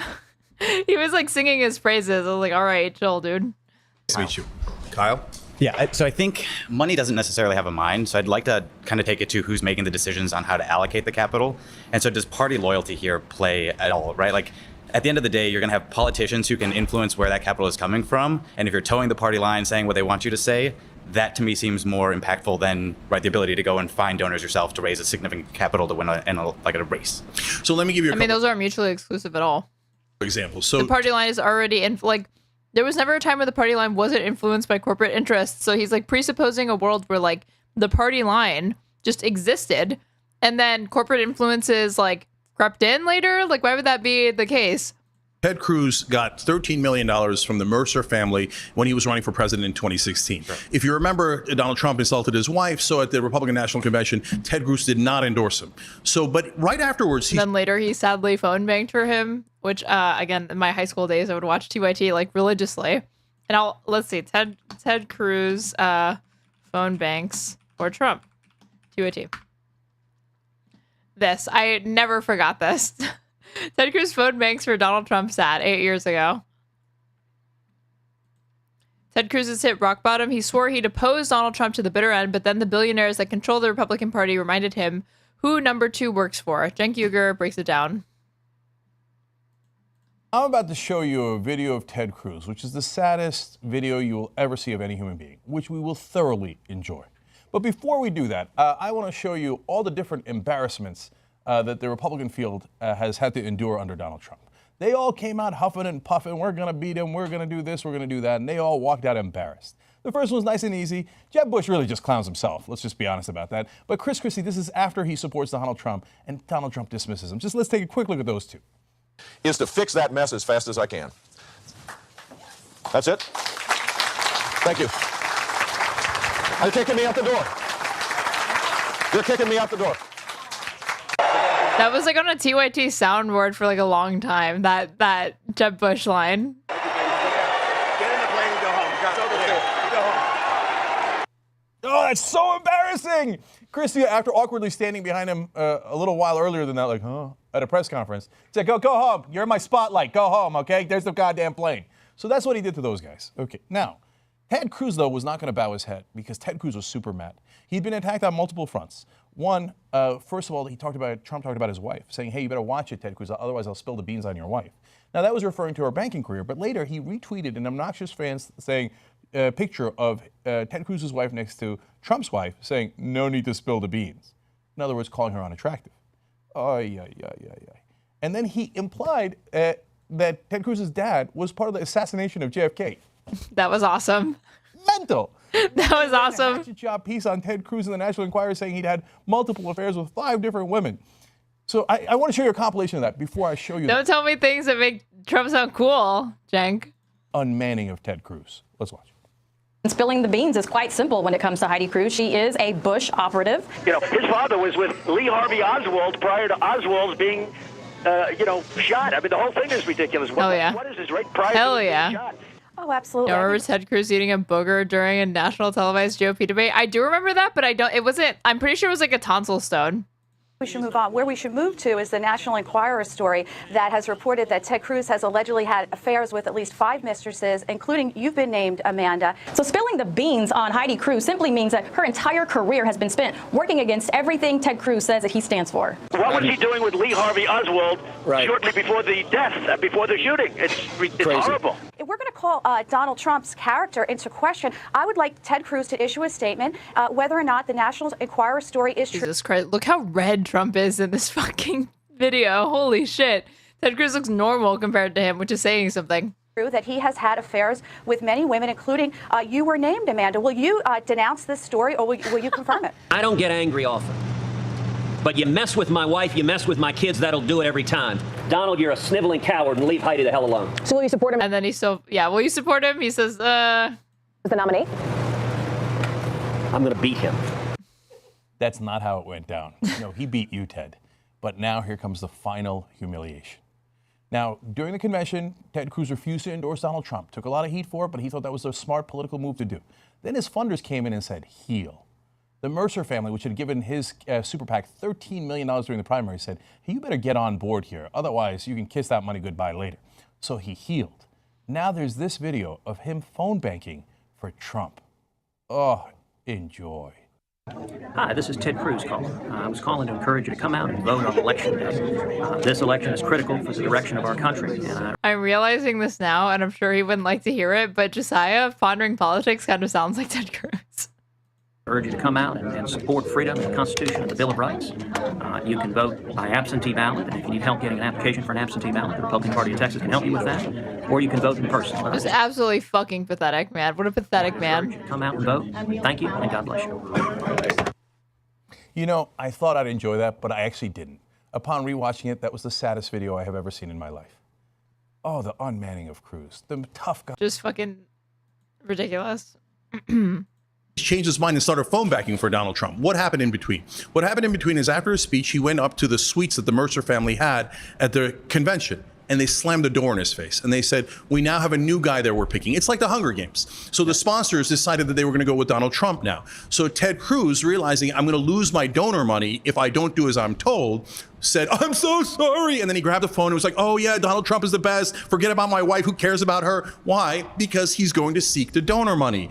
But you can do it on both sides. Look, we have Mo Brooks, for example, is a Republican who was running for Senate in Alabama. And he gave a speech where he said, look, in order to become a chairman of a committee, whether you're a Democrat or a Republican, you have to raise $1 million. But you cannot raise it from John and Jane Doe. So you raise it from the industry you're supposed to be regulating with the implicit promise that you do not regulate them and you give them whatever you want. So in order to be a committee chairman, whether you're a Democrat or Republican, you must take what is a campaign contribution, but really a bribe from that industry and make sure you protect that. I think it's a cynical view that the yes, it is, and it's true. Again, I think what we're talking about is to what degree does the political structure and government structure just enable, right? Like I don't think like a claim around Republicans only caring I hate when they poke the table. Why? Because the mic picks up the sound. About the poor, or not caring about the poor, only caring about the rich. Are they just acknowledging the practical reality of in order to facilitate a successful race, you have to raise capital, so you have to please donors. So they're not So when evil, do we ever they're not- get pleased? Like they don't need to be evil. They don't need to be evil. They could just be like, hey, I want status. Remember the video of Ted Cruz's daughter telling her mom not to clap for Trump? Yeah, I saw that. Yes, I want to be a senator. So I'm going to take 13 million here, 10 million there, et cetera. And then I'm going to serve the donors. And she also like made a face. She was like, don't do that. Yeah, you could say it's necessary, but that's why this system sucks. That's why we need So to I guess change it what would and the get money out of the politics. If you get money out of politics, then they have to serve the voters and be our representatives instead of the representatives of the donors. In terms of the solutions here, though, money will always play a role in politics. Is there a practical reality where you think money is not going to play a role in? So between 1938 and 1978, bribery was illegal. And in that 40 years, we built the greatest middle class the world has ever seen. Was our system perfect? No. But productivity went way up, and so did wages. You're assuming money in has to kind of change 1978, the hands. Supreme Court It doesn't have to come in the form of bribery. Yeah, campaign contributions, What I'm when saying they're is, coming right, from if you're- corporate donors, if you're are pissing bribery. off rich donors, they can still pour money into media campaigns to influence the outcomes of the elections. So, like money, practically speaking, I just don't see how you ever get to a point where money is not at all influential in a political race. Yeah, so don't give up hope. So can you do it? Of course you can, because we had it. We had it between 38 and 78. We did, and it led to the greatest middle class. It led to the what best degree economy. did social you know media what exist happened in that period of time? So Like, no, you're just- but you're social taking- media you're is taking a better than historical- mainstream media. But you're taking a historical period where today. So the you're saying just sectors give up. Don't even try to take no, donor but money I'm out. saying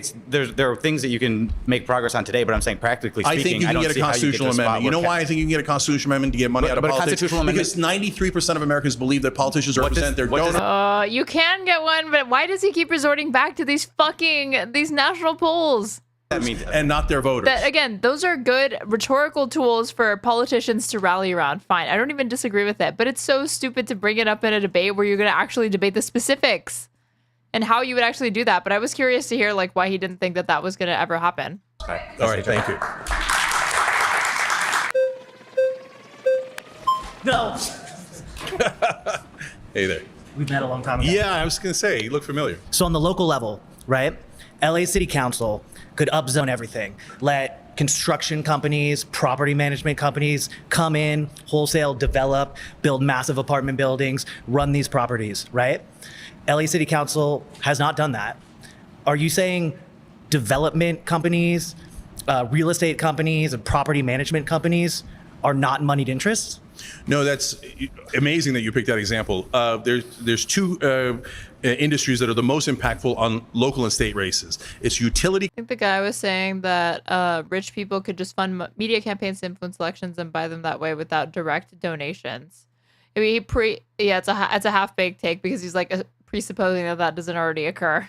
Companies and real estate companies. So real estate companies totally own New York and California, even though they're Democratic. So Andrew Cuomo, when he was governor, passed a whole bunch of things. There were tax breaks for real estate companies, and it didn't help the average person at all. In California, we raised $24 billion to help the homeless, and homelessness went up 53%. Why? Because they do things like, oh, no, we're going to have more affordable housing. And then they build high-rises that are for super rich people. And then you don't get the affordable housing, and homelessness goes up. They don't build, because if you live on a block of single family housing, okay, and city council makes it so that next to your an abundance enjoyer house, some company could come in, destroy it, build a huge apartment complex on your block. People hate it. NIMBYism is real. No one wants that on their block. And city council doesn't want to freak out their voters. Like there's this thing called like politics where they don't want to massively upset people, so they don't rock the boat. And it's just this is misleading though, because the majority of people are not participating in municipal and local races like that. Certainly not to go vote for who city council is, but the ones that participate pay a lot of attention, and they tend to be wealthier on average. They tend to be older on average. So if you're older, you're more likely to be a homeowner. They probably tend to be white. These are constituents that they cannot ignore to the extent that they even really have any. Homeowners aren't giving any money. Like, real estate developers are not the little guy, and they're not getting their way. Yeah, so it's interesting that you picked that example, because I actually have personal experience with that through someone that works at TYT. They ran for city council. As I said earlier, it's easier for progressives to win at city council level because it's a smaller group of people and you can knock on doors, and that's what she did. So that's why sometimes the city councils are better, certainly better than the national guys, etc. But when her experience was, when she went in, the real estate interests were massively powerful. She fought against them. It was in the middle of LA, and eventually they cared so much about getting her out that they started funding someone to make sure she's removed from the city council. But real estate has massive interest. But what's the money on the other side of not building? So no, there is no, yeah, that's what I'm saying. That's why real estate almost always wins. You're saying, no, sometimes at the local level, real estate. I mean, what do you mean? Where's the money? You think that people who own a home aren't sitting on a substantial like capital asset, dude? Interests don't win. Aren't paying significant amounts of property taxes. Like, those are people that is a moneyed interest, even if you don't conceive of it that way, because it's not necessarily a corporate one. It's not like BlackRock or something like that, but it is still a significant investment. It's the most expensive thing you'll probably own if you ever buy a home. Yes, because very rarely, because it's such and again, who can afford to buy homes? People that are wealthy on average, wealthier. Smaller percentage of people voting, you can get progressives in there that block that because they're not representing the donor interests. But even in places like LA, they eventually get overwhelmed by the money that real estate guys bring in. And that's, I literally have personal experience with what happened in LA in that regard. I want to move to media. Don't you think, especially with alternative media, people, creators like chase the audience and they try to be as outrageous as possible to like, because I don't know. Yeah, it's a mirror. This is like, I think a better point to bring up, that Cenk tries to act like media is the one causing all this division. Politicians are the ones, and it's like, yeah, but they also reflect it in a lot of ways. It's like it goes both ways. It's like a mirror. It's not one direction only. Outrage sells, and audience capture is a huge thing. It is, so they're yeah. running around chasing audiences. It's not money coming up top down. It's like bottom up. People are angry, want dissent. Okay, but like even that, and those independent media or whatever, they also take money. So. Yeah, you're not wrong about that, brother. So there's a giant distinction between mainstream media and now online and independent media. So as I said earlier, online and independent media has at least got people thinking, and it's a wide range of opinions, and I greatly prefer it. Mainstream media does not care, and it doesn't do the thing you're talking about. What it does is it says, no, Joe Manchin is a moderate, Mitch McConnell oftentimes is considered a moderate, et cetera. That's nonsense. They do nothing but lies to get you to vote for corporate politicians on the Democratic and Republican side. You think alternative media is helping our politics? Do you think it generates better media is much, much better than mainstream media. Mainstream media says, no, I'm sorry that I keep going back to it because it's such an obvious and stark case. On paid family leave, the 16% they call moderates, like Manchin and the Republicans that block it. The 84% that want it, they go, oh, radicals. No, progressives like Bernie Sanders are radicals. But they're total giant liars. Who's still watching CNN to get their political opinions? A lot of people, older voters, over 70-year-olds. But yeah, that's also really ignorant from this guy. No one's watching CNN, dude. Are you kidding? It's like, independent media is still growing, but the idea that like these mainstream outlets or whatever don't command a significant amount of attention from consumers of media in the United States is crazy. Acknowledging the whole, like, there's so many people not paying attention to those channels anymore. And that's a great thing. That's why after the Trump election, I said, at least we're out of the establishment prison. But it's not and like we're in the populous woods, and there are things that go bump in those woods. I know, not everybody, you're not going to get all the hosts you want. You're not going to get all the opinions you want. You're not even going to get truth all the time. In fact, most of the time, you're not even going to get truth from the right and sometimes even from the left, okay? So, but what you're going to get is a wide range of Name names, Cenk. Name names. Silly and Billy, say them. Opinions, and at least you get to make that decision instead of mainstream media shoving it down your throat. All right, thank you, brother.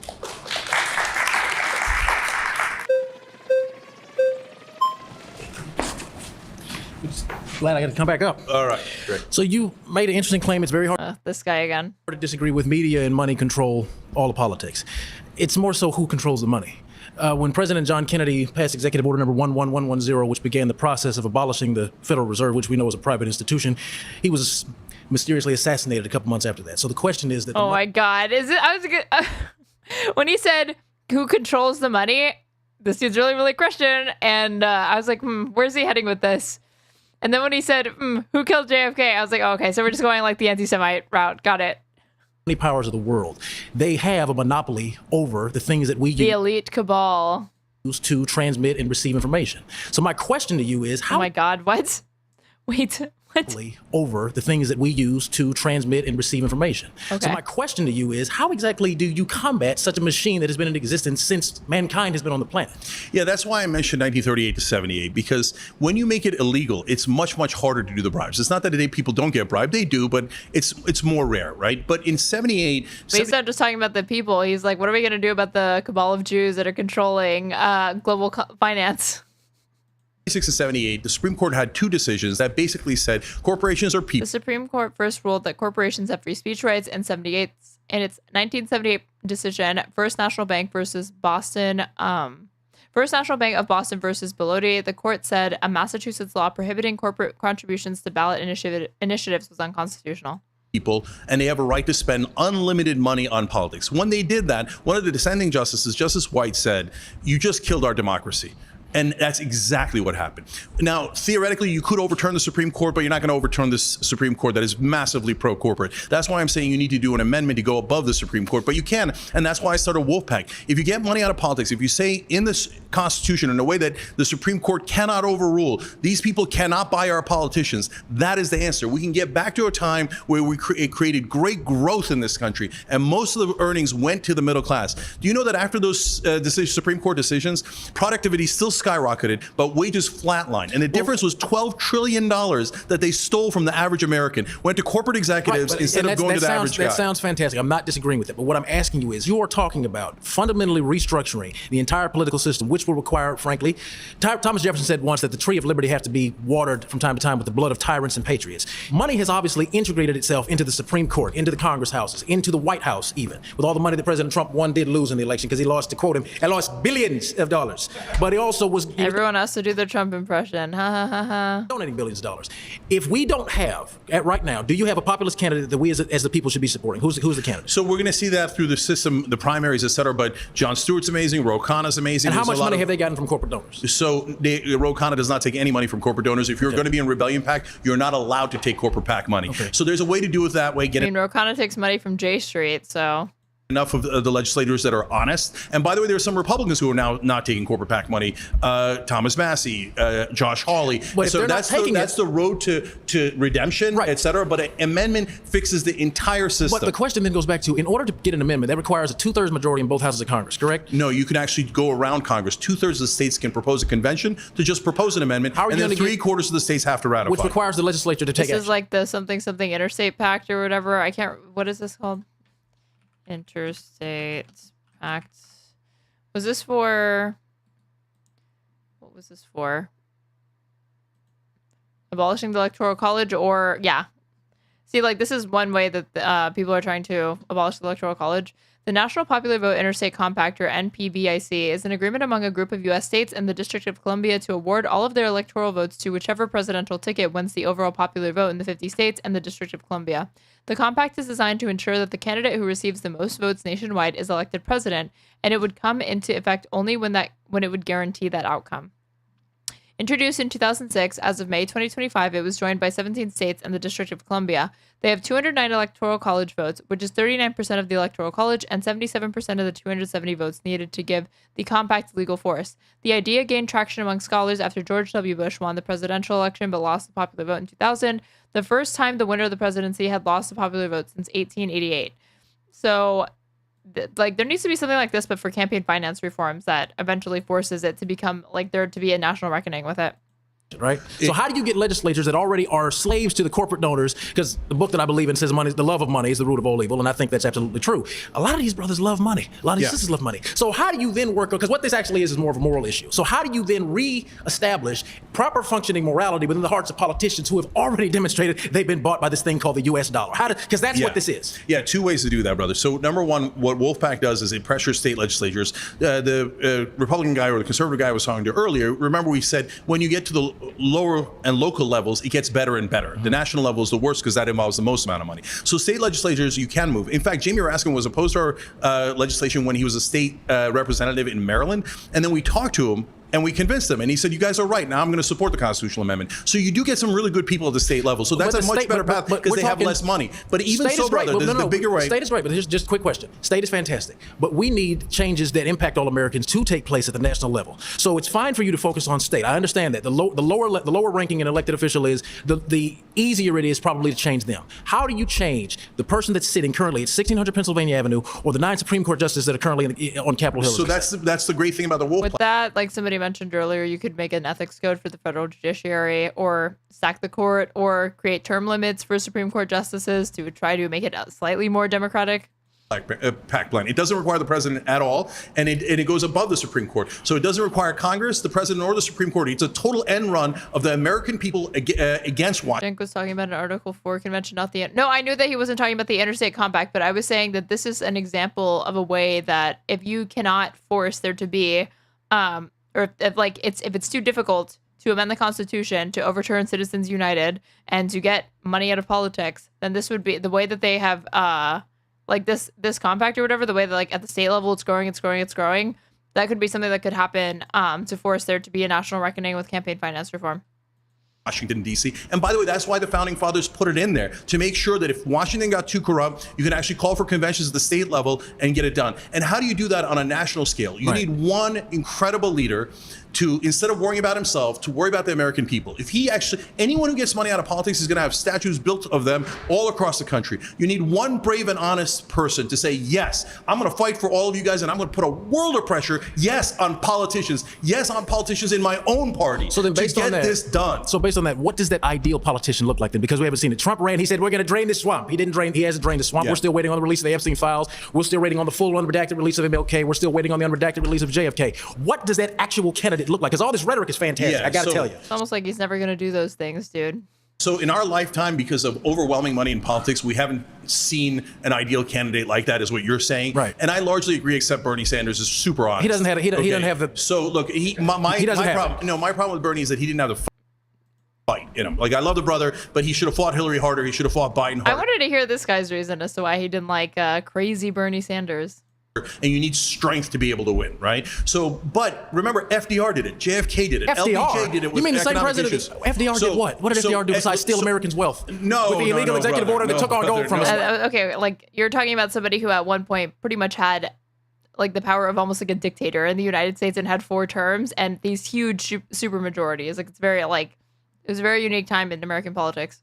What did he do? He did Social Security. Oh my God! He helped labor. FDR stole the last real wealth we had. He stole it when he forced Americans to turn in gold to the Treasury at a rate of $20 an ounce. No, it's totally possible. You've got to believe and you've got to have hope. No, I'm going to run for office one day. I do believe it. Now, let me, if I may, just this really quick point. You're talking to somebody that's going to run for president in 15 years. Okay, I've already started this. I'm running for Congress in 2030. So it's not that I don't believe, but what I'm asking. Oh my God. Is you are talking about the fundamental moral restructuring of America. Right now, 2025, there is no politician on Capitol Hill in the White House that has the sort of fire that you're describing. And what you're saying is again, it's great rhetoric. But if we don't even know what that ideal candidate looks like. So the reason I mentioned somebody like Jon Stewart is you can't know ahead of time who the ideal candidate is. Okay. They got to come through the primary and win, right? But the reason I mentioned him is because he can get past the Praetorian Guard of the mainstream media because he's a celebrity. So that gets him to the Trump land where they cover him because, oh my God, he's famous, right? Okay. So that allows him to get past the media, get past money in politics. And if one person like that, whether it's him or someone else, then raises their hand and goes, hey, I'm with the 90% of Americans that want to get money out of politics, and you elect me, and I'm going to fight like hell, and I'm going to make sure that we end this problem, this scourge of money in politics. Fight like hell. He will be intensely popular. I'll never be able to hear that any other way, except the way that Trump said it. He will win. He can execute that, and we can get the amendment. We've gotten so many amendments. They are definitely possible. They want you to give up hope. Don't give up hope. Wolfpack has a plan to do that. Rebellion Pack has a plan to elect a president that can do that. Let's go execute those. Let's go fight for populism and win. I got a lot more to say, but that was great. Okay, thank you, brother. Very good. Cenk will now choose a participant to debate for 10 minutes on a claim of their choosing. Hope this dude is never anywhere near power. Well, he is not charismatic whatsoever. That has never stopped people from voting in Republicans like him, but I don't think so. Okay.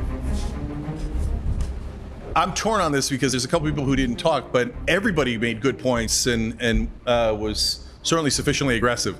But Oliver, was it? Yeah, you made good points, and you didn't come up a second time, so I'll go with you. Thanks so much. Yeah, no problem. Look forward This guy from like the very, very beginning.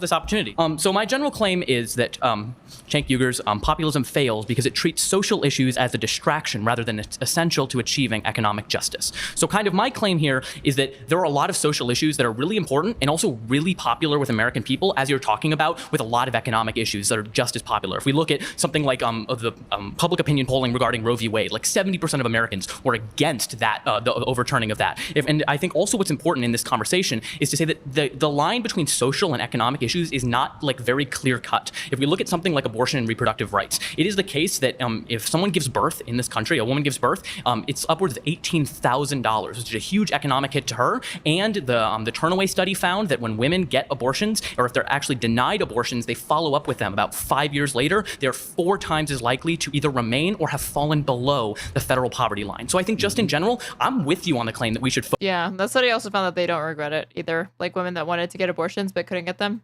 focus on issues that Americans largely agree But about. it was a very comprehensive study. I just kind of have an issue with, I saw a recent appearance of yours that, culture war issues, as it's framed, just totally divide. I think there's a bit of a grain of truth to that, and we should focus on what unites us, but there are some cultural issues that really do unite us, even if that's not immediately clear in our media landscape. Yes. Or not unite us, but like there's no divorcing them from the economic aspect of what they entail. Like when you're talking about like equal employment opportunities for marginalized groups or like gay people or something like that, that's not like just a cultural war issue. So let me agree and disagree in parts. So first of all, if you say, hey, here's a social issue that polls at 70%, should we lean into it? Of course. Okay. I'm saying don't lean into the social issues where we're in a great disadvantage. Okay. So this is simple logic and strategy. So for example, Trump again did the travel ban. Originally, it was a Muslim ban. You remember that's what he promised on the campaign trail in 2016. For sure. And so he's done some variation of that. Yeah. Would I tell Democrats, because it affects me and it affects vulnerable communities, you should focus on that first? No. Okay. Do not focus on that first. Focus on the things that unite us first. And then you come in and you pass a public option or a paid family leave or higher wages. What you do is you earn credibility with the average American. And they go, okay, now I'm willing to listen. You delivered for me. I now have higher wages or lower drug prices. So what were you saying about the Muslim ban, or what were you saying about transports, or whatever issues that we care about and need people protected on? Yeah, and I'm really sympathetic to a lot of that. I guess my major issue is a lot of the political revolutions that we see are founded on social issues. So let's take a look at something like the Civil Rights Movement, which was followed up by the Voting Rights Act and other things like that drastically improved people's economic standing because they were able to participate in the labor force without discrimination. We see that they go hand in hand. So I guess I'm just wondering, if we're fighting for women to have reproductive autonomy, which allows them to be full participants in the labor force and not be hamstrung by the fact that they're being forced to carry a pregnancy against their will, it seems like that will actually allow women to be more economically productive and contribute to our economy in ways This is like the worst example that you could pick, though, because he's talking to somebody who's pro-choice. It benefit all of us and are popular. So I'm like, can we walk and chew gum at the same time? Like as you talked about, like I think let's do both, right? Yeah, I literally said that earlier as you just referenced. And so, brother, he should do something that's like more contentious, that Cenk might have issues with, like the trans stuff. You're not wrong that they're intertwined, oftentimes, right? Yeah. So, for example, while they were doing the civil rights campaign, one of the things that they were pushing forward was something called a freedom budget, which Nina Turner is trying to bring back now. Yeah. And so, if you notice, by the way, Martin Luther King Jr. got assassinated once he started doing the poor people's campaign, exactly. right? When you got into issues of class. Okay. And Fred Hampton got assassinated when he tried to bring the different groups together. When he tried to unite the country, Okay, I was like, what point are we making here? Different races and different economic classes. So what really puts the... But it's like, I would need to look into like the details of these assassinations or whatever, but like he's insinuating that the reason for their assassination had to do when like they started challenging capital and not like any other part of their activism or platform. Powerful back on their heels, what they're really worried about is if we all unite. Yeah, that's not why Fred Hampton was assassinated. I don't know. I would need to look into it, but I'd be highly doubtful that that would be the reason, and I didn't know about it already. That's why I'm trying to tell all you guys here, please let go of the Republican politicians and the Democratic politicians that have been driving us apart. So if they use social issues to bring us back together, great. But they almost always use the social issues to divide us so that we're so at loggerheads that we don't go, hey, maybe we should raise our wages. I think it depends on the issue, and I think you can definitely speak to both things. I guess I'm just wondering then, if we use that type of reasoning, what would be your advice during around the civil rights movement? Because, for example, racial integration was very unpopular before the Civil Rights Act was passed and the Brown v. Board of Education decision. Would you say that politicians don't lean into it? It's too controversial. You're going going to alienate people, just focus on economic issues. And if they did that, where would we be today? Yes, you're right. There has to be a moral exception from time to time. Sure. So then the question is, Moral exception from time to time. wait, is it a giant moral exception, or is it a relatively small issue on a hill we're choosing to die on? So let me give you the distinction. Okay. So gay marriage, I thought, was a core constitutional right. Sure. So even when it was very unpopular, I fought for it. Good. And we fought and fought and fought until we won, and we convinced the majority of the American people. Great. And only after we convinced the majority did we I'm gonna guess that he's gonna be like, let's drop the trans stuff in sports thing. Democratic politicians like Obama and Biden to move. If we had just gone after the politicians, we would not have succeeded in the beginning. Okay, for sure. So now when you get to trans women have the right, or they must so easy. be allowed to go into sports leagues like the WNBA. We're not at a core constitutional issue. And I'm not even addressing that issue. Right. I'm talking directly, because you talk about a moral issue. And I think abortion is a moral issue, and everyone in this circle will agree with that, regardless of what side they fall on it. And I think that women... we fight super aggressively on the hard on other that. side. So I guess just then, I'm worried that when your messaging is so much culture war issues distract, culture war issues divide, what it sounds like to me is women's bodily autonomy isn't a core moral issue that is worth fighting for in the same way that gay marriage... See, okay, why does he keep taking it back to the abortion thing? Cenk is clearly pro-life. Take it back to the trans stuff or whatever, and point out that, again, it's a smokescreen for like eradicating trans rights. The whole point is to bait Democrats into, defending fringe stuff or whatever. The other thing is like, it's a false thing. Like if you fall on the trans sports thing, honestly, then that's just the beginning of eroding more and more trans rights and getting Democrats on board with it. Is to you. That's what it sounds like. No, Feel free to correct the record. No, I love that you're clarifying that. Okay. No, that's a core constitutional right. Okay. That's your liberty that's being taken away. Absolutely. I mean, you want to talk about cancel culture? That's when you say, hey, you don't have the right to control your own body. We're canceling that right. We're taking that freedom away from you. Look, when Cenk is such a boomer for trying to make this point that way. Transgender. This is like the types that would argue like, actually, it's because I'm religious or I believe in Jesus that I'm like, believe in welfare or fucking child tax credits. For example. Okay. So should they be Jesus would be a communist. The military, and I know a lot of right wing will disagree with me, but yes, that's a core constitutional issue. Sure. Yes, they should have the same rights. But I don't have a right to play in the NBA. They don't have a right to play in the WNBA. That's not a constitutional right. Sure. My problem is sometimes the extreme left, they say, okay, no, you should do the maximalist approach, and that is the better strategy. We're going to die on that hill, basically. Yeah, and I'm saying don't die on that hill. Sure. And I'll give you an example again from my own community. I'm desperate to get the Palestinians peace. Sure. I'm desperate to get Israel to stop the genocide Agreed, and their attacking, etc. Totally agree. So they do a protest in Washington, D.C. They burn the American flag and write Hamas on a statue. No, don't do that. I'm in agreement with you there. Because if you burn the American flag, you're saying you want to drive Americans away from you. These people have like, I cannot believe it because Cenk is not like the strongest debater whatsoever, but so many of these fucking Jubilee participants, it's like it's just been Cenk the entire time, really like going after them. Invite Americans, bring American flags to that protest. Could not agree more. I think then I just don't see then how that comes back to the claim that culture wars kind of divide us. And if they do, does that mean we should move away? Did you not see the trans issue divide the hell out of us? 100%. You are using one issue to describe all of the culture. But then you war got DEI. Okay, well we can talk about that. But you would then have to specify and be a bit more clear because look, Cenk is not gonna. He already agrees with you that he doesn't consider abortion to strictly be some culture war BS issue.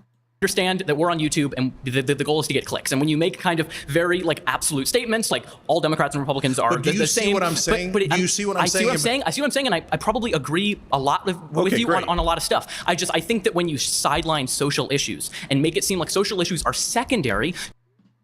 Cenk is a massive, strong, muscular back. Actually, burning the American flag is space China #1. What is wrong with YouTube chat today, man? Just because it sounds like a fucking troll.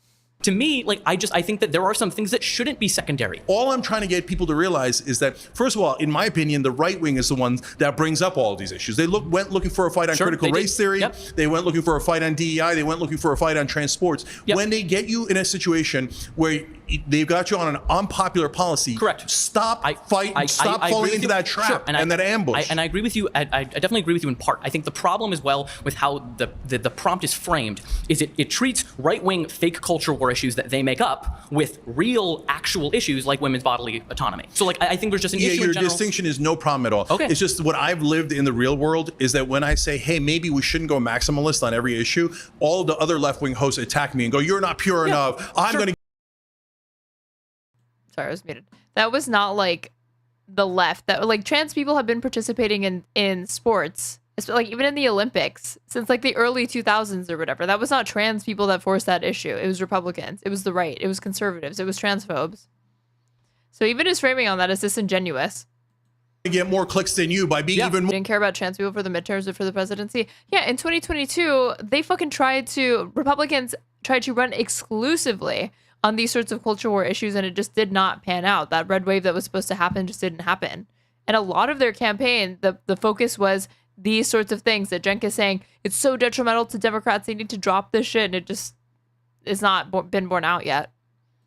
More and pure. I'm the first person to stand there and agree with you that maximalism might not be the correct solution, often isn't. I just think, and as we're winding down, it's just really important to not neglect social issues such as women's access to their own bodies, such as LGBTQ rights, such as all that. Okay, good. Then I guess asking you moving forward, maybe make an emphasis that your populism doesn't neglect the very groups that you claim to want to fight for. You got a deal. Awesome. All right. Thank you so much. It's been great. Okay. Thank you. First of all, 20 against 1, I was born for it. I'm a populist like Jake, and I was familiar with the Young Turks. His debate style was very, very good. I think he gave both the opposing speaker and himself ample opportunity to have an actual conversation, which is a rarity on a show like this, I have to say. I've seen Cenk move a little bit. You know, the 2018 Cenk of Justice Democrats did really focus on these issues like he was sitting here today doing. And I would love to see a return of that Cenk. I think in my conversation, he kind of dodged a little bit. I would have loved to have a little bit more of an open discussion on kind of how he aims to reconcile racial differences in this country. I don't want him to lean away from social issues and not put emphasis on them because they're hard. Shying away from it because it might lose you some people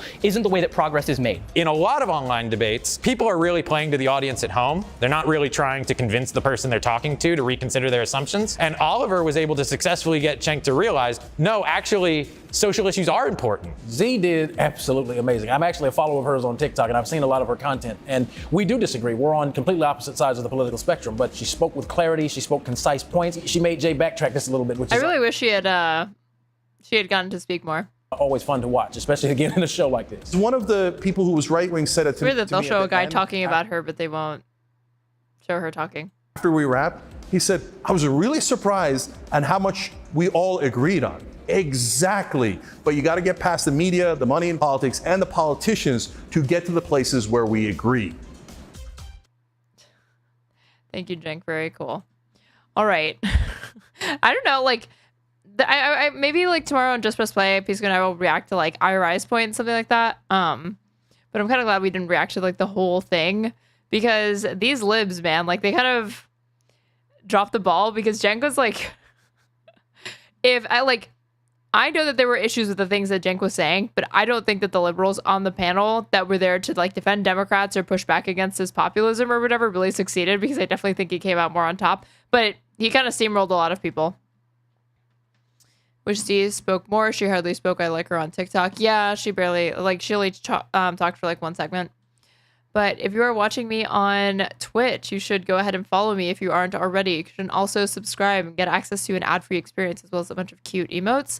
You can also gift subs throughout the chat to give other viewers the same experience. If you're watching on YouTube, you should go ahead and like the stream if you haven't already, or subscribe to me. That way you can know when I go live through YouTube. And if you like what I have to say, all of my VODs, previous VODs, covering news, pop culture shit, my reactions to all of that, are timestamped, so you can easily skip to any segment. If you want to support me, you can follow the donation link pinned in my Twitch chat or in my YouTube description box. I'm at Straighterade _ on everything. And next, I want to see Medhi Hasan, Pod Save America, debate. But he does not debate the host. I believe he debates somebody else on Israel.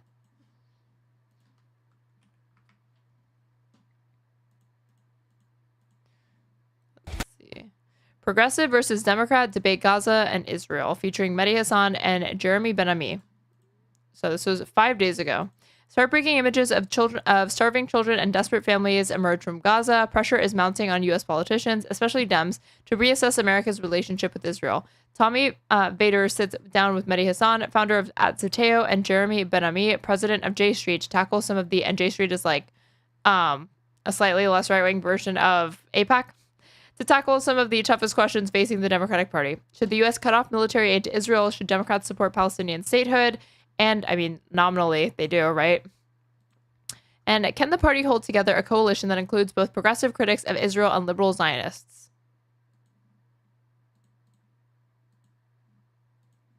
Images out of Gaza have shocked the world. You got starving children, desperate crowds of people seeking food, and the unbelievable gaslighting by Israel. I mean, they have shocked some of the world. There were lots of people that were saying this was imminent, this was going to happen. This is the result of holding a captive population hostage, and refusing to give them food and imposing a siege. But Prime Minister Bibi Netanyahu, yeah, it's not wrong to say that the majority of the world is shocked.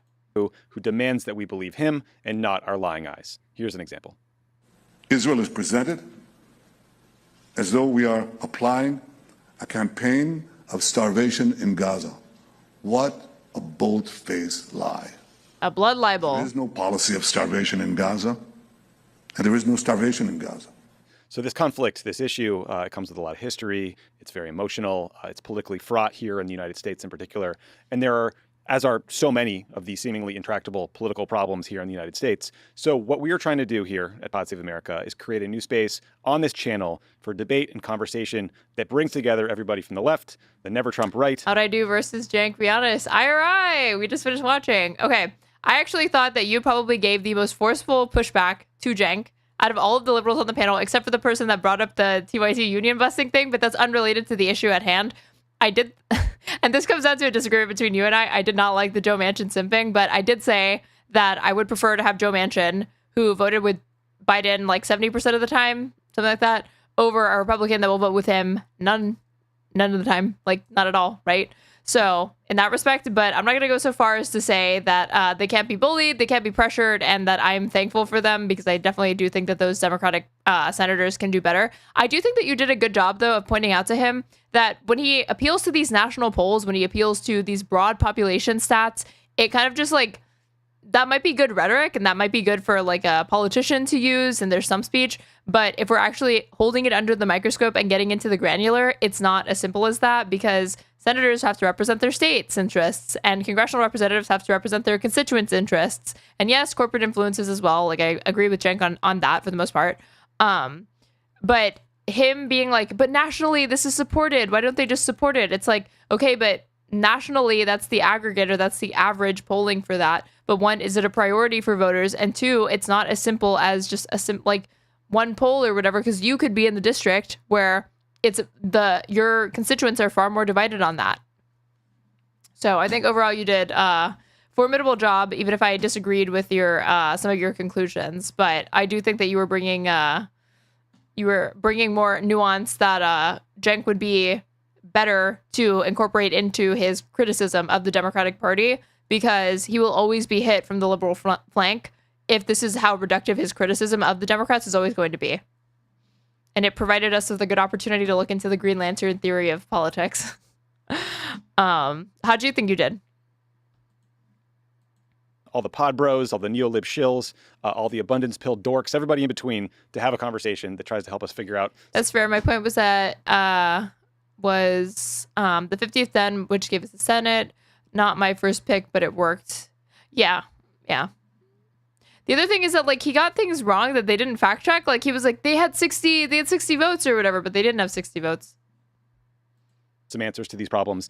Today's conversation is about Gaza and what the Democratic Party's position should be going forward about the U.S.-Israel relationship. To help us work through it, I'm joined. Actually, I will be right back, you guys. But IRI's in the chat, so you guys can ask him questions and bully him if you want.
Okay. Okay. We're back. Sorry. Had to take my puppies out. Let's get back into this. What did I miss? What did I miss while I was gone? Anything? Everyone went to Kid because he's covering Cenk probably. By two of the smartest thinkers on this topic that I know. Medhi Hasan is the founder of an independent media company called Zeteo. He's the reigning champion on the Jubilee debate circuit. Congrats on that. And a journalist who's covered this region for many, many years. Medhi, great to see you. Yeah, because Medhi, if you're not familiar with Medhi's game, Medhi is really, really good at debating, but he was also debating the lowest of the low, the worst of the worst. So that was going to be too hard for him. Thank you for having me, Tommy. Jeremy Ben-Ami is the founder and president of J Street. It's a nonprofit group which describes itself as the political home for pro-Israel, pro-peace, pro-democracy Americans. Jeremy, great to see you, and thank you both for doing this. Thanks, Tommy. Which lay my biases out there. J Street sucks. our category do we fall into of the categories you listed at the beginning? I cannot say. I'm a neolib shell. I'm a pro-abundance dork. I don't know. Well, Medhi did a bunch of events with Liz Cheney for Biden. So yeah, just all my life. Just kidding. I love spending time with Liz Cheney. Love Cheney. So very quick background for listeners. So the war in Gaza has been raging for 21 months since the Hamas terror attack on October 7th, where nearly 1,200 Israelis. Let's see if Medhi off the back corrects him to genocide, not war. And more than 200 were taken hostage. 20 of those hostages are believed to be alive and in Hamas captivity still. Since October 7th, the Gaza Health Ministry says 60,000 people have been killed, though many independent organizations believe the casualty count is much higher. And on Tuesday, a UN body called the IPC said, quote, and yep, that body count is easily over 100K. And right now, starvation deaths are like exploding. So. Worst case scenario of famine is currently playing out in the Gaza Strip. Mounting evidence shows that widespread starvation, malnutrition, and diseases are driving a rise in hunger-related deaths. So the situation is dire, and the world's attention is now focused on hunger-related deaths caused by Israel. How to respond. This is not just like a natural thing that is occurring. Back, debate some of these bigger picture questions and figure out how to go forward. My role here will be to hopefully kind of push you both on uncomfortable questions and then just facilitate a conversation and get out of the way.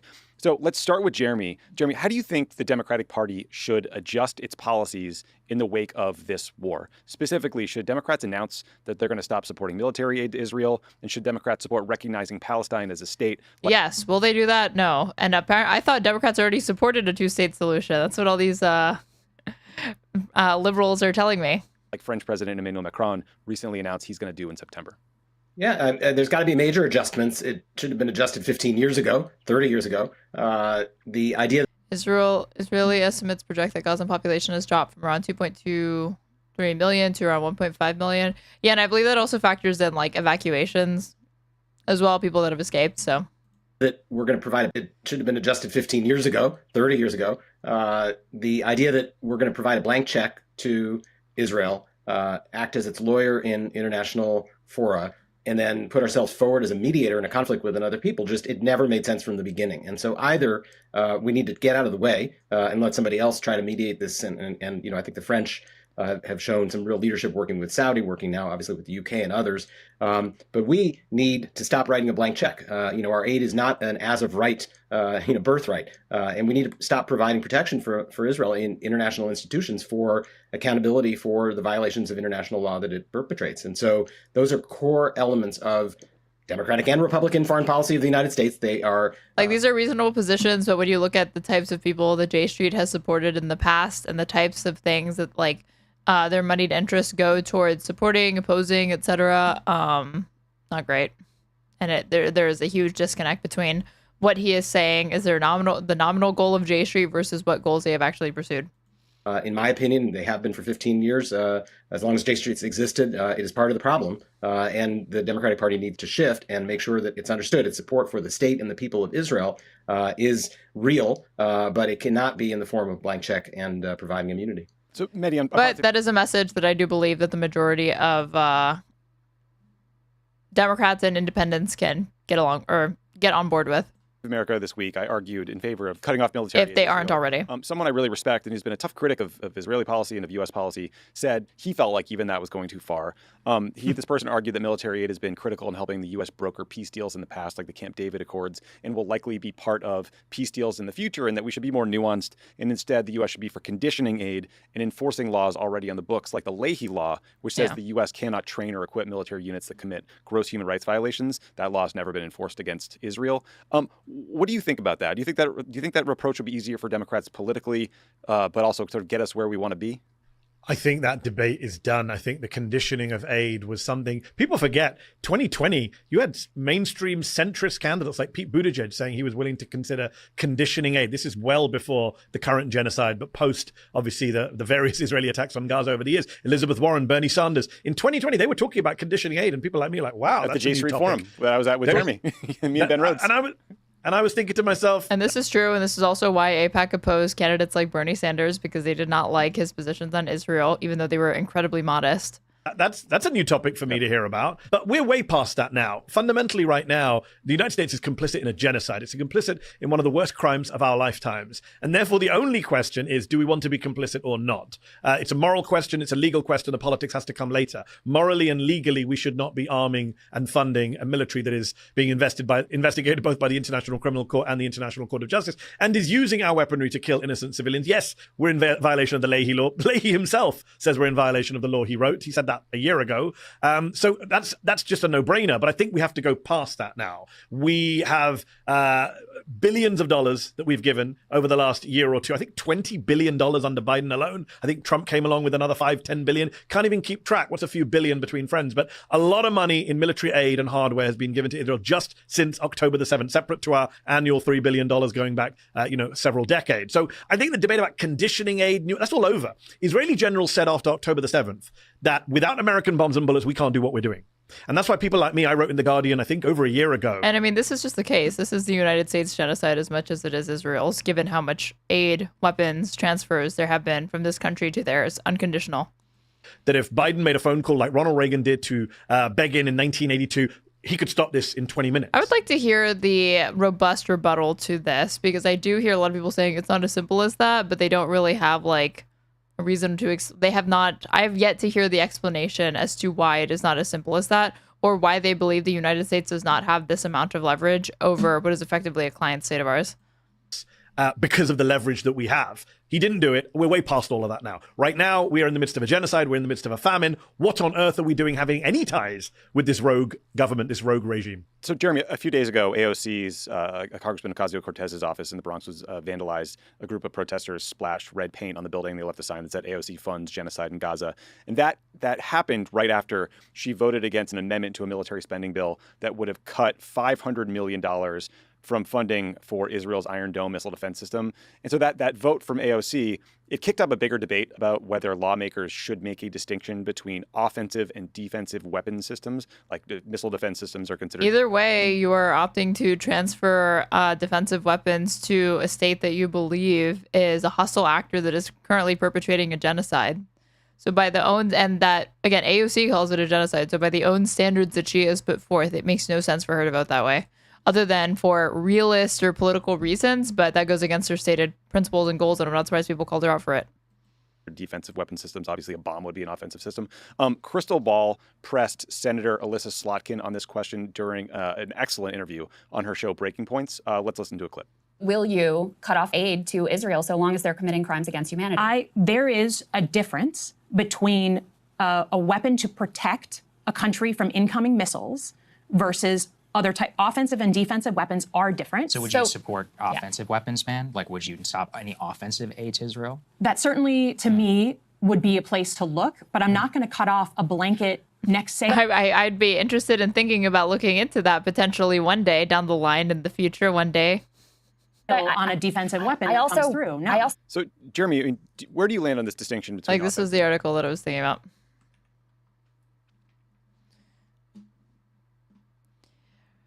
From Iron Dome to F-15s, U.S. provides 70% of Israel's war costs. A report by Brown University's Watson Institute reveals that since the beginning of the war, the U.S. has spent more than $22 billion on military aid to Israel, from weapons to equipment to the deployment of aircraft carriers. Israel receives more U.S. military aid than any other country and is uniquely able to use that funding to spend on domestic goods. This was published October 27th, 2024. So almost a year ago, right? The U.S. government has spent at least $22.76 billion on military aid to Israel from October 7, 2023 to September 30th of this year, according to a report About $17.9 billion was spent on direct military aid to Israel and $4.8 billion on U.S. military operations in the war zone, including actions against Houthi forces in Yemen, such as deploying aircraft carriers and air defense batteries in the region. The project aims to shed light on the extent of U.S. assistance in armed conflicts where the U.S. is directly involved and adopts a critical tone regarding the lack of transparency surrounding these figures. In their recent paper entitled The U.S. Spending on Israel's Military Defense Military Operations and Related U.S. Operations in the Region, October 7th through 2023 through September 30th of 2024, the paper opens by stating that it has been difficult for the U.S. public, journalists, and members of Congress to get an accurate understanding of the amount of military equipment and financial assistance that the U.S. government has provided to Israel's military during the past year of war. There is likewise little U.S. public awareness of the costs of the United States military's own related operations in the region, particularly in and around Yemen. The study was led by Professor Linda Bilmes, a senior lecturer in public policy and public finance at Harvard University.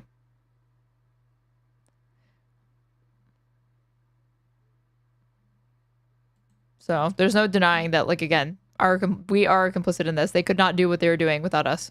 The defensive system is whether Democrats should be voting against Iron Dome funding.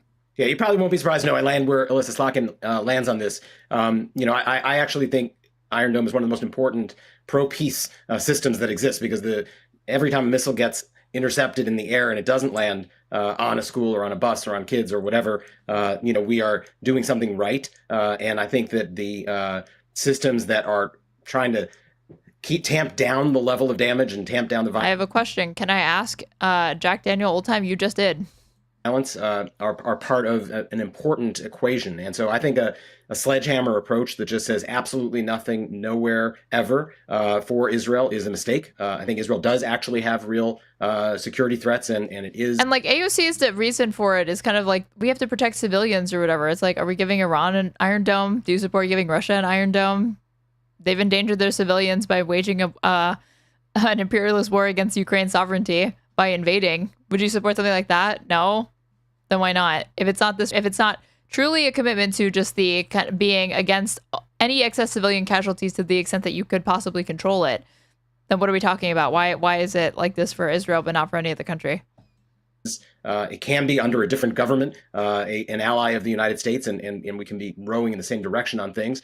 We need to use the leverage we have. And if we stop with any aid, any funding, if we decide we're just going to end the relationship, then we no longer have any leverage. We're not using the leverage. I'm not arguing that. I want us to be using the leverage, but it seems a little bit counterintuitive to sort of take away all of that leverage and say we should give them nothing, and then nobody will listen to us or talk to us at that point. So I land where Senator Slotkin lands. Medhi, what do you think?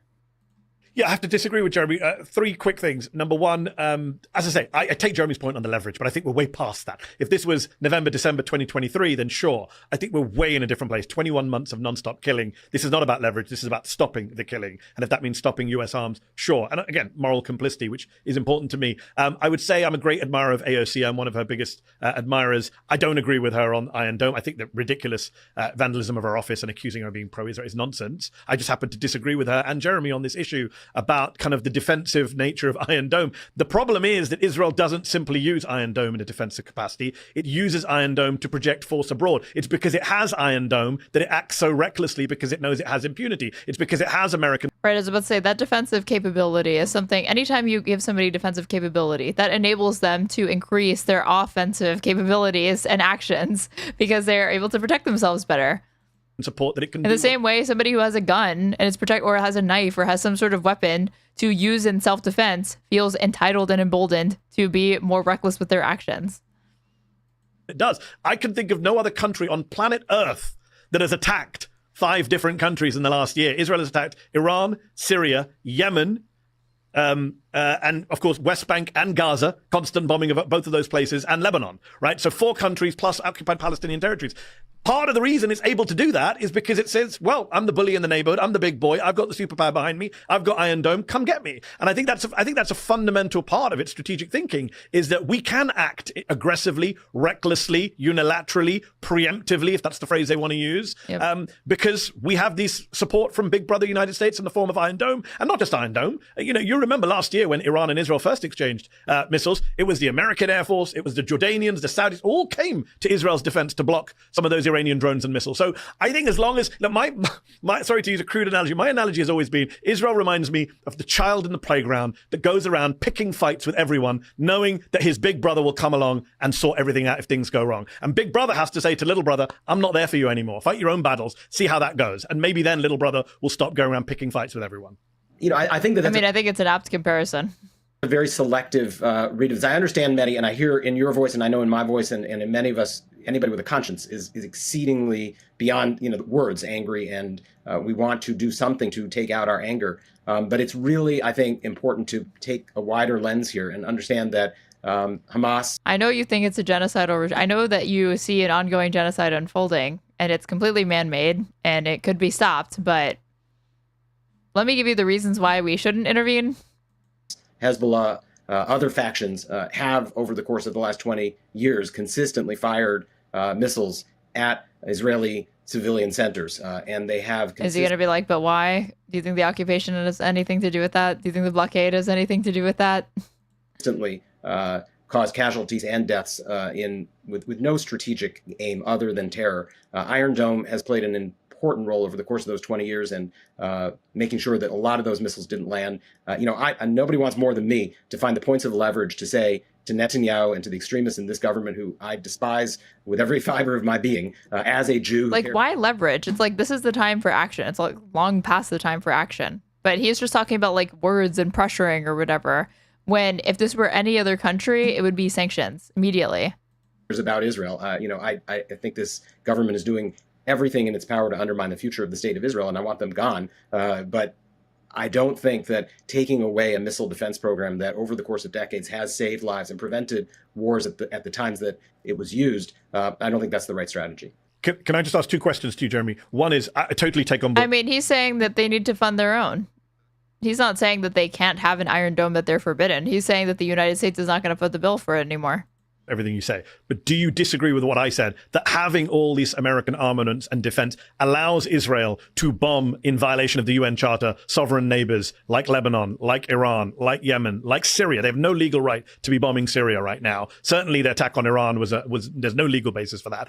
You surely accept that they're doing that because they know that they are untouchable at home. And my other quick question is, you keep mentioning this current government. I mean, the next government of Lapid, Gantz, whoever it is, would be doing very similar things. Let's not pretend this is all just about Netanyahu. So, on both points, we probably don't agree. I mean, I do think that the United States has absolutely, as I said before, through the provision of essentially a get-out-of-jail-free card, through the provision of diplomatic immunity in international forums, and through the extension of its military and security umbrella, without any questions, a blank check, it has extended that impunity. And your playground analogy, I would agree with. That still doesn't change to me the benefit of the specific missile defense programs that do defend against terrorists, and I hope you would agree with me. Like, Medhi's approach is talking about how it's going to benefit everybody within the region, not just Israel, but his approach exclusively starts in the position of like, is this the most maximally beneficial to Israel? And then there's no care in the world for any other regional actor or civilian in that region at all.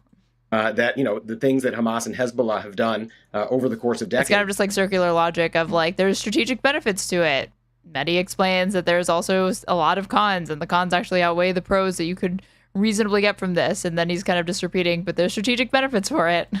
I am first in line to say Palestinians need their freedom. They need self-determination. They don't need a terrorist group like Hamas that is firing missiles at civilian centers, kibbutzes, moshavim, doing what they do. I think Iron Dome is important, and I make the distinction. And I do agree with you that the part of the reason... You should ask this, maybe, but we could take away our veto power. Like, you should ask him about how he feels about us protecting them at the UN with relation to like Security Council. Why Israel acts with impunity is because they feel that the United States will always have its back, and we need to make clear we're only going to have its back when it does things that are justified and legal. I have to disagree on the question of whether or not the next Israeli government will be different. I think this is a qualitatively different government. I may still disagree with Naftali Bennett, Yair Lapid, Benny Gantz, but they are not racist ethno-nationalists who are... Naftali Bennett is a racist, Jeremy. Come on. Yes. He's referred to Arabs climbing on trees. Come on. I grant you that to a government, though, which would have a Yair Golan, which would have a... He's just said racist things. That doesn't mean he's a racist necessarily. Yair Lapid in it would be categorically different in character than this government. So I just take Okay, but when the bar is just Netanyahu, that's like not saying much. a different approach on the difference between this government and a future government. You know, I think Like fucking almost anyone would be better than Netanyahu. What? the fact that this provision that AOC voted against, I think only got 6 votes. But that wouldn't mean they're like not racist. So this is something that is, you know, very few folks are for cutting off Iron Dome funding at the moment. But Also, like to make the distinction between like, oh, Bibi's an ethno-nationalist, but I'm not. I mean, if you're a Zionist, you are accepting a form of ethno-nationalism. So unless he doesn't believe that there needs to be a Jewish majority in Israel. put a pin in this one because this is an important conversation going forward. Which I doubt. think people understandably don't want civilians in Israel or anywhere else to be hurt by rocket fire. But also, I think they know money is fungible, and if you're not spending $500 million on Iron Dome, you can spend it on offensive weapons. And also, I do think there's an argument to be made that missile defense systems incentivize or enable more aggressive military action. But Jeremy, I want to shift gears a little. Where he fell on the AOC thing. Bit and ask you about AIPAC. AIPAC, for those who don't know, it's the American Israel Public Affairs Group. It describes itself as America's pro-Israel lobby.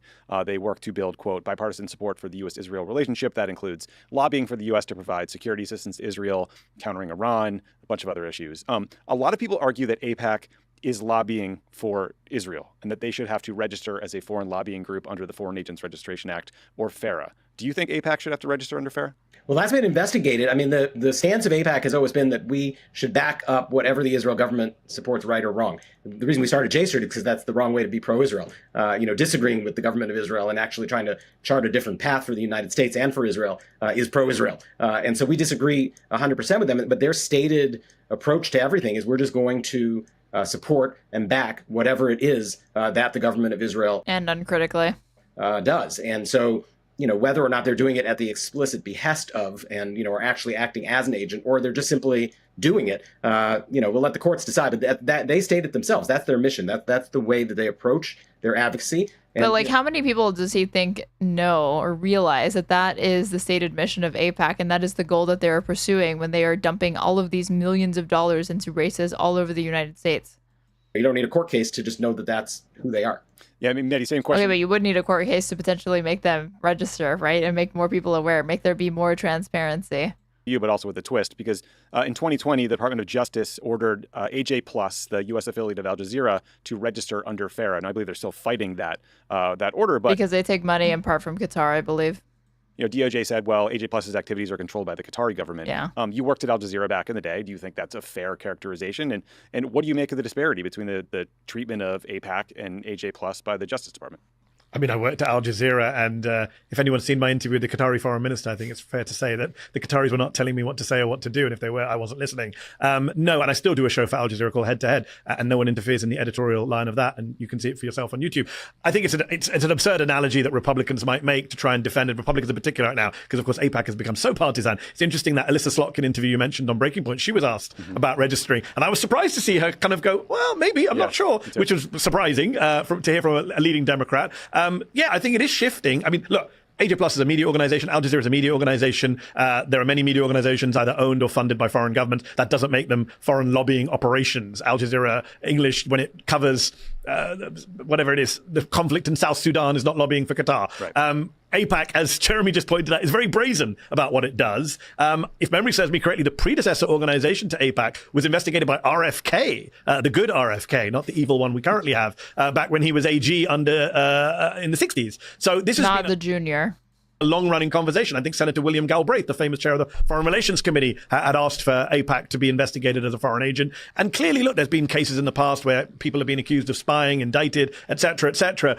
Clearly, there needs to be at minimum an investigation into what's going on here. But, if you try and ask these questions, people say anti-Semitism and try and shut you down. As I say, Alyssa Slotkin actually being open to it shows the ground is moving. Of course, Tucker Carlson. Well, I don't know that she's actually opening to it, but it does show that if they're making rhetorical overtures to suggest that they are open to those sorts of things, then yes, things have changed. Infamously asked Ted Cruz about AIPAC in that takedown interview. And, someone would have to point out to where has the AIPAC ever taken a different stance from the Israeli government? Has it ever taken a different stance from the Israeli government? And that is a question worth asking. Yeah, agreed. The answer is clear. That's their whole raison d'etre. I mean, this isn't a hide the ball, right? They're not saying, oh, no, we're very different. this is what they say. This is what they do.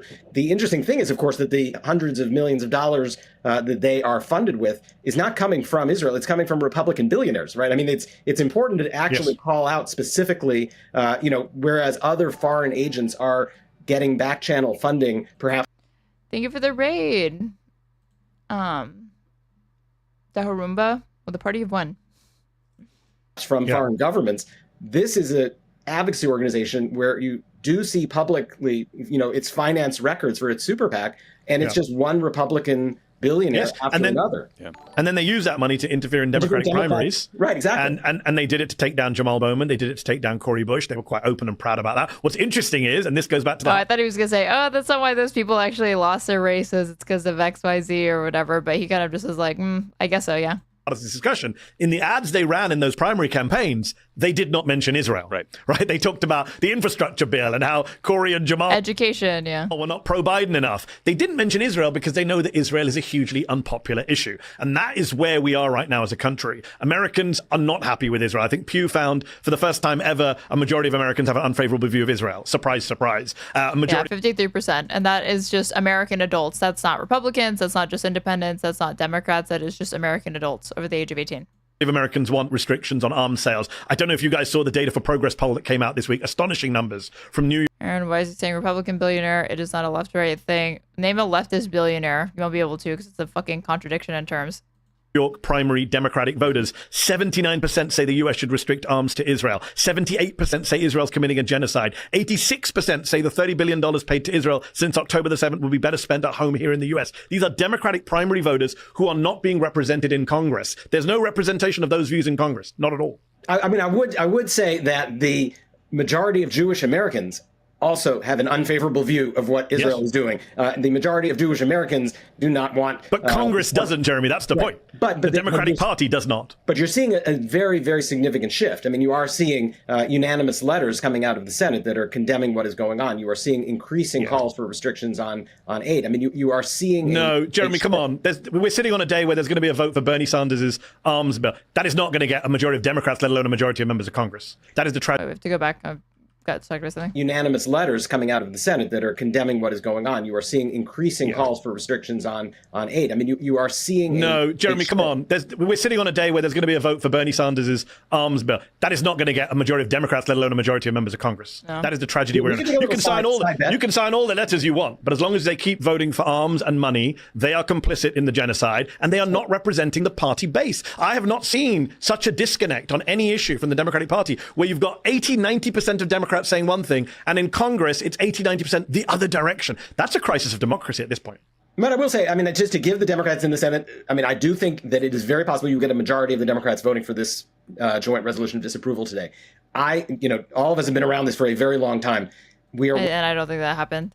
Working on this one senator at a time, one state at a time, and there's been a sea change. And if you had introduced this kind of a resolution a few years back, you would have maybe gotten Bernie, and one yes vote. And I believe we're at the point now where you're going to get a majority of the Democrats in the Senate. And I think it's a sea change, Medhi. I think, change doesn't happen. Like a majority of Democrats in the Senate, but it's not going to pass. All that means is 51% of Democrats that are currently taking office. That means 49% no.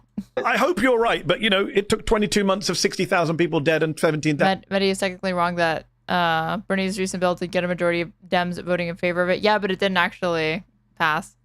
But it's not Dems. That's not exclusively Dems' fault.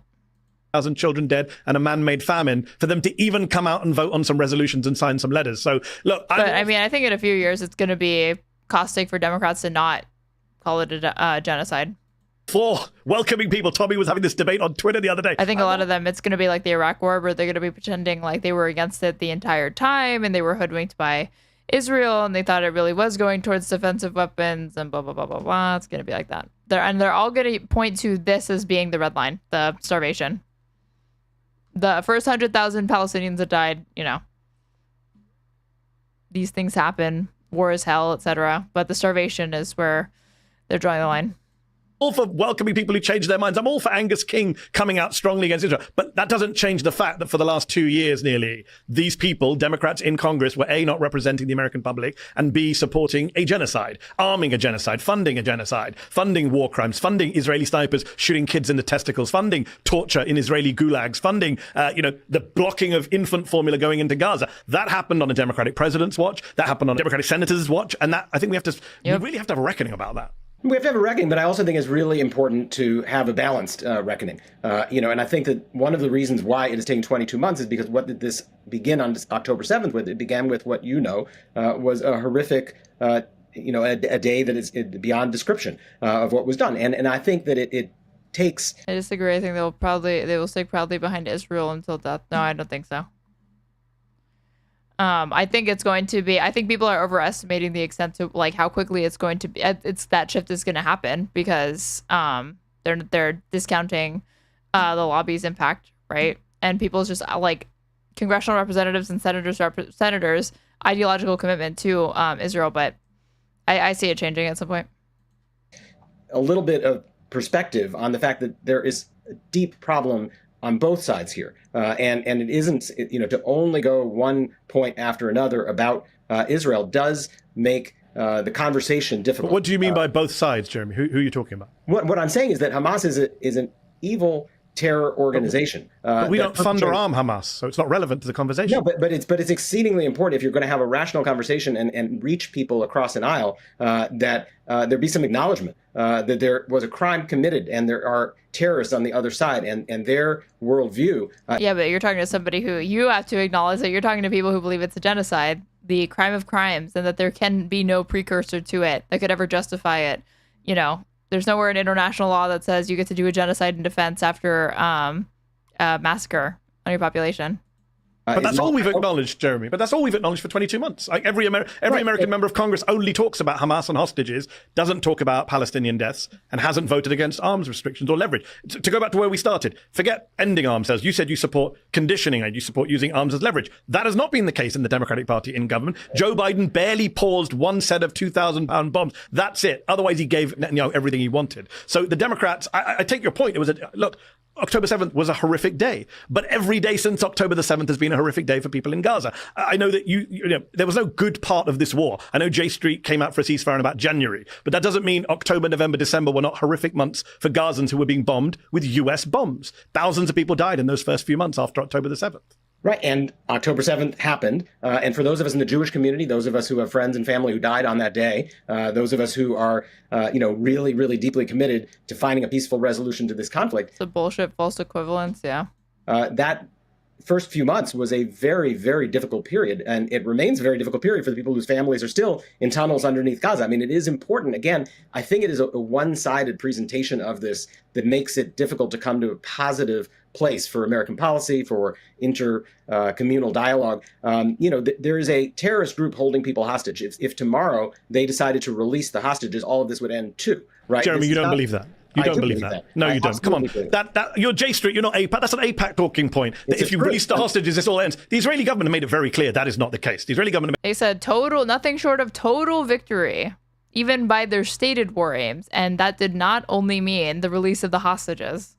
Made it very clear they're staying in Gaza. Israeli ministers, the settlements minister said it just last week. It's not about the hostage. Smotrich has said it. Netanyahu has said it. They've all said that this is not. Is the refrain from the other guy going to be, oh, well, they're not in charge. They're not the defense minister. They're not actually in charge of the engagements and, the actions on the ground there. So that's just like saber rattling. Not just about the hostages. Come on. They could release every hostage tomorrow. They made it very clear. The ethnic cleansing of Gaza is happening in front of our eyes. It's happening with the Trump green light. Netanyahu has not hidden it. Smotrich has not hidden it. Ben-Gvir has not hidden it. In fact, opposition politicians who you've praised have not hidden it. So please, let's not fall back into that trap that if the hostages were released, this would all be over tomorrow. It's just not. It just defies what we've seen for 22 months. Anybody on any side of any argument who is making the case that it is a 100-0 situation where the entirety of the blame, the entirety of the problem lies on one side, I have a problem with that. And, I just don't think it is true. I think it depends what we're talking about though, Jeremy, right? I know, I was about to say, that's like a straw man of what Muddy has been saying. He's never said it lies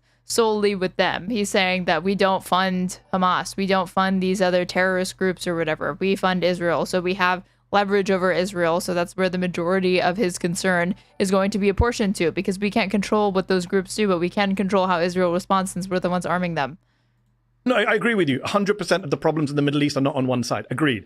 But when we're talking about what's happened in Gaza, yes, 100% of the responsibility for the killing and starving of Gazan civilians is on Israel. That's undeniable. And the United States. Just as the civilians who were killed on October the 7th, that's on Hamas. Right. But if October 7th had not happened, then this wouldn't have happened. And but that doesn't justify it, Jeremy. You're justifying 60,000 dead because of what happened on October 7th. I'm just saying it's a matter of fact. I'm just saying. I mean, you could go back and do this with October 7th, but I don't think he'd appreciate it. I don't think Medhi Hasan could just say that if there had never been a decades-long, never-ending occupation or a brutal blockade on Gaza, that, oh, well, October 7th never would have happened. You know exactly where you're going with that, dude. In the context of this conversation, it's going to come off as justification. And if you don't admit that, then you're going to lose a very large portion of the community. Hold on. I'm admitting. Well, and then this is like a separate point from, okay, how much can you actually acknowledge before you start to offend people?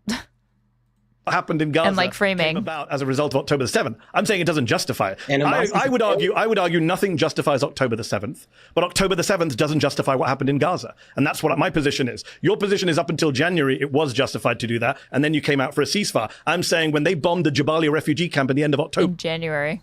And killed 100 people to get one Hamas commander, that was a war crime, and that should be investigated as a war crime, and the people behind that should go to prison, and the American politicians who provided the bombs that dropped on Jabalia refugee camp should be held to account. Medhi, let me ask you about sort of the sentiment I'm taking away from what Jeremy's saying and what I've heard from some people in my life, people I love, politicians I know, activists. I mean, on Ponte America Monday, I talked about some positions I'd like to see the Democratic Party take. That meant, my list was like not funding the Israeli military, recognize Palestine as a state, don't take money from AIPAC, some other stuff.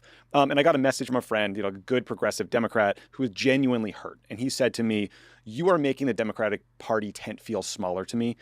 He said, there's room in your new Democratic Party for Zora Mamdani and, sort of anti-Zionist views. But me, a liberal Zionist, I'm no longer welcome in the Democratic Party as you described it, because I think the U.S. should support Israel. And I guess I'm wondering, what would you say to a liberal Zionist who feels that way, who feels like they're no longer welcome in the kind of party I'm outlining? So your friend may be a progressive, but he's what's called a PEP, right? He's a progressive except Palestine, because there is this carve-out when it comes to liberals and the approach to the Middle East. A PEP, I like that. That we want equality, human rights, progressive values, except on this one conflict. And I would say, spare me the self-victimization. I just mentioned earlier to Jeremy, the entire Democratic Party in Congress does not support Palestine. It still supports Israel, even while... Picture of Gaza ruins is Hamas propaganda, yeah. 8% of Democrats told Gallup... Yeah, this is the reasonable voice, right? Month that they support Israel's actions in Gaza. In Congress, it's about 88% of Democrats. So, Aaron, how come you never go on these shows and try to debate these people, especially on IP, because of the way we prepared you for the Zionist talking points? You would do good. Please. I did not get my preparation from Twitch chat. Thank you very much. But for two, Aaron, why haven't you just gone on Pod Save America? Great question. The actual Democratic Let me get back to you after I talk to my publicist. Oh, wait, I don't have a publicist because I'm just a fucking nobody. That's why. The organized party, the leadership, the establishment, the presidential candidates, the senators, the donors. And the one time that I was invited on, it was like a fucking ambush. I debated this on Saucecast, which is like a valuetainment joint. DNC, they are all hardcore still pro-Israel. They are not pro-Palestine. The idea that your friend would say this is a party that welcomes Zoran Mamdani, are you kidding me? Zoran Mamdani has still not been endorsed by Chuck Schumer, has still not been endorsed by Hakeem Jeffries, had Islamophobic abuse thrown at him by Kirsten Gillibrand. Give me a break. If anything, it's the other way around. You have a pro-Palestine candidate, a Muslim immigrant, as the Democratic mayoral nominee, and the party can't even get behind him. Why? Not because of his freeze the rent policies, but because of his Palestine position. So, and even if he didn't have, but I am convinced that even if he didn't have the position that he did on Palestine, they still would not be able to get behind him. I would say that they would pivot to, but the rent stuff, the city-run groceries is just like the Soviet Union, et cetera, et cetera. Wanting to be the victim is great, but it's not true at all. And Israel behaves in the same way. Oh, we're oppressed by everyone. No, you're a nuclear power in the Middle East that just bombed 4 of your neighbors and has kept millions of people under apartheid and occupation for decades and thumbs its nose at international law, the Geneva Conventions, the ICC, and the ICJ. So this whole self-victimization stuff, it's all a distraction from the fact that babies are being starved to death in Gaza right now. Hi, what's the topic of the day? We're watching Medhi Hasan. Progressive versus Democrat debate Gaza and Israel. And if that's not what we're talking about, then sorry, forgive me if I don't. That was very cagey about endorsing him. What did he say? accept your progressive credentials. Well, I just think that it's just too simplistic, Medhi, and I really respect you, but, you are just simply making this into a black and white issue and not hearing. Oh my God, this dude is the one that is flattening this issue into a very, very overly simplistic one. Genocide is a black and white issue, Jeremy, forgive me. Right, but if you make this into you either are pro-Israel or you are pro-Palestine, we are condemning these people to forever war, and we're condemning people to have more generations of genocide and famine and bloodshed and horror because you have to pick a winner and you have to pick one side. And I think where I fall, I believe it is where the majority of the Democratic Party fall, where I know Tommy's friend, the liberal Zionist probably falls, is we are looking for a win-win out of this. We are looking for a way in which the Jewish people can feel that they do, in fact, have a state, that they have a right to have a national home in, and that the Palestinian people, too, can have the same. I feel like it would be easy for you to get a job as a pundit on Pod Save or something like that. It's a sausage fest. I don't know that I can. I mean, it would be fun to be like the lone lefty or commie on the fucking Pod Save America roundtable, but I don't know if that's what they're interested in, a viewpoint that they're interested in having on their show. Exact state and freedom and rights. And I know we are a long way from that, and I know what the problems are, and I've articulated them, what the problems are with American foreign policy, with Democratic policy, Republican policy. The United States has been a failed mediator, and those who have carried out, with all due respect to Tommy, those who have carried out the... I mean, he says it's a failed mediator as if it's like, oh, the United States didn't mean to uncritically back Israel to the extent that it has and does. Like, that really wasn't an oopsie. That was a conscious choice. Those are intentional decisions that were made. This is not like a bug. This is a feature. Foreign policy of the United States over the course of the last 30 and 40 years on this conflict have failed miserably. But it doesn't change the fact that there isn't only one good guy in this, and everything that is evil is on one side, and everything that is good... Demo Gaming, thank you for the follow. ...is on the other side. Both sides have a history of trauma. Both sides have committed crimes. Both sides have been victims. Both sides have legitimate rights and needs and claims. And the only way forward... Both sides. ...is not to put this as 8% are pro-Israel and 92% are pro-Palestine, so we win. No, and 100% should be pro-Israel and pro-Palestine, and we should be looking for a way that both peoples can have a future. Okay, the pro-Palestine position is pro-Israel, but the pro-Israel position is not pro-Palestine.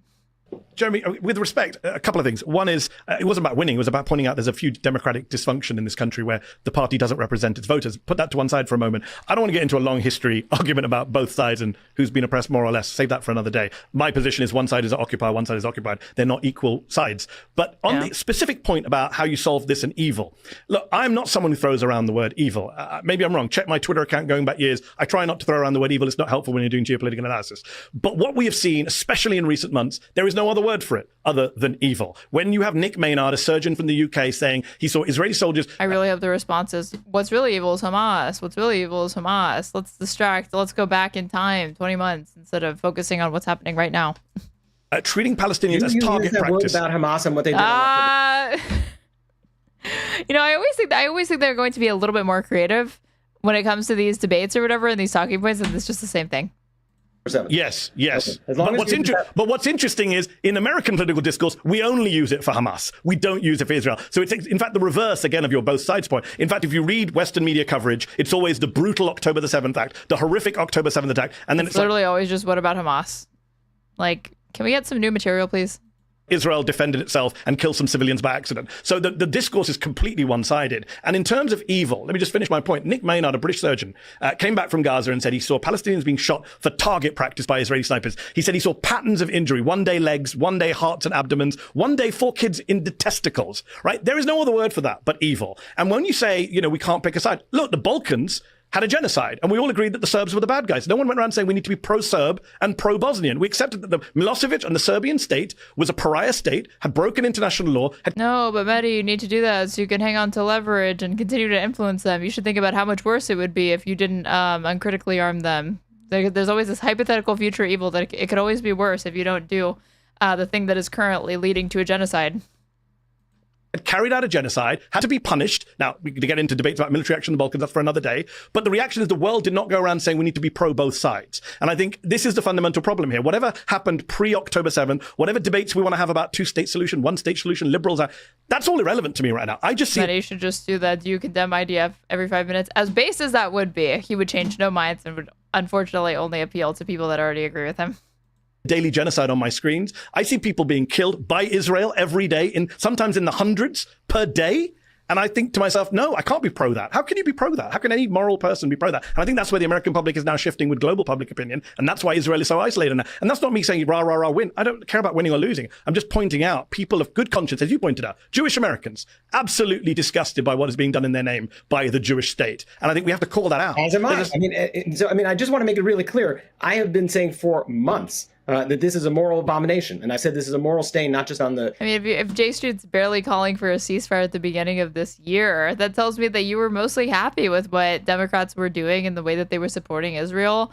And it was only once Trump took office that you really felt like it was going to get bad. But, you know, when historians document this genocide, they're not going to have a separate chapter for when Donald Trump came into office. It's going to have started under Biden. Both sides were complicit in this. State of Israel. So why should we be pro the people doing the moral abomination? But this is what the question, isn't are we pro the people doing this? The question is, are we pro the peoples? Are we pro the Jewish peoples and the Palestinian peoples? There are 15 That's a different argument. That's a different argument. Of course, we're pro the peoples. We're talking about the state and the government. When I talk about Israel, again, like when you're talking about Palestinians, you are talking about like a civilian population. When you're talking about Israel, you're talking about a state at that point. Talk about the government and the state. I'm not going to be pro a rogue nation that is carrying out a genocide that has a prime minister. I mean, again, I think that you're over. You're all right. How do you talk about Iran, Jeremy? I'm sure. Come on, you're being a little bit disingenuous, Jeremy. We all talk about Iran and Libya and Iraq as when we talk about the bad states. We don't like North Korea. We don't talk about the people. We know what we're talking about here. I'm not talking about Jewish people or Israelis. By the way, Israelis as a whole, if you want to get into that debate, Israelis as a whole, the polling shows they hold some ridiculously genocidal views right now. So that's another problem that we need to think about. We talk about common values. I mean, 80 was it? I wrote it down before I came here. 82% of okay, with transfer, is that what he's going to say? Israelis support expelling Palestinians from Gaza. It's actually higher than that. On the Palestinian side about Jews. So the level of anti-Semitism on the Palestinian side is about as high as the racist feeling on the Israeli side. 64% of Israelis said there are no... Okay, but one side acts with total impunity. And he knows that. One side is a state and is self-determined, and he knows that. One side has arms and is backed uncritically by the United States. He knows that. One side is protected at the UN. He knows that. People in Gaza. There is no shortage of hatred and prejudice on both sides of this conflict. And the answer... Both sides. This is his favorite thing, is like both sides, both sides, both sides. We're only arming and funding one. I know you keep doing this both sides, but I'm an American citizen, so I don't want my money going towards genocidal Israelis. So...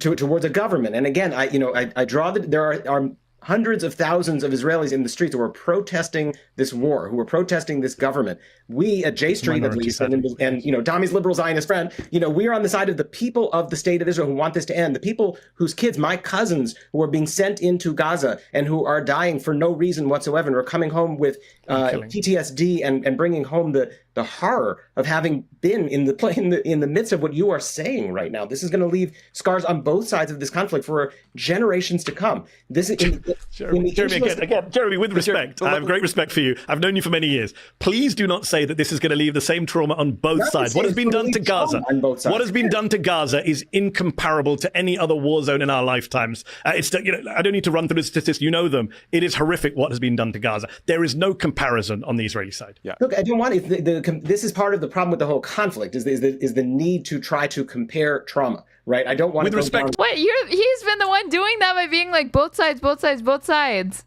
It was you who said both sides. I'm just saying that's offensive to people who are going through a genocide. I'm sure the Serbs said that they went through some trauma as well in the Balkans conflict. A lot of Serbs died. Nobody thinks that they were equal victims with the Bosnians and the Croats. And I'm not saying equal. I am just saying that there is a lot for hundreds of thousands of Israelis. There's some sort of equivalency. From their homes because of October 7th in the north and the south, and who are still not at home, and whose villages and communities I know well and have been destroyed, and for hundreds of thousands of their neighbors who are not going to be able to return home, and then for the hundreds of thousands of families whose kids have been forced by their government into this unjust war that they are in right now, and they are witnessing horrible, horrible crimes. It is going to leave a trauma. I'm not saying it is the same as the trauma of a family who has lost 38 family members. I'm not saying that. But I think it is wrong to say that there's only trauma on one side. Let me just ask. I mean, look, I think we can all agree that every day since October 7th has been a nightmare, and we are not equating the two.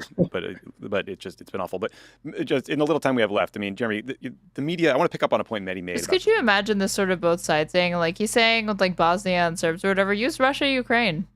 of how Israel has acted in the region recently, but really over the last decade. I mean, it is stated as fact all the time that Israel is America's closest ally in the Middle East. But in the last decade or so, there have been some very serious breaches between the U.S. and Israel, right? Like Obama and Netanyahu had a huge disagreement over Iran policy and the JCPOA. 38 family members. I mean, I saw one from Democracy Now! Of somebody who had lost 200 family members. Hold on.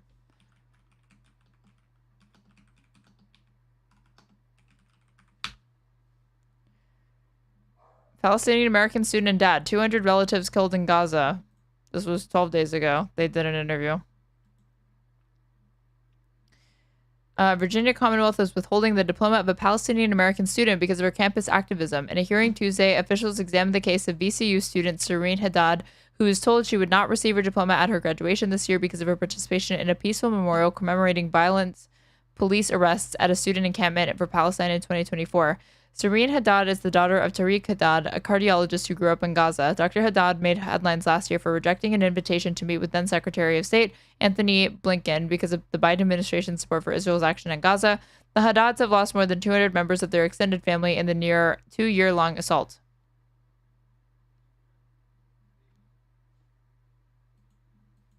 Biden and Netanyahu fought over Gaza, although only 38 family members, no Planned Parenthood in Palestine. Don't be gross. This is a fucking highly impoverished area. Privately, never publicly, which drove me insane. And then recently, a Trump White House official told Axios, quote, Bibi acted like a madman. He bombs everything all the time. This could undermine what Trump is trying to do. This was with regards to Israel bombing Syria. At what point do you think does an alliance go from strained to broken? Well, I want to really make it clear that the overwhelming majority of Jewish Americans don't like an unquestioning support from any president of any party for the government of Israel when it's doing things that are not in our interest or in alignment with our values. And you won't get any disagreement from the majority of American Jews about that. And we do not want a relationship that isn't grounded in a belief in the core values that we hold both as American citizens and as Jews, right? I mean, we have a certain set of values, and it used to be that both countries at least paid lip service to the same set of values, and that was what united the countries. Now we have governments in both of these places that are completely disconnected from either the democratic or the Jewish values on which I was raised, and we need to work together with those in Israel and with those in Palestinian society and with those across the world who are looking to stand up for the values that we share. Well, like the PA, those like contractors and fucking collaborators with Israel, all that gets them is their fucking land stolen since Oslo. What does that get them? The relationship is broken when it isn't grounded on anything other than simply, do what you will. Again, two staters that have renounced violence and openly work and do Israel's dirty work. Blank check, right or wrong support. That's a broken relationship. It has to be an alignment of interests and values. And right now, I would say, and I think many and I would agree, the relationship between the United States and Israel neither serves the interests of the United States nor is in alignment with our values. Yes. And I would argue the same would be true for Israel, for the majority of Israelis, that this government of Israel doesn't represent its best interests or values. Yeah. Medhi, I mean, I want to pick up something you said earlier about this silly Twitter fight I had over the weekend, but it's a question about, activism and language around these issues and how to make political change. Zohran Mamdani in his New York mayoral campaign got a lot of criticism for refusing to condemn. Globalize the Intifada.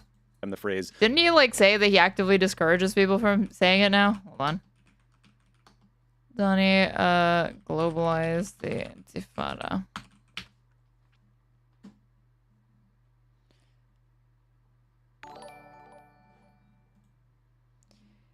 Thank you for subscribing, Space Magic. At tier 1. Hope you enjoy your emotes and ad-free experience. Let's see. He's like, I'm actively discouraging people from using it or something. The situation creates a perfect storm for younger generations of anti-Semitic Americans, especially those born after Gen X. Yeah. Yeah.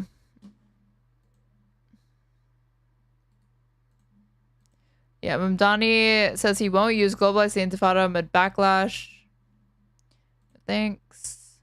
Democratic NYC mayoral nominee seeks to ease tensions with business leaders and critics over controversial phrase. This was July 16th. Zohran... Oh my God, don't make me sign it, please. Zoran Mamdani, the Democratic nominee for New York mayor, has told business leaders in the city he will not use the phrase globalize the intifada and discourage others from doing so, according to reports.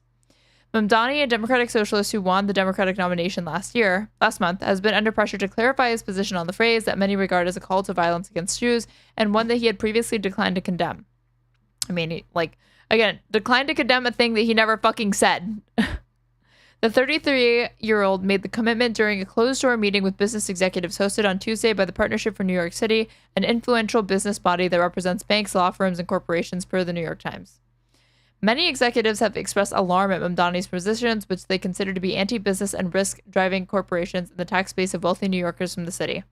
But his cautious defense of the phrase has brought accusations that he is fostering anti-Semitism. He previously told the U.S. news show Meet the Press that the term was, quote, not the language that I use, but that I don't believe that the role of the mayor is to police speech. Mamdani explained at the Tuesday meeting that many use globalize the intifada as an expression of support for Palestinians. He said that for him, the phrase means protest against the Israeli occupation of Gaza, according to the Wall Street Journal. Mamdani also said that he is willing to discourage the specific language, but not the idea behind it. During his campaign for mayor, he had explained that the word intifada had been used in translations by the U.S. Holocaust Memorial Museum to describe a Jewish uprising against the Nazis in Warsaw in 1943.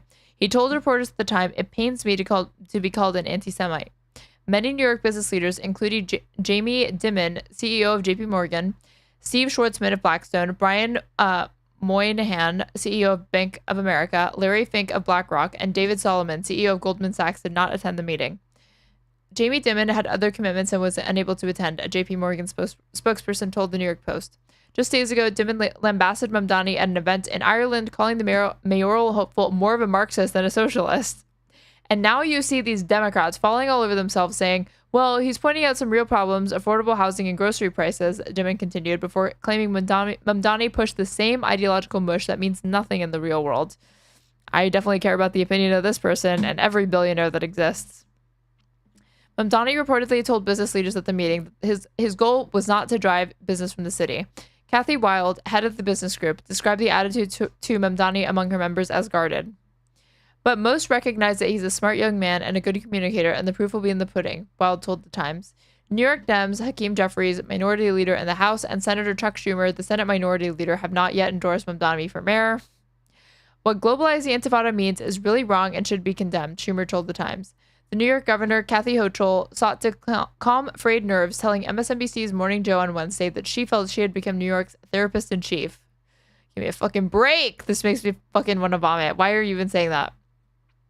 I've spoken to hundreds of business leaders saying, listen, nothing is going to happen to the city without me being aware of it and involved in it. So don't talk about packing up and leaving and all these other overreactions, Hochul told the show. I've become the therapist-in-chief, it seems, so I'm saying to everybody, we're going to be okay. Maybe it's the mom in me. I know how to calm down situations and we'll get through this. Eye-roll-inducing, vomit-inducing. Mamdani faces 3 independent mayoral candidates in November's election. Incumbent Mayor Eric Adams, former New York Governor Andrew, it should say disgraced, but whatever. And where's the Guardian article talking about Eric Adams meeting with a fucking neo-Nazi like Sneeko? Nowhere to be found, probably.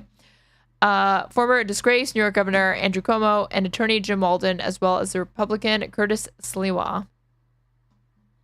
So, yeah, he's backed off of that. Globalism and language around these issues and how to make political change. Zoran Mamdani in his New York mayoral campaign got a lot of criticism for refusing to condemn the phrase globalize the intifada. And then ultimately he said he would urge people not to use that slogan after saying he didn't want to kind of play language police. Whenever I refer to the war in Gaza, there are people who get mad at me and say I should be saying genocide. We were joking earlier how I did an event with Zateo in Los Angeles. I mentioned the war in Gaza and there were people in the audience who were like, say genocide. And it was, as well. You gonna explain why you don't? Meaning catcalling, and it was a great event, by the way. But it's coming from a profound place of pain and hurt, right? And wanting to feel heard and seen for what's happening. And that brings me to a clip of Senator Bernie Sanders on CNN, I think today, where he is asked whether he believes a genocide is happening. Let's listen. Are you at the point yet where you would call what's happening in Gaza a genocide? You can use whatever word you want. But Marjorie Taylor Greene is saying that. She's the first Republican to go there. I'm sorry. Yeah. Look, genocide is a legal term. Could you imagine? I mean, terrorism is a legal term. It's a political term as well, right? Could you imagine if, after October 7th, he doesn't want to call it a terrorist attack, and he's like, well, yeah, it's a political term. It's a legal term. What is going on now, clearly. Let's just say it's bad.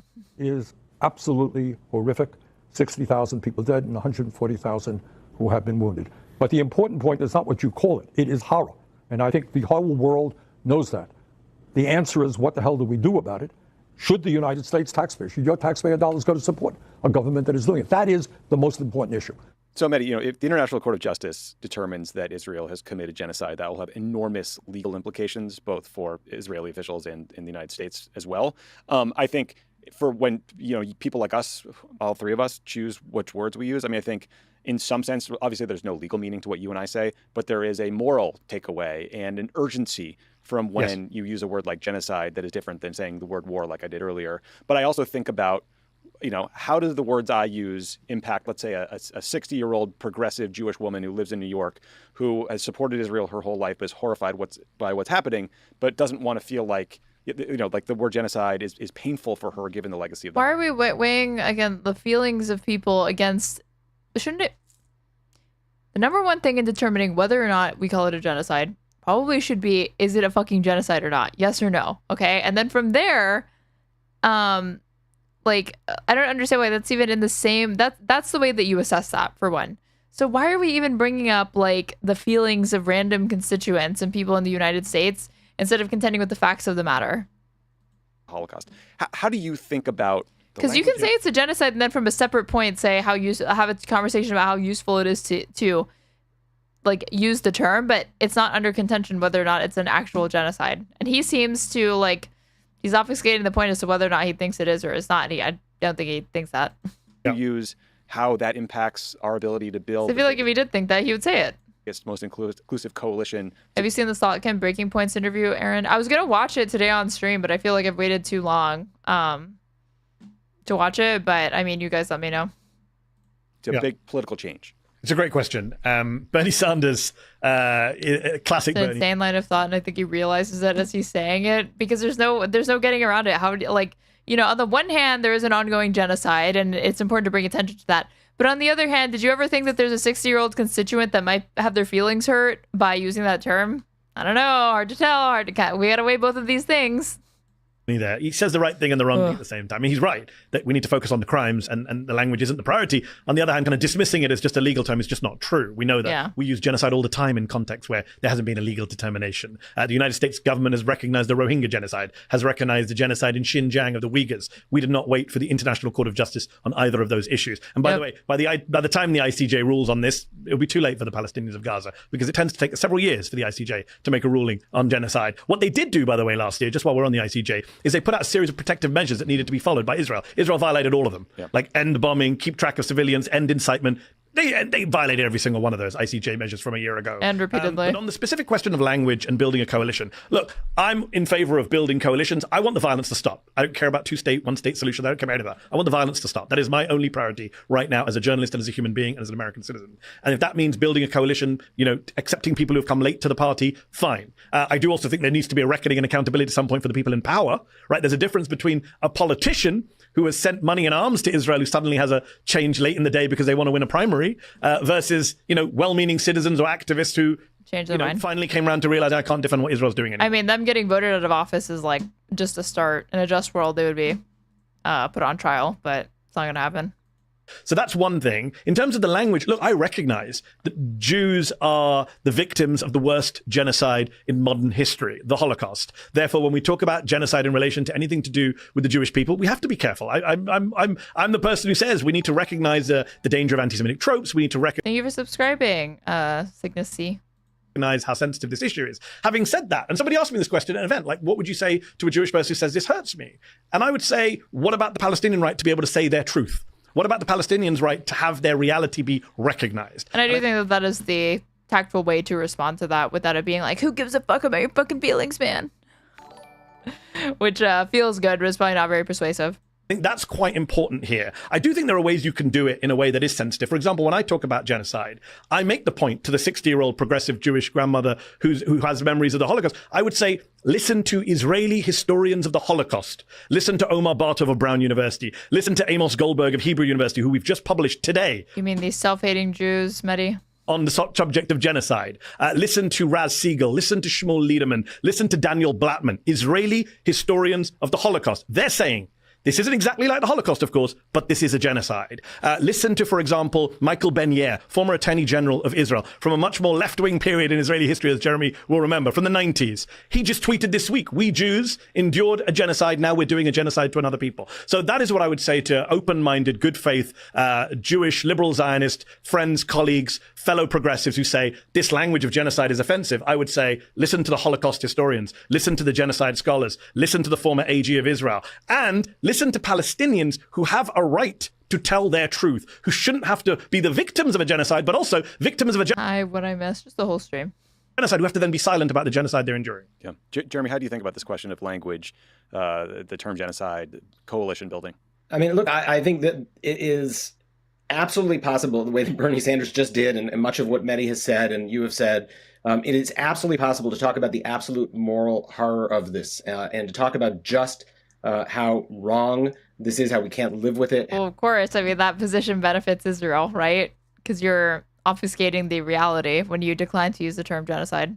How this is... And you're Bernie, and you know you have access to make that determination because, again, you are a politician. You're not just a constituent. You're not just a random person. To stop, you can do all of that without having to apply that label. And I just can't quite grasp, it does feel like a gotcha game, that it is trying to force people into using a single word when I'm willing to, describe this in any way and admit in any way. I mean, how would he feel if you described the Holocaust in the exact same way, but you didn't call it a genocide? I think at that point he would realize that that's pretty important distinction. Or if somebody wants to describe October 7th, but they don't want to call it a terrorist attack, I think he'd have an issue with that. I think it would be more than just a semantic disagreement, even if all of the underlying facts were the exact same. He would wonder about, like, what is the hesitation there to call it what it is? That this is an absolutely inhuman, awful situation that I want nothing to do with, but I don't want to use that term to describe it. Why? Right? And to me, I'm a little older than the 60-year-old grandmother. I object to your 60-year-old grandmother thing. It is very, very painful for my family, who lost many people in the Holocaust. The Holocaust is the origin story of the law of genocide. It is very painful. And it is very painful for Palestinians what is happening. And we can talk about the pain of what is happening and the horror of what is happening to the Palestinian people without forcing people like me and my younger sister in Queens to use the word. And if we refuse to use the word, to somehow say, well, then clearly you don't have morals, then clearly you are not welcome in our space. This notion that somebody who may support the right of the Jewish people to have a state of their own isn't welcome in progressive spaces, this notion that somehow, the Zionists are not welcome, people who don't use the word genocide aren't welcome, we're going to be booed if we don't use that word. I just ask people who are looking to actually... Motherfucker just wants to gatekeep the word genocide. I mean, the word genocide, should be gatekept. But the idea that the actions that have occurred in Gaza and to Palestinians has not reached that threshold is ludicrous. Actually save lives, who are looking to make peace, who are looking to find solutions, to realize that we can be stronger together if we are not forcing each other to use these words. Just to be clear, neither me nor Tommy have said any of those things. You're talking about someone else. No, I'm talking in general. We've not said any of that stuff. I've not said any of that. I would never force you to use a word. That it does happen in progressive. It does happen, but it does happen. But my point is not that. My point is about truth. Like I think language should be truthful. It shouldn't just be about whether you offend or not offend people. Yes, exactly. Yes. Thank you, Medhi. Yes. Just to go back to your point, you said about forcing you to use a word. I would never want to force you to use a word, and I hope vice versa. But it works both ways. When you say that somebody says to you to force you to do genocide you don't want to, fine. But the people who do use the word genocide are accused of doing blood libels. They're accused of being anti-Semites. You would accept, would you not? Right, of course. Exactly. But you would accept that when I say Israel is committing a genocide, you don't agree with me. I would phrase both sides, but I know you'll get mad at me. But both sides do that. But yes, on this, both sides is appropriate. But my point being, you do recognize that there is a huge pressure now. Absolutely. And I would ask you this. Genuine. You said the word gotcha. It's not a gotcha because I don't get as many chances to have these conversations. So I appreciate Tommy and Crooked for having this conversation. But Jeremy, I genuinely want to ask you in good faith, when you hear Omar Bartov and all these Holocaust historians, Jews, Israelis, saying we studied the Holocaust and we think Gaza is a genocide, what do you genuinely think about that? Does that make you think again? I'm just wondering. I feel absolutely no need to get to the point where I'm comfortable with that word. God bless the scholars who really look into this, the lawyers who understand the ins and the outs. But I'm just going to ignore them and not listen to them. God bless them, though. was only invented 70 and years prayers. ago. There have been plenty of mass killings and horrors. Okay, the word was invented, but the concept itself has been around for since humanity began. Throughout human history. Sure, right? but if I said the Nazis didn't do a genocide, you would rightly call me a Holocaust denier. So you do put value in the word in certain places. As 1 million Armenians were being killed by the Turks, nobody was arguing over do we need to call it a genocide. But now we have this term, Jeremy. Come on. Yeah. The issue isn't what we call it, and there's no need to force people into that. The issue is, I feel like there would be, like, again, Medhi should have stayed on the fact that, like, if you were refusing to call other genocides a genocide by their name, a genocide, he would take issue with it. He would see that already avoiding the word is already downplaying. You can make an argument like that, right? Well, actually, there's a legal argument. But yes, but that one side. So leave it to the courts. Leave it to, ultimately there will be a legal decision. Ultimately, there will be that call made, and people will have to face. What do you call Gaza out of interest? Do you call it crime against humanity, war crime? A moral abomination. It violates every sense of who I am. Jewish people should not be doing to other people. It's bad. What do you want me to say? I don't like it. But in terms of accountability, it's a crime, right? People should be held to account. What is happening to starve another people, to deny food, to deny medical aid, to destroy 90% of the housing. I mean, this is a crime, what is happening, and there needs to be accountability. I'm completely there on that. But for me, I am not comfortable using that term, and I think that in the interest of trying to keep some form of coalition built across lines that bring together Jewish Americans and Muslim Americans and Arab Americans, Palestinian Americans, progressive Americans, it is really important to understand. Not like we're trying to use the word Shoah. Yeah, because there would be more of an argument to say that, like, it's, appropriation or you are losing people because you're alienating people by trying to use that term. But, like, this genocide does not exclusively apply to the Nazi Holocaust. It applies to many different genocides, like, the Bosnian or like Srebrenica, right? Or the Uyghur genocide. And why it is so hard and painful for us to use that word to describe this, and we are willing to admit how horrible it is and to work across lines. Again, like, we're not disputing, like, the underlying facts of the matter. So if you and Medhi agree on, like, the facts of the matter, it's just, like, strange that you wouldn't call it a genocide. To try to solve it. Because usually the people that disagree with calling it a genocide have underlying premises or facts that they disagree on that are significant enough to say this is why. But none of his disagreements about using it have been, like, on factual grounds. It has been exclusively on pragmatic and exclusively based on, like, feelings. But feel cornered on the issue of the word. One thing I would say is that according to the polls, last year, a year ago, 1 in 3 American Jews thought it was a genocide in Gaza. So it's not like it's a universal position in the Jewish. I would argue that number's probably higher now if you poll them again. There's no universal positions in the Jewish community. If we can at least take or in the Muslim community. Or in the Muslim community. Well, listen, I want to thank you both so much for this conversation. I know damn well how challenging it can be to talk publicly about all the things we covered today. There's a cottage industry of people on both sides who look for ways to take you out of context and slap the shit out of you. Hi, Jonathan Greenblatt. Good to see you again. So thank you both for talking with me, for the work. The head of the ADL, I believe. You're doing, and I just really appreciate it. Thanks, Tommy. Thanks for making the space for. What's the response to this?